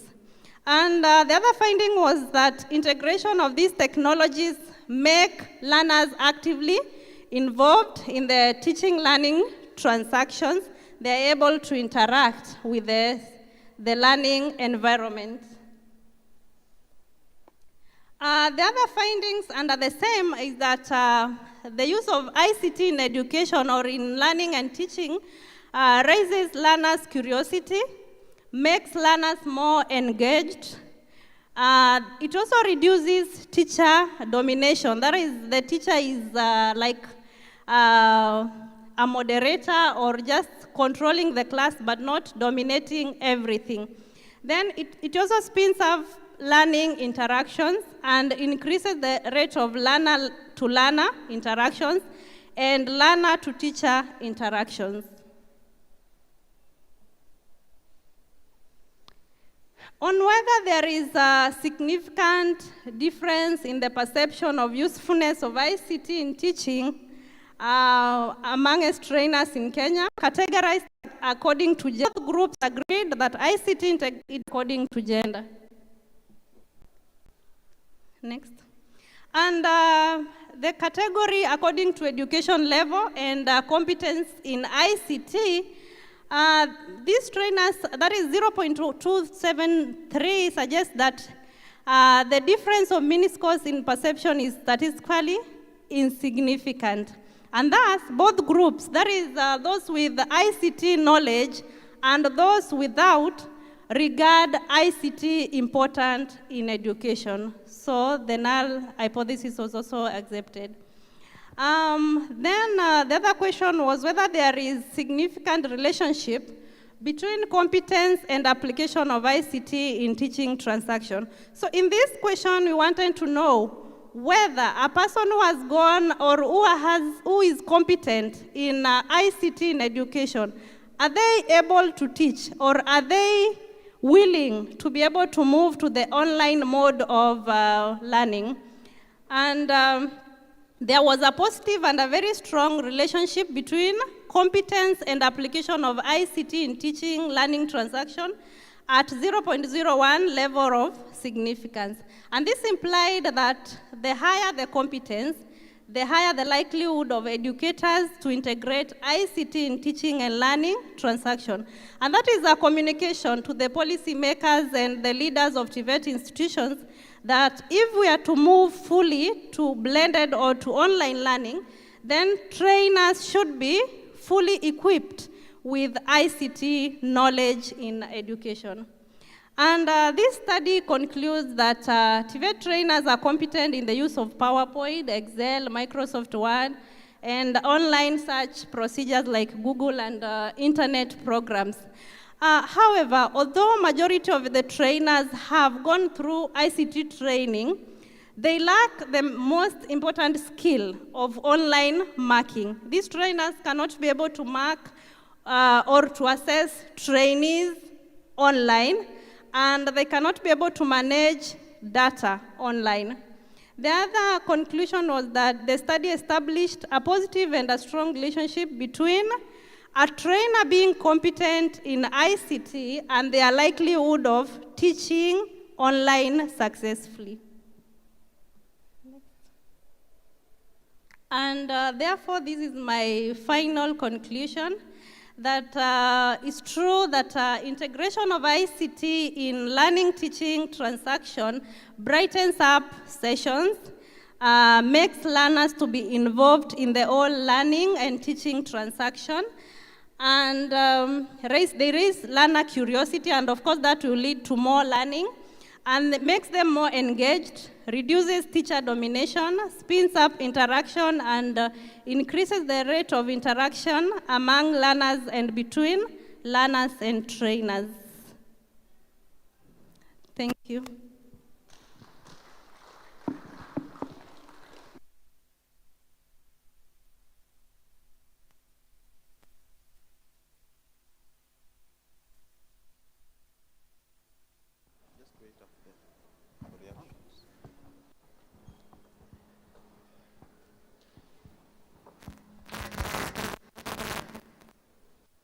Thank you very much, Caroline, for your presentation. Now, I'm giving chance to the participants and the delegates to react and give their input to the presentation. Thank you.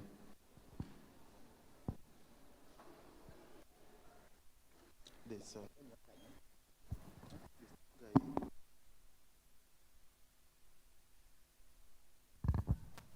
Thank you very much for the presentation. You have done good work in that particular area. However, as we listen to it, we must also try to make some improvements on areas that we do not either get very clear or need some clarification. Now, I've been going through your abstract, and one of the things that I've noted is that in your abstract, ideally, you're supposed to explain quite well the target population. You're supposed to talk about the sample size if you did work with a sample. And also, you must also clearly state how you manage to get your samples. So those are the issues that I've seen are missing in your abstract. Now, again, when I check through your abstract, I can see that the only objective that I can possibly see is that this study explores the relationship between ICT-based training and behavior change among TVET trainees. That's the one which looks the objective in this. But when I check on your findings, the findings is now talking about trainers, but your objective seemingly is just talking about the trainees. So both the findings and the objective should actually be matching. And again, when I was checking on some of your conclusions there, they are not matching with the objectives of the study. So I think that's something that needs to be worked on. And then there's another issue that you have come up with certain findings. Now, whenever you come up with findings in any particular research study, it is always important that you compare the research that you have found with other similar research studies, so that you can either say that the findings that were obtained here were this and they were consistent with the findings which was found by somebody else. Then somebody will now see that, because when you're doing a research, if you're not the first one to do that particular research, then you should be building on knowledge, so that you don't just say this, maybe somebody else had also done the same thing. So you must be able to compare that the findings were either consistent. In some cases, the findings might not be consistent. So those are issues. Whenever you come up with some research findings, you do some comparison, whether they were consistent with another similar work that had been done, or they were not consistent. And then finally, this one I did not get it very well, but so I will not ask a question on it. I just heard that there's a certain null hypothesis that was accepted. But since I did not get it, I did not ask any question on that. Thank you.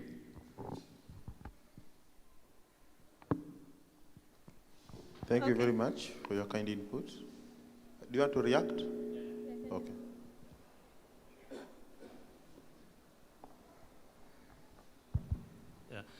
Thank you very much for your research. Actually, it is important that we integrate ICT in our training.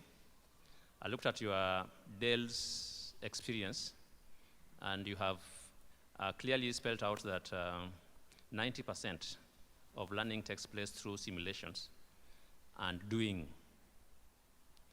Now, you also, in your recommendations, recommended that trainers should do some training in Microsoft Office programs. It has proved in the past very difficult to offer or migrate technical training to an ICT or online program. Like if you want to be an engineer, more or less you'll find that most of the theory work is what a lot of our trainers are doing online. What would your research recommend on such a case? Because we're talking about TVET. We are talking about competency-based. How are you going to migrate competency-based education to our online platform? And how are we going to make that kind of training be recognized? It may be a little bit off from your research, but what is your thinking? Yeah. Thank you. Maybe I can respond to the two before I forget. So thank you very much, sir. I'm sorry I do not know your name, so let me just... so the first question that you asked about my research objectives, that I talked about trainees, and later on what you're seeing is the trainers. The objective was about getting what integration of ICT is, its importance in changing the behavior of trainees. And this is according to what is being reported by their trainers, not according to what the trainees feel. Again, that could be a recommendation for future researchers to look at, to maybe do a research on the trainees, on their experience with online learning.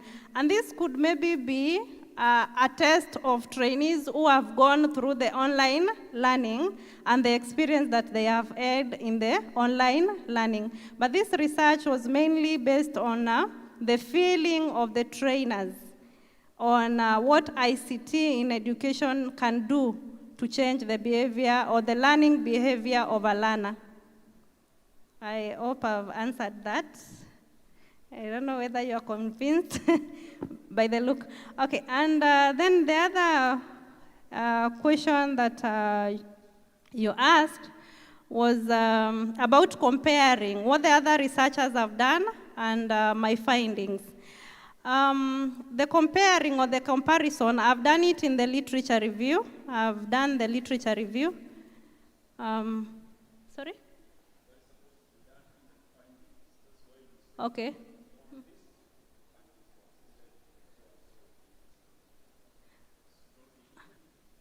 Okay, thank you very much, sir. Maybe it's a point I missed. I accept that.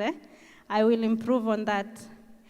And then on the questions of Mr. Odanga, the ones that he has asked, that it's true, engineering, personally I'm a trainer in mechanical engineering, and I know it has proved to be very difficult to move the engineering courses online. It's true, it has been very difficult. But again, the ministry and also TVETA are working hard. Like, I'm sure you're aware of a project that is being done by COL through the Asia Pacifica University, training engineering trainers on how to prepare content that can be delivered online. It's possible to teach engineering courses through simulations and use of videos, but again, these trainees must be given time to interact with the real environment, that is the real workshop environment, for them to be fully competent. But when you teach a trainee using a simulation and a video, this trainee can be able to watch over and over the simulation and understand before they go to the real workshop and be able to execute that particular action. I hope I've answered you. Thank you. Thank you very much, Caroline. I especially appreciate your passion for ICT in teaching, as I can see how you're explaining how to use ICT in teaching for even teaching mechanical engineering. I have maybe one or two clarifications or suggestions. One question, the first is a question: what was the value of Dale's cone of experience to your entire study? Then how was behavioral change measured? Because just like Daktari, listening to your presentation, I think you sort of went into perceptions of the trainers about whether ICT is indeed important, but I got lost somewhere because I didn't seem to see behavioral change anywhere in the rest of your in the rest of your presentation, other than what teachers were saying about then a recommendation, a suggestion rather, I see so many variables in one hypothesis, gender,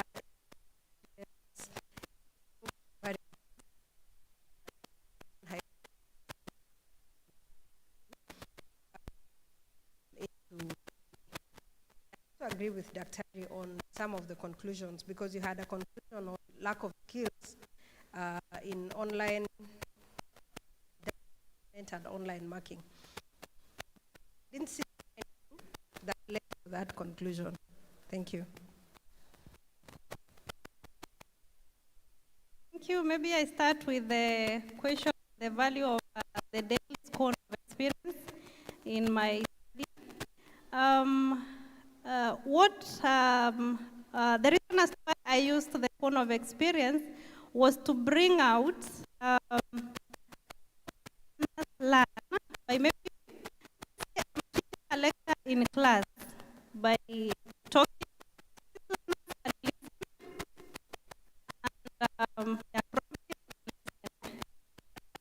use video, if I use images, if I use images, which can be done either in online platform or just in a class, because integration using a laptop. That is ICT integration. I can go to class with a laptop and probably a simulation for that matter, or a video that I will play to my learners.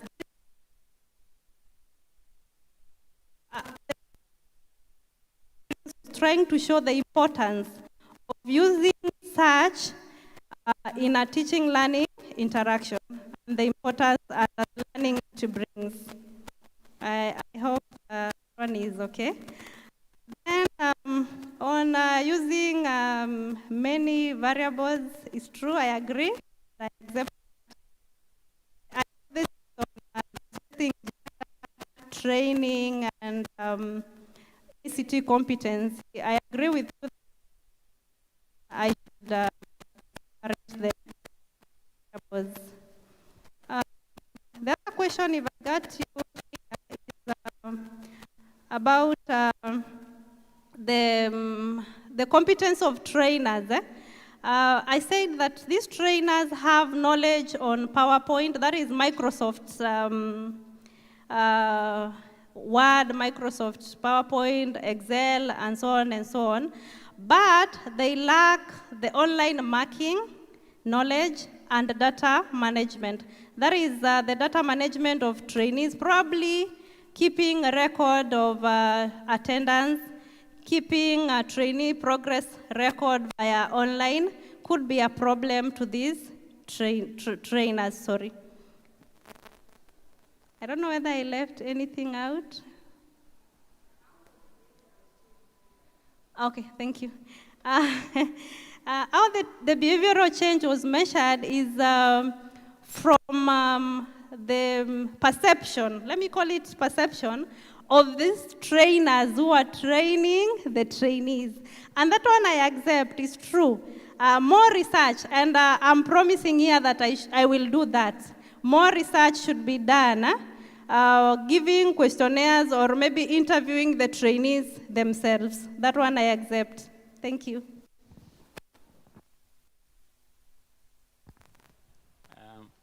Maybe you allow me to ask a few questions. You have given us a very good presentation, but then I don't know whether you did due diligence in terms of trying to do your literature review or background study, because as you rightly say, quite a number of these are online learning and also examination. So in your study, I don't know whether the trainers that you are talking about were trained on particular applications for online teaching examination, or expected them to use the ordinary ones like PowerPoint, and through which type of medium to reach the students. That one is not clear. Because in my opinion, if they are trained in terms of delivery, then in terms of examination, it is the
ways of increasing female participation in a blue economy, together with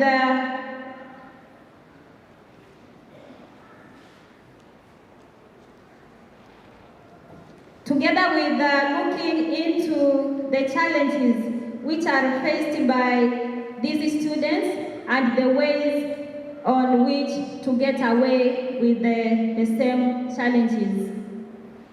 Next, we have the objective of the study.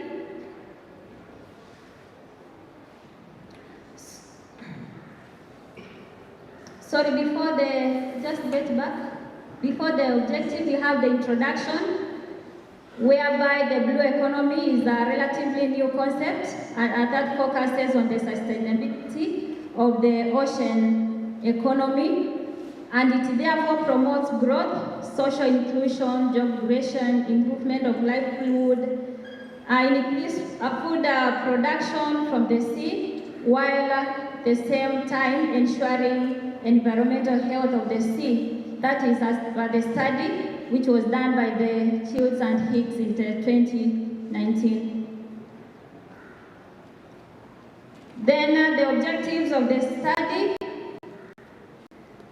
So I'm having two objectives. The first one was to determine the influence of modern teaching and learning on the development of employability skills in the blue economy among female trainees in Tibet, Kenya. And the second one is to find out the challenges which are faced by these Tibet institutions while offering blue economy courses in Kenya. Literature review, which is the next slide. According to Mommsen 2010, gender mainstreaming is widely used, and most of the time it is misunderstood. Sometimes it is mistakenly to refer to only sex or one gender, and even others refer it as to only women. So for my research, I used the explanation according to Rolleri 2012, whereby he defined gender equality as a socially conditioned whereby women and men share equal rights and a balance of power, status, opportunities, and rewards. So it can be broadly optionalized by men and women having equitable access and the use of resources, and also participating in a relationship in matters to do with household, the community, the political arena, and the stability of freedom from violence. So the positive side about the blue economy on women, according to Mita and Robertson in 1997, is that women can attain extended job and training possibilities with the rising of new jobs established through technology. Can you just go straight to slide 13, please? There was another study which was done in Margarine in Kilifi about the fishery. And in this case study, out of 2,735 of the project members, women account for 40% of the workforce, but only 25 to 45 in the executive position. That's meaning that there is still an existing gap whereby women are not venturing into the executive positions. So their key role was in processing and trading only. So the gendered tradition position is for men to conduct fishing. That was a continuation, fishing operations, for reasons of physically demanding work that is involved in fishing operations and insecurity felt by women, while in high seas. Methodology, I used qualitative method to collect data, whereby open-ended questions, semi-structured interviews, where the semi-structured interviews was the main tool. And to complement these, observation and field notes was also used, which is the secondary, supposed to be secondary type of data collection according to Patton. Fishing trips at the inter-ocean was also conducted to support data collection methods. My population comprised of 200 students from 2 TVET institutions in Mombasa, that is Bandari and Itum, which are TVET institutions, and where they have already started the blue economy courses. Proportional stratified random sampling was also used from each of the 2 institutions. So the sample comprised of 32% female and 68 male. And again, as you can see, the female percentage is less compared to the male percentage. Findings, majority of the students indicated that they used the workshop only once in a week, which was 1.68. That is a mean, not a percentage. And this is perceived as a problem since TVET education is supposed to be practical skills acquisition oriented, meaning that TVET students should spend more time for practicals to be competent. Under further research, proposed that for our countries to succeed in skills development, matching the skills supplied with the demand in the labor market is very important.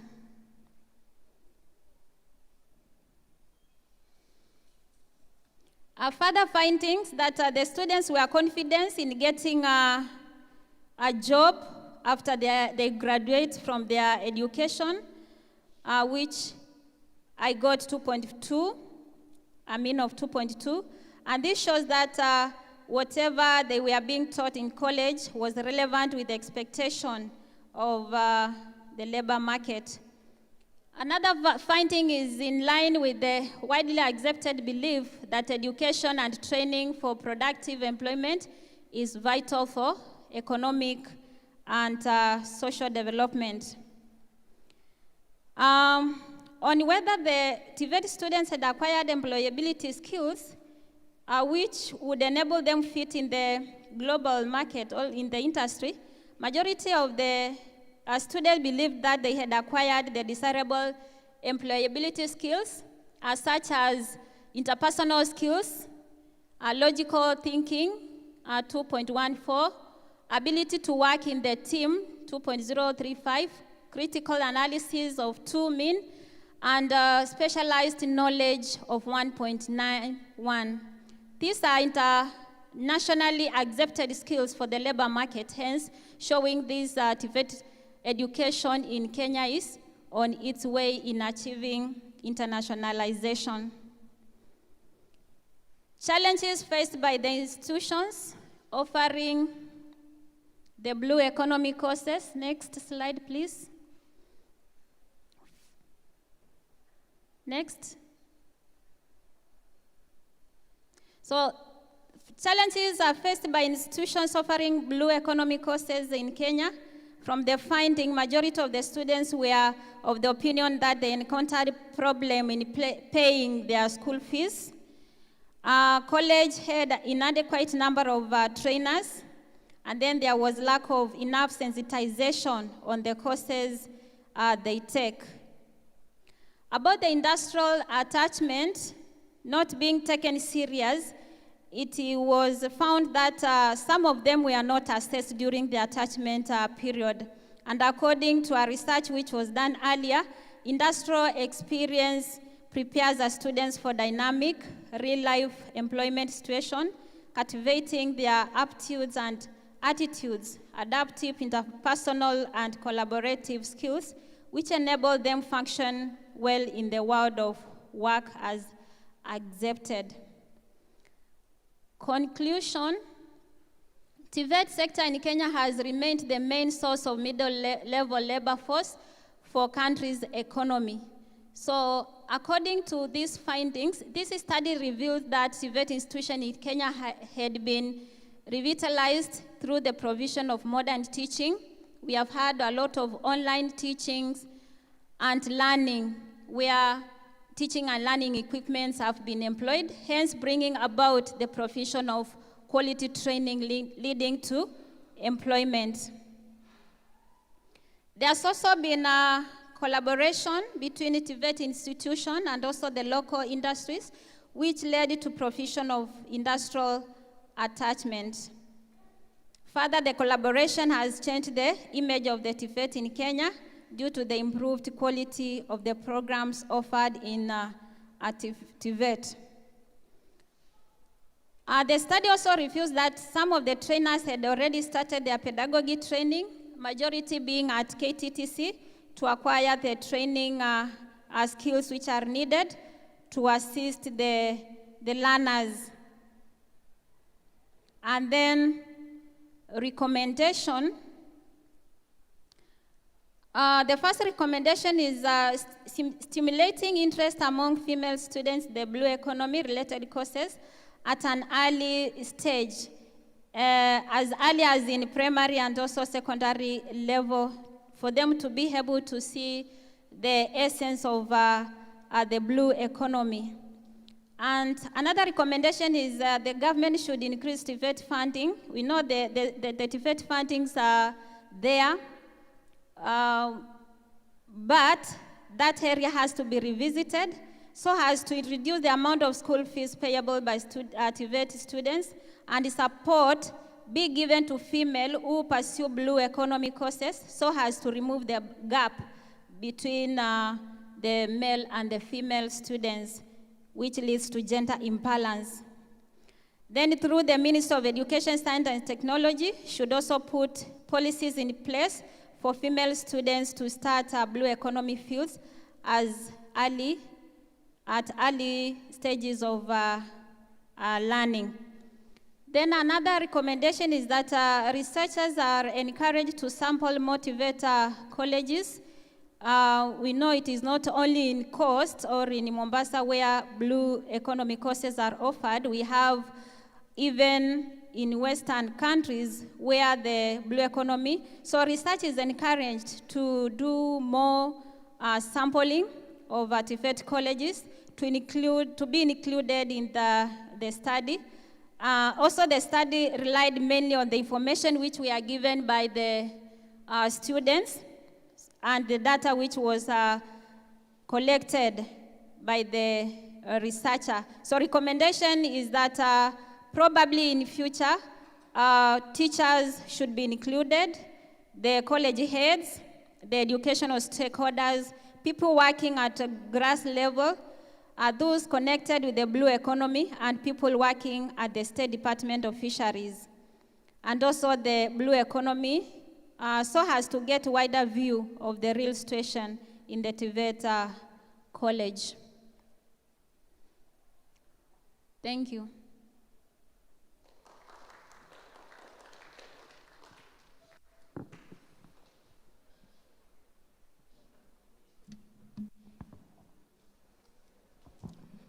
Thank you very much, Felicita, for such a gender-sensitive presentation.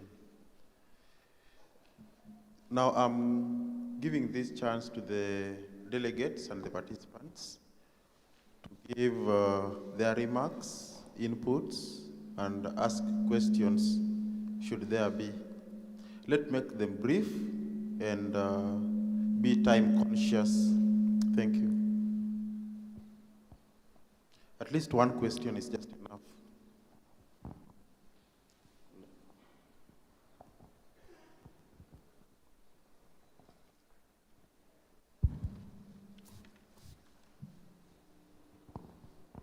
Thank you, Felicita, for that wonderful presentation. I'm Jacob from Nyandaro National Polytechnic. Okay, I was trying to look at your work to see whether you have talked about maybe this an issue of culture that discriminates against women in this place. I don't know, but I thought maybe you'd have mentioned something about the culture. How does it support women in the blue economy?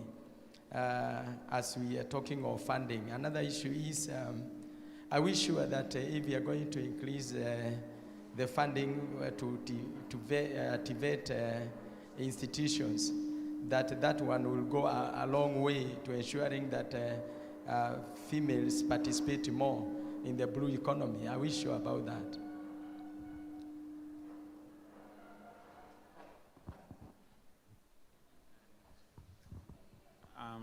Thank you very much. Mine is not a question, it's just a comment or an observation. I've realized there are quite a number of presenters who only have listed themselves as authors. So I'm wondering whether this work was done alone, without supervision, and if you had a supervisor, then I suggest that your supervisor should be also listed as an author.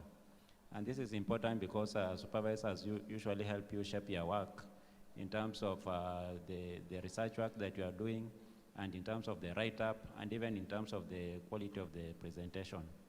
And I suggest that for the presenters who are coming by, try to be clear and just link the objectives to the output, okay? So that we save on time without taking us through literature review and a lot of wordings. Thank you very much.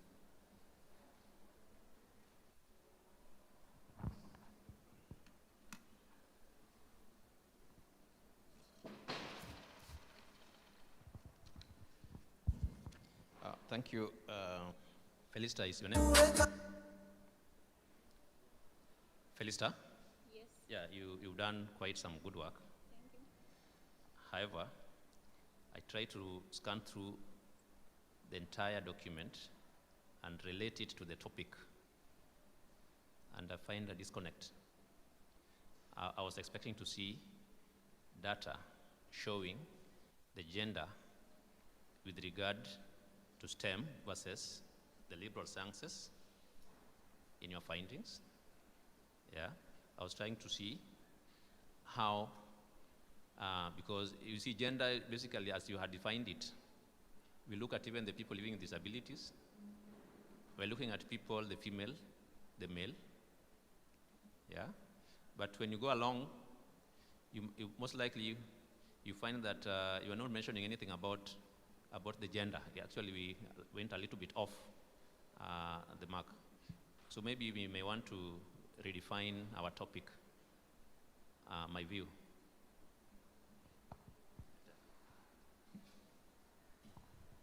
Thank you, Felista, for the presentation. I'll not make a lot of comments, but just as you have been advised earlier, this work actually requires some revision. It requires quite a good amount of revision, because when I was checking on what you're presenting as the findings of your study, they are not consistent even with the heading of the title of your study. So I think there's need for some revision to be done so that they become consistent. Then although you are talking about blue economy, what I saw you discussing most of the time there was just fishing. I did not see much of the other issues of blue economy. So if you are basically dealing with fishing, I think that there's no need of using the word blue economy, because blue economy encompasses quite a large area. So if your main interest was in the area of fishing, then it is important that you only limit yourself to that area of fishing. Otherwise, there still need to be good revision that is supposed to be done to that paper. Thank you.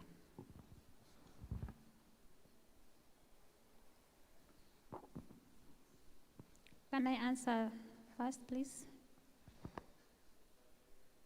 About the first question about the culture. Yeah, culture was looked into, and it is in the final paper.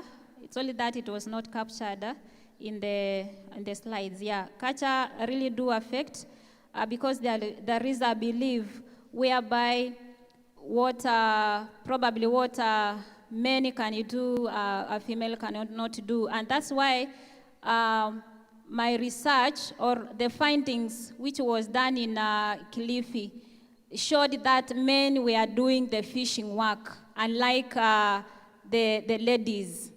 So culture is captured. Then about funding, how funding can be done, we know it is already done. For example, the government are offering loans to students through KUSIPs. So my emphasis was the same to be done, especially to the students who are taking blue economy courses like marine engineering, so that they can get motivated and increase in number in that area. About the observation, having a supervisor in listed, that one I agree, and I will do that. And then linking the objectives with the outputs also, I'll make sure there is a link. Then about the entire document, data showing gender in STEM, as I stated earlier, I talked about the STEM because this was a research which was done in CIT, and the essence of it was to compare the number of students' participation in STEM courses, and it was found that there is a gap between female and the male students. So this also led to the research to be done in the blue economy courses, and that's why I went further to these two institutions in Mombasa, and I also found the same, there is also a gap.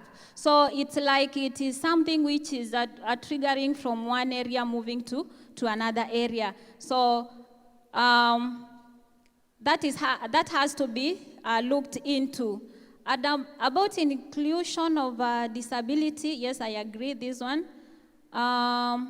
They can be included, though my fear is probably it can be done, but in another topic, because if it is included here, probably my topic will be very wide. Yeah, I think that is it. Thank you. Good evening. Good evening. Thank you, Felista, for your presentation. My name is Eunice Kerich. I teach in Baringo Technical College.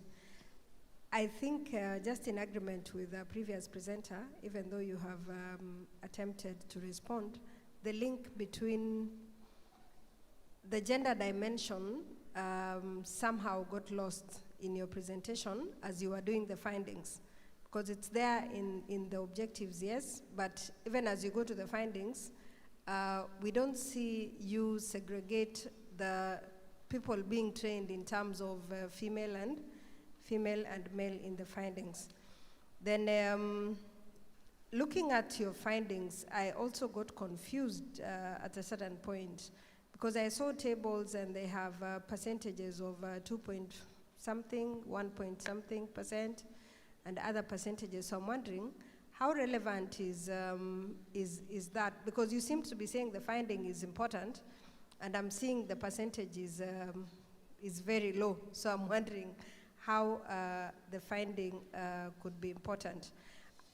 Another inconsistency you may want to address in your study is the inconsistency in findings also. Because you have a finding where you're saying, for instance, that students did not get enough practicals when they were training, and then you proceed to say that the same students showed they had a high confidence in getting a job. Because you're saying the research indicates that they didn't get enough according to international and local standards, but you're saying that still they were well prepared. So you may need to harmonize so that you have findings that support one another, and where they are inconsistent, you're able to explain the inconsistencies. Thank you.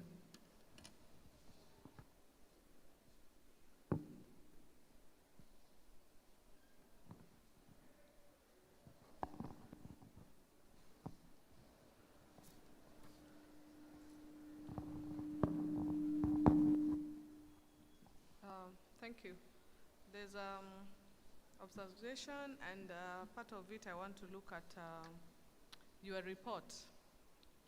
Findings of, I saw that you're concentrated in fishing, that's okay, but mine was the issue of the academic and then the practical part. You did not say that after class, where do they get their practical? Because if it is fishing, they must go for fishing. And they must get attachment on the fishing vessels. They can't get attachment in the land. They can only get in the fishing. And that report, you can only get in the fisheries department.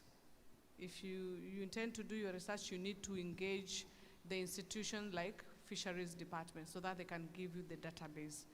The other one is the type of boat. You say that the women could not go to fish because of the type of boats. You did not indicate.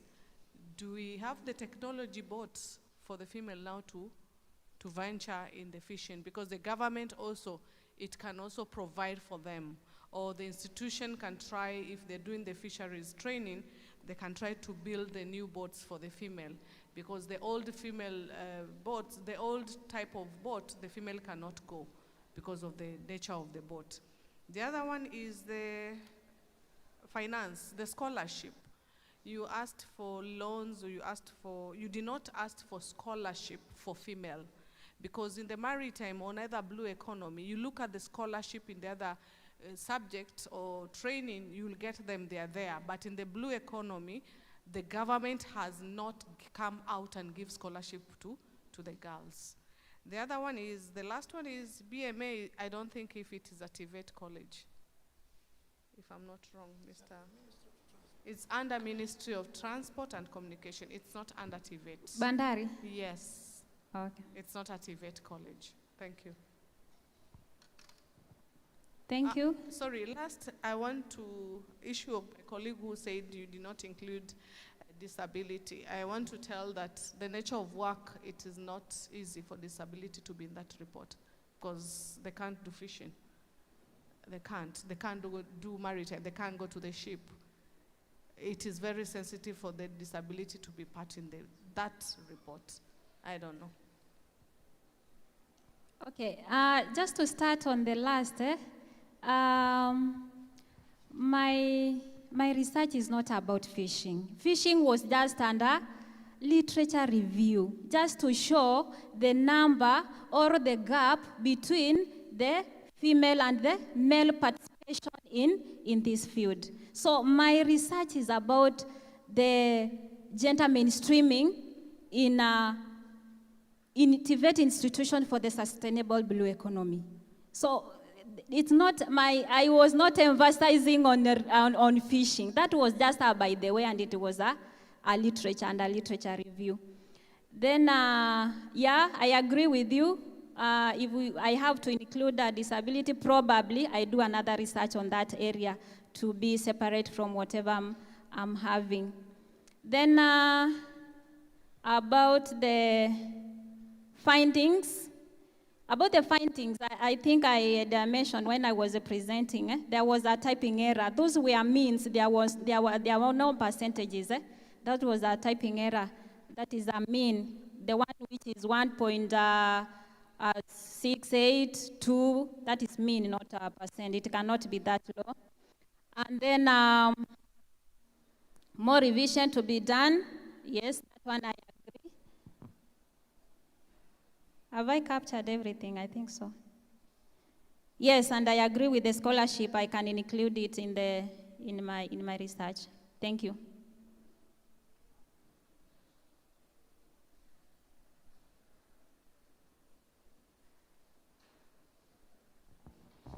Thank you very much, Felista. I'll request that now, yes? Probably they are confirming whether Bandari is a TVET institution, but I think it is. It is, eh?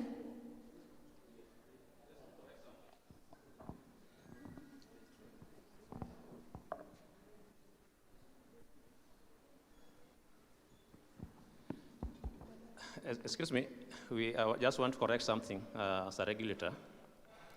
One, all training institutions in Kenya. We only have higher learning institutions and tertiary. All tertiary institutions are TVET institutions. Even KCCA, Kenya College of Civil Aviation, KESRA of Kenya Revenue Authority, and many others. They are all, even the defense forces, police administration, the church. I can mention them, many that we have accredited.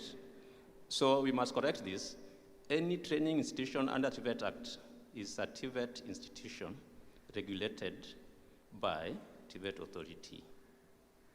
And then I wanted to ask Madam here, Madam Kenna, about people living with disabilities, as she has indicated, that it is a very sensitive work to be done by people living with disabilities. What happens if you or me that works there as a senior officer gets a problem with the ear? Are you going to sack him? No. Good. Yeah, that's why I said it is an area to be done by its own. Thank you, sir, and thank you for assisting me. Now, the regulators have spoken with very strong voice. Let us not extend that debate further. We don't know what they can say next. Anyway, thank you all for your contributions. Let us clap for Felista for such a wonderful presentation. Now we are inviting Madam Jane Kariuki to make her presentation to the panel.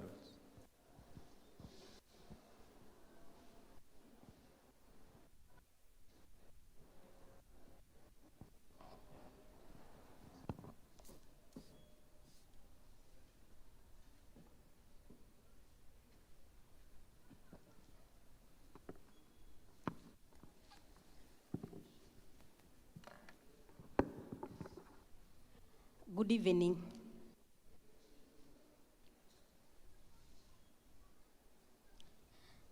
I'm Jane Kariuki. I'm here to present a study on factors hindering female participation in science, technology, and engineering courses. This is a case of Kenya Coast National Polytechnic.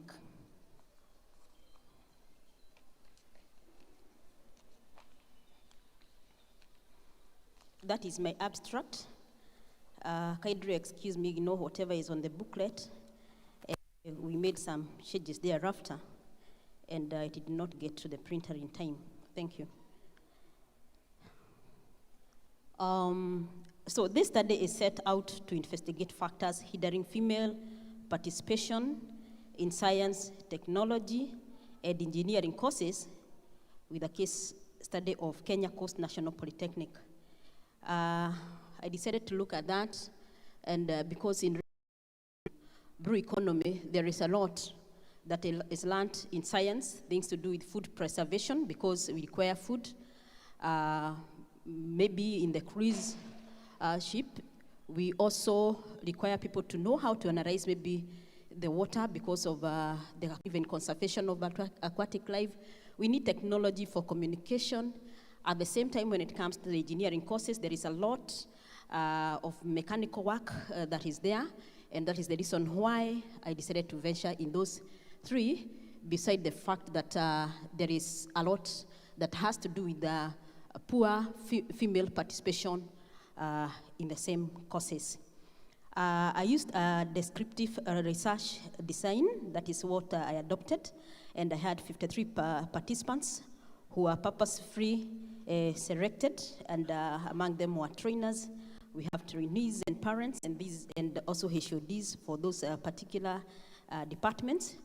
This is because I believe that trainers, trainees, and parents are key stakeholders in education. That is the reason why I had to use them as participants. At the same time, because it was a case study, I got on with those, and therefore, if to you they are few, to me, they're okay for my study. I used questionnaires, and I also did document analysis and interview schedules. Those are the ones that facilitated the correction of data.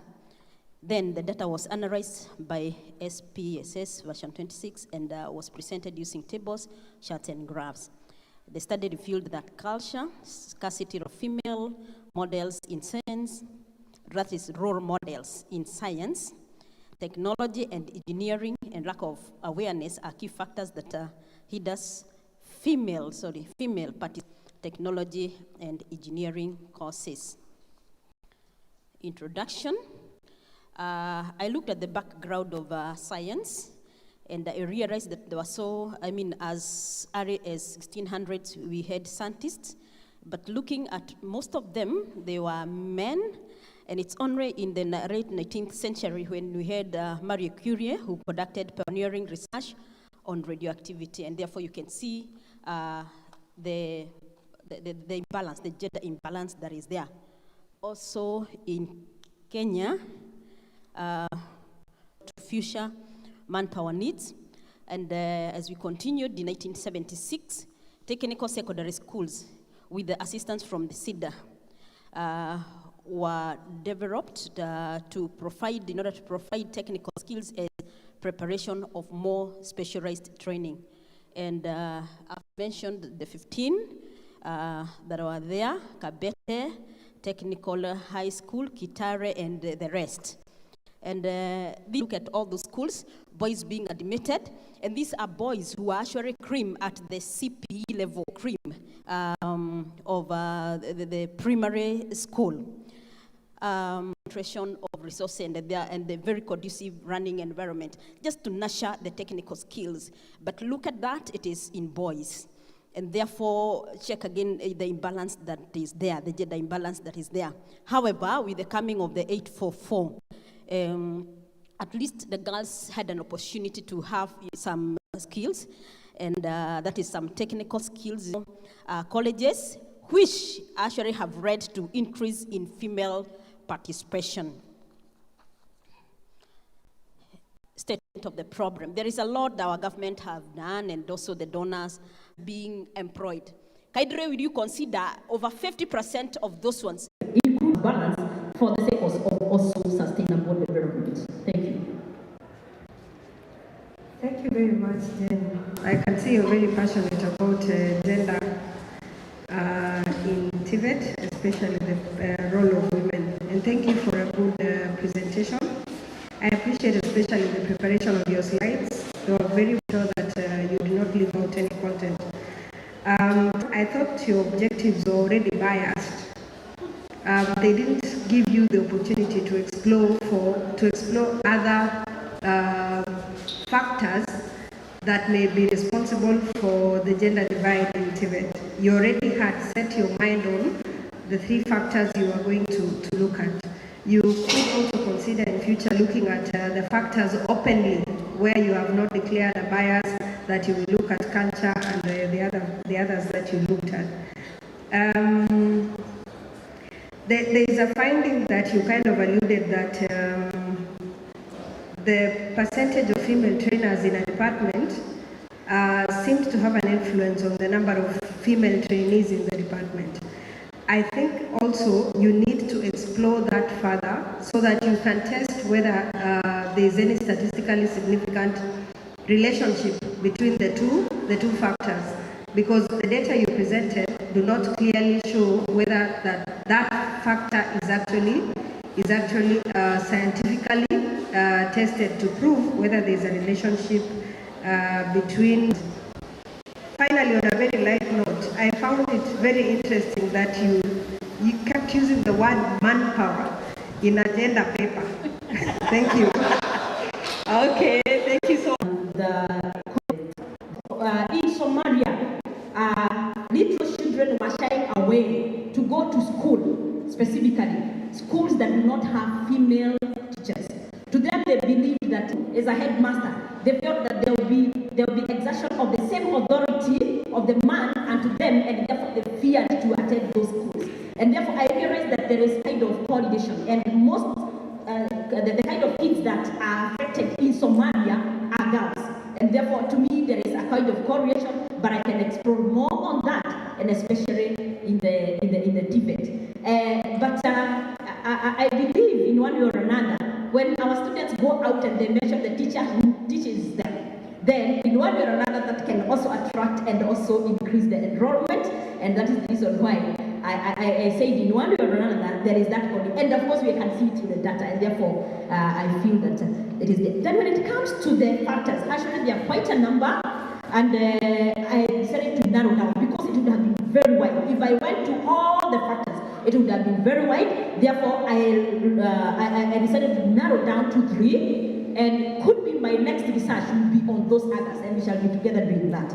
I think that is all. Thank you.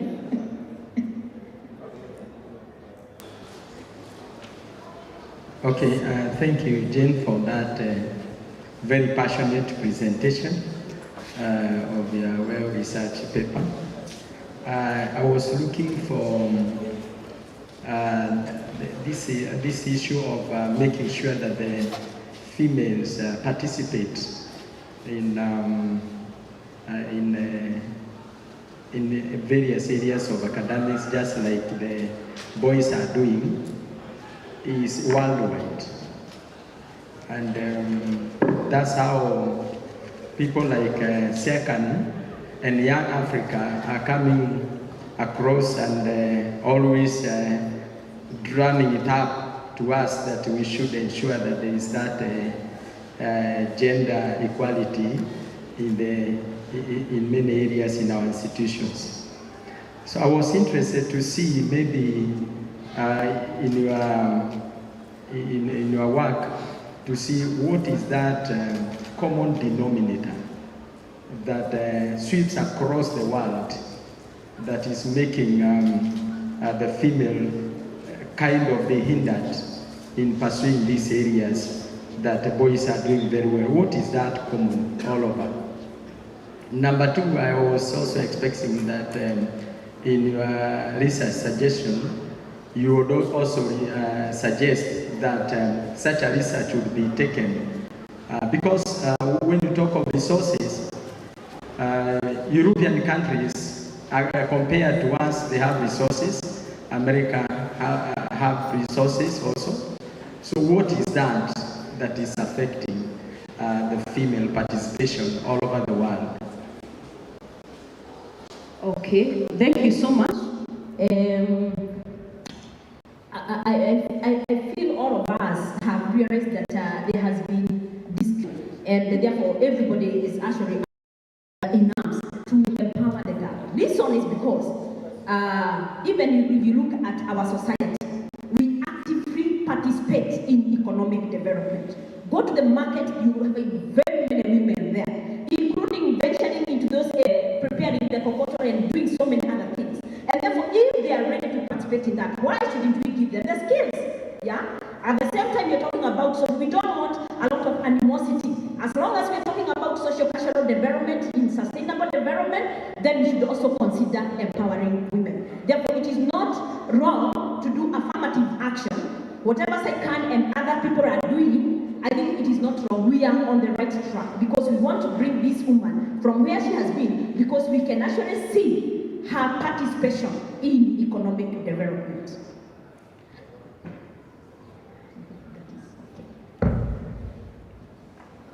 Thank you, Jed, for your presentation. I must say, I like your confidence, your passion in the presentation. I felt like I was in a class being taught a lesson that I was not having an idea. That is good, actually. It means you actually love what you are doing, and it's good. From your presentation, rather, I would have been more interested to see evidence-based arguments, yeah? Because you said you did statistics, of which I can see them in your document, but you didn't show us. So you are making strong argument based on the knowledge you have in yourself. You didn't prove to the audience that that is the data which you're making the argument from, okay? So next time, make sure you prove to the audience that you are making your argument based on the evidence that you have obtained from your results. And then I would have also expected from your thorough literature review, you should have gathered the obvious points that make women fear science and technology-based subjects. Because issue of culture is well known, issue of role model also, I think it's obvious, but you still again ventured into the same factors which look more obvious. You should have concentrated on the others. Was I would have expected a questionnaire or an interview to those ladies who successfully graduated in these courses, engineering courses, and they are not actually practicing engineering or IT. Then you get their opinion. What is the problem? Why are they not exercising what they actually learned? Okay? Thank you for that. Thank you so much. I can see you are adding more ideas and giving me more suggestions on my next research. Thank you so much. And I want to assure you, we don't fear silence. Given opportunity, we don't fear.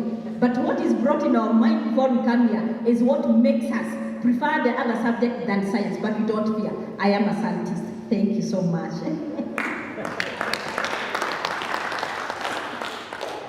I think, thank you very much for the wonderful remarks and contributions to the presentations. And with that, I think her presentation ends. Please let us clap for Madam Jane. Can you share the speech with the online presenter? So we have a last presentation from an online presenter who is in China.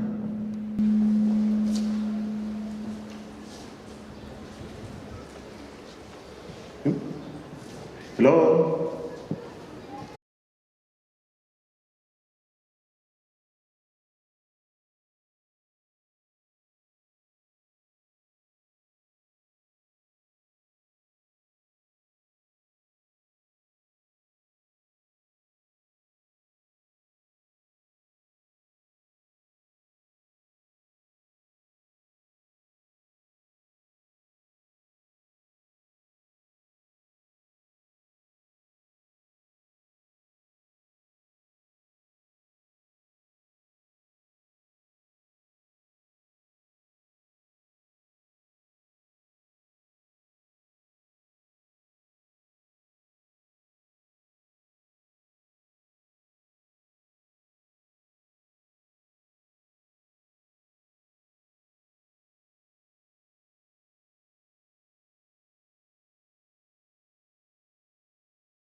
Thank you very much, Andiso. Is still online? Is he online? Hello, Andiso. Thank you. It will be only in order that it's how welcome. Once again, our youth turned up to be able to give their thoughts and ideas in this particular exhibition.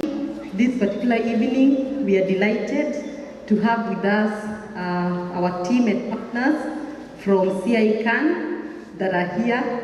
And again, they are here also to initiate another project or another program in the area of Kenya for blue economy and skills training. And therefore, this particular evening, we can see that the issue of the blue economy, even as we earlier on were looking at what was able to be accomplished by what the speakers that were here in the morning, in the area of the East African Skills for Regional Integration Program.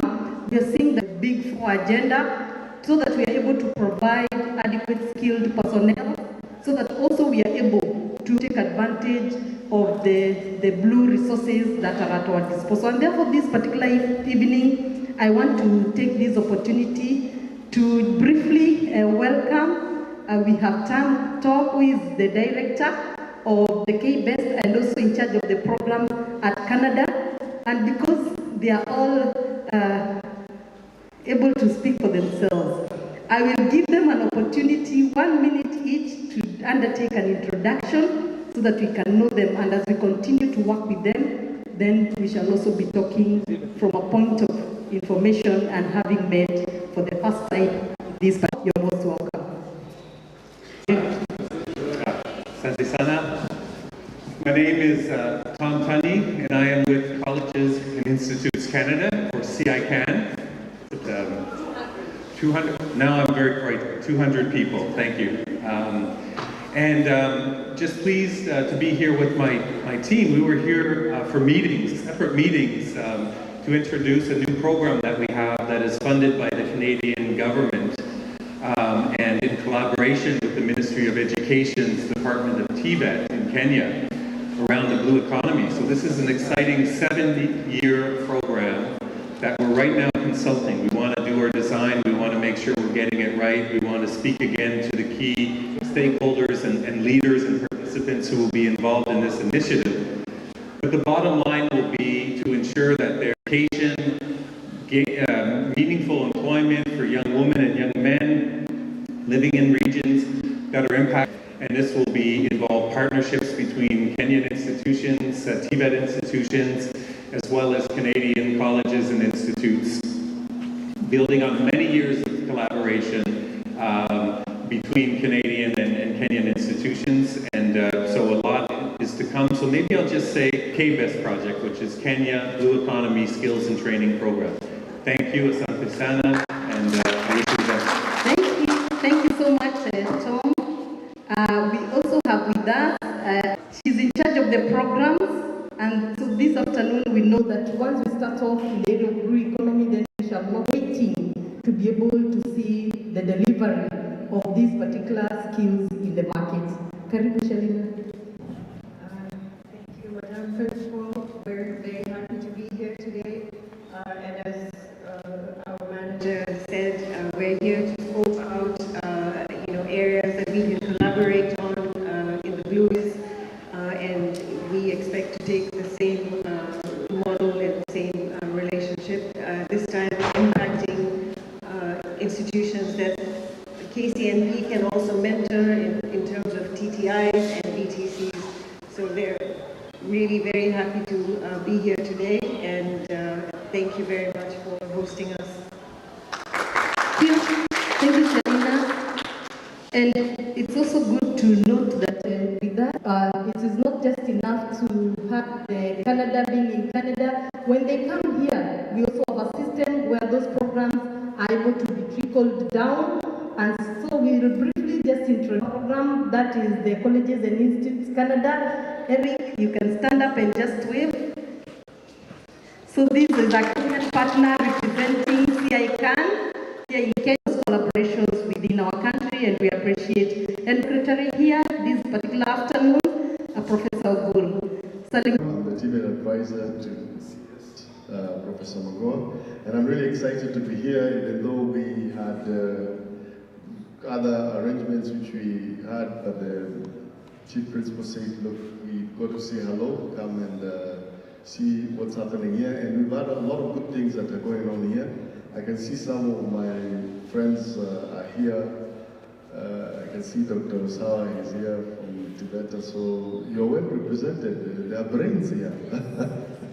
This is good to see, and I want to encourage the work that is being done. Research is a key component of TVET, and I don't even need to mention innovation, because innovation is the output.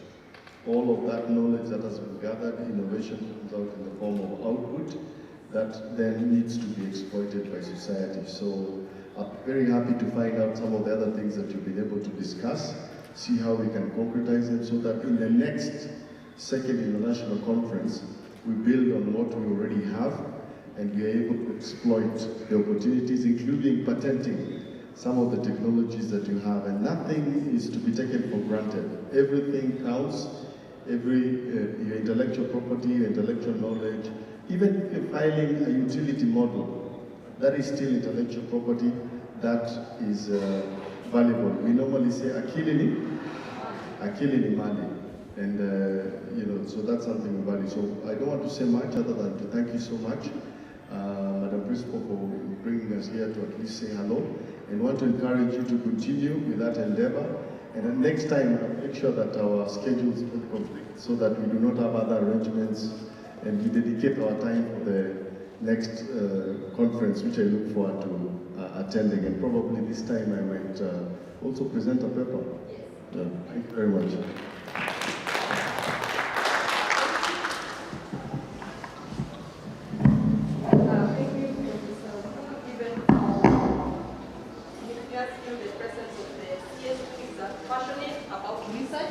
And who is also passionate about TVET. And at this particular juncture, I want to believe we have just come in at a point when we were about to do the closing ceremony. And I would also want to emphasize that tomorrow the closing ceremony will be presided by none other than our PS, that is Dr. Margaret Mwakima. She will be here, and therefore let every participant and every other person who has been attending these particular sessions be here. It is a weekend, but let us come and close together and wind up in a great way. So we are likely to finish by 12. We will not keep everyone here. Then we wind up with a lunch and go and finish our weekend businesses. And with that, I also want to request that for the team, we can take a photo. The team of the management, I know they are here, and my council members are here. I can see Dr. Grace is here. I can see the chief guest that had been sent by our PS is here, so we can take a photo just to commemorate this, and then we can go on to the wind up with the closing prayers and the national anthem.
Okay, shall we pray?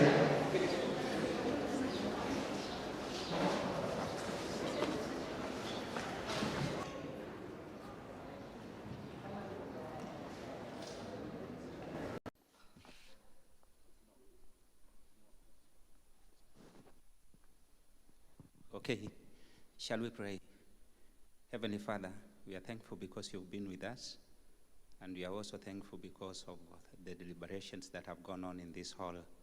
As we leave, we pray that your presence will go ahead of us. Heavenly Father, as we prepare for the closing ceremony and the other remaining programs, we still seek your guidance.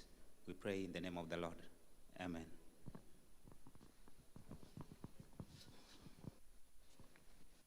Please, there's tea on both sides of the hall.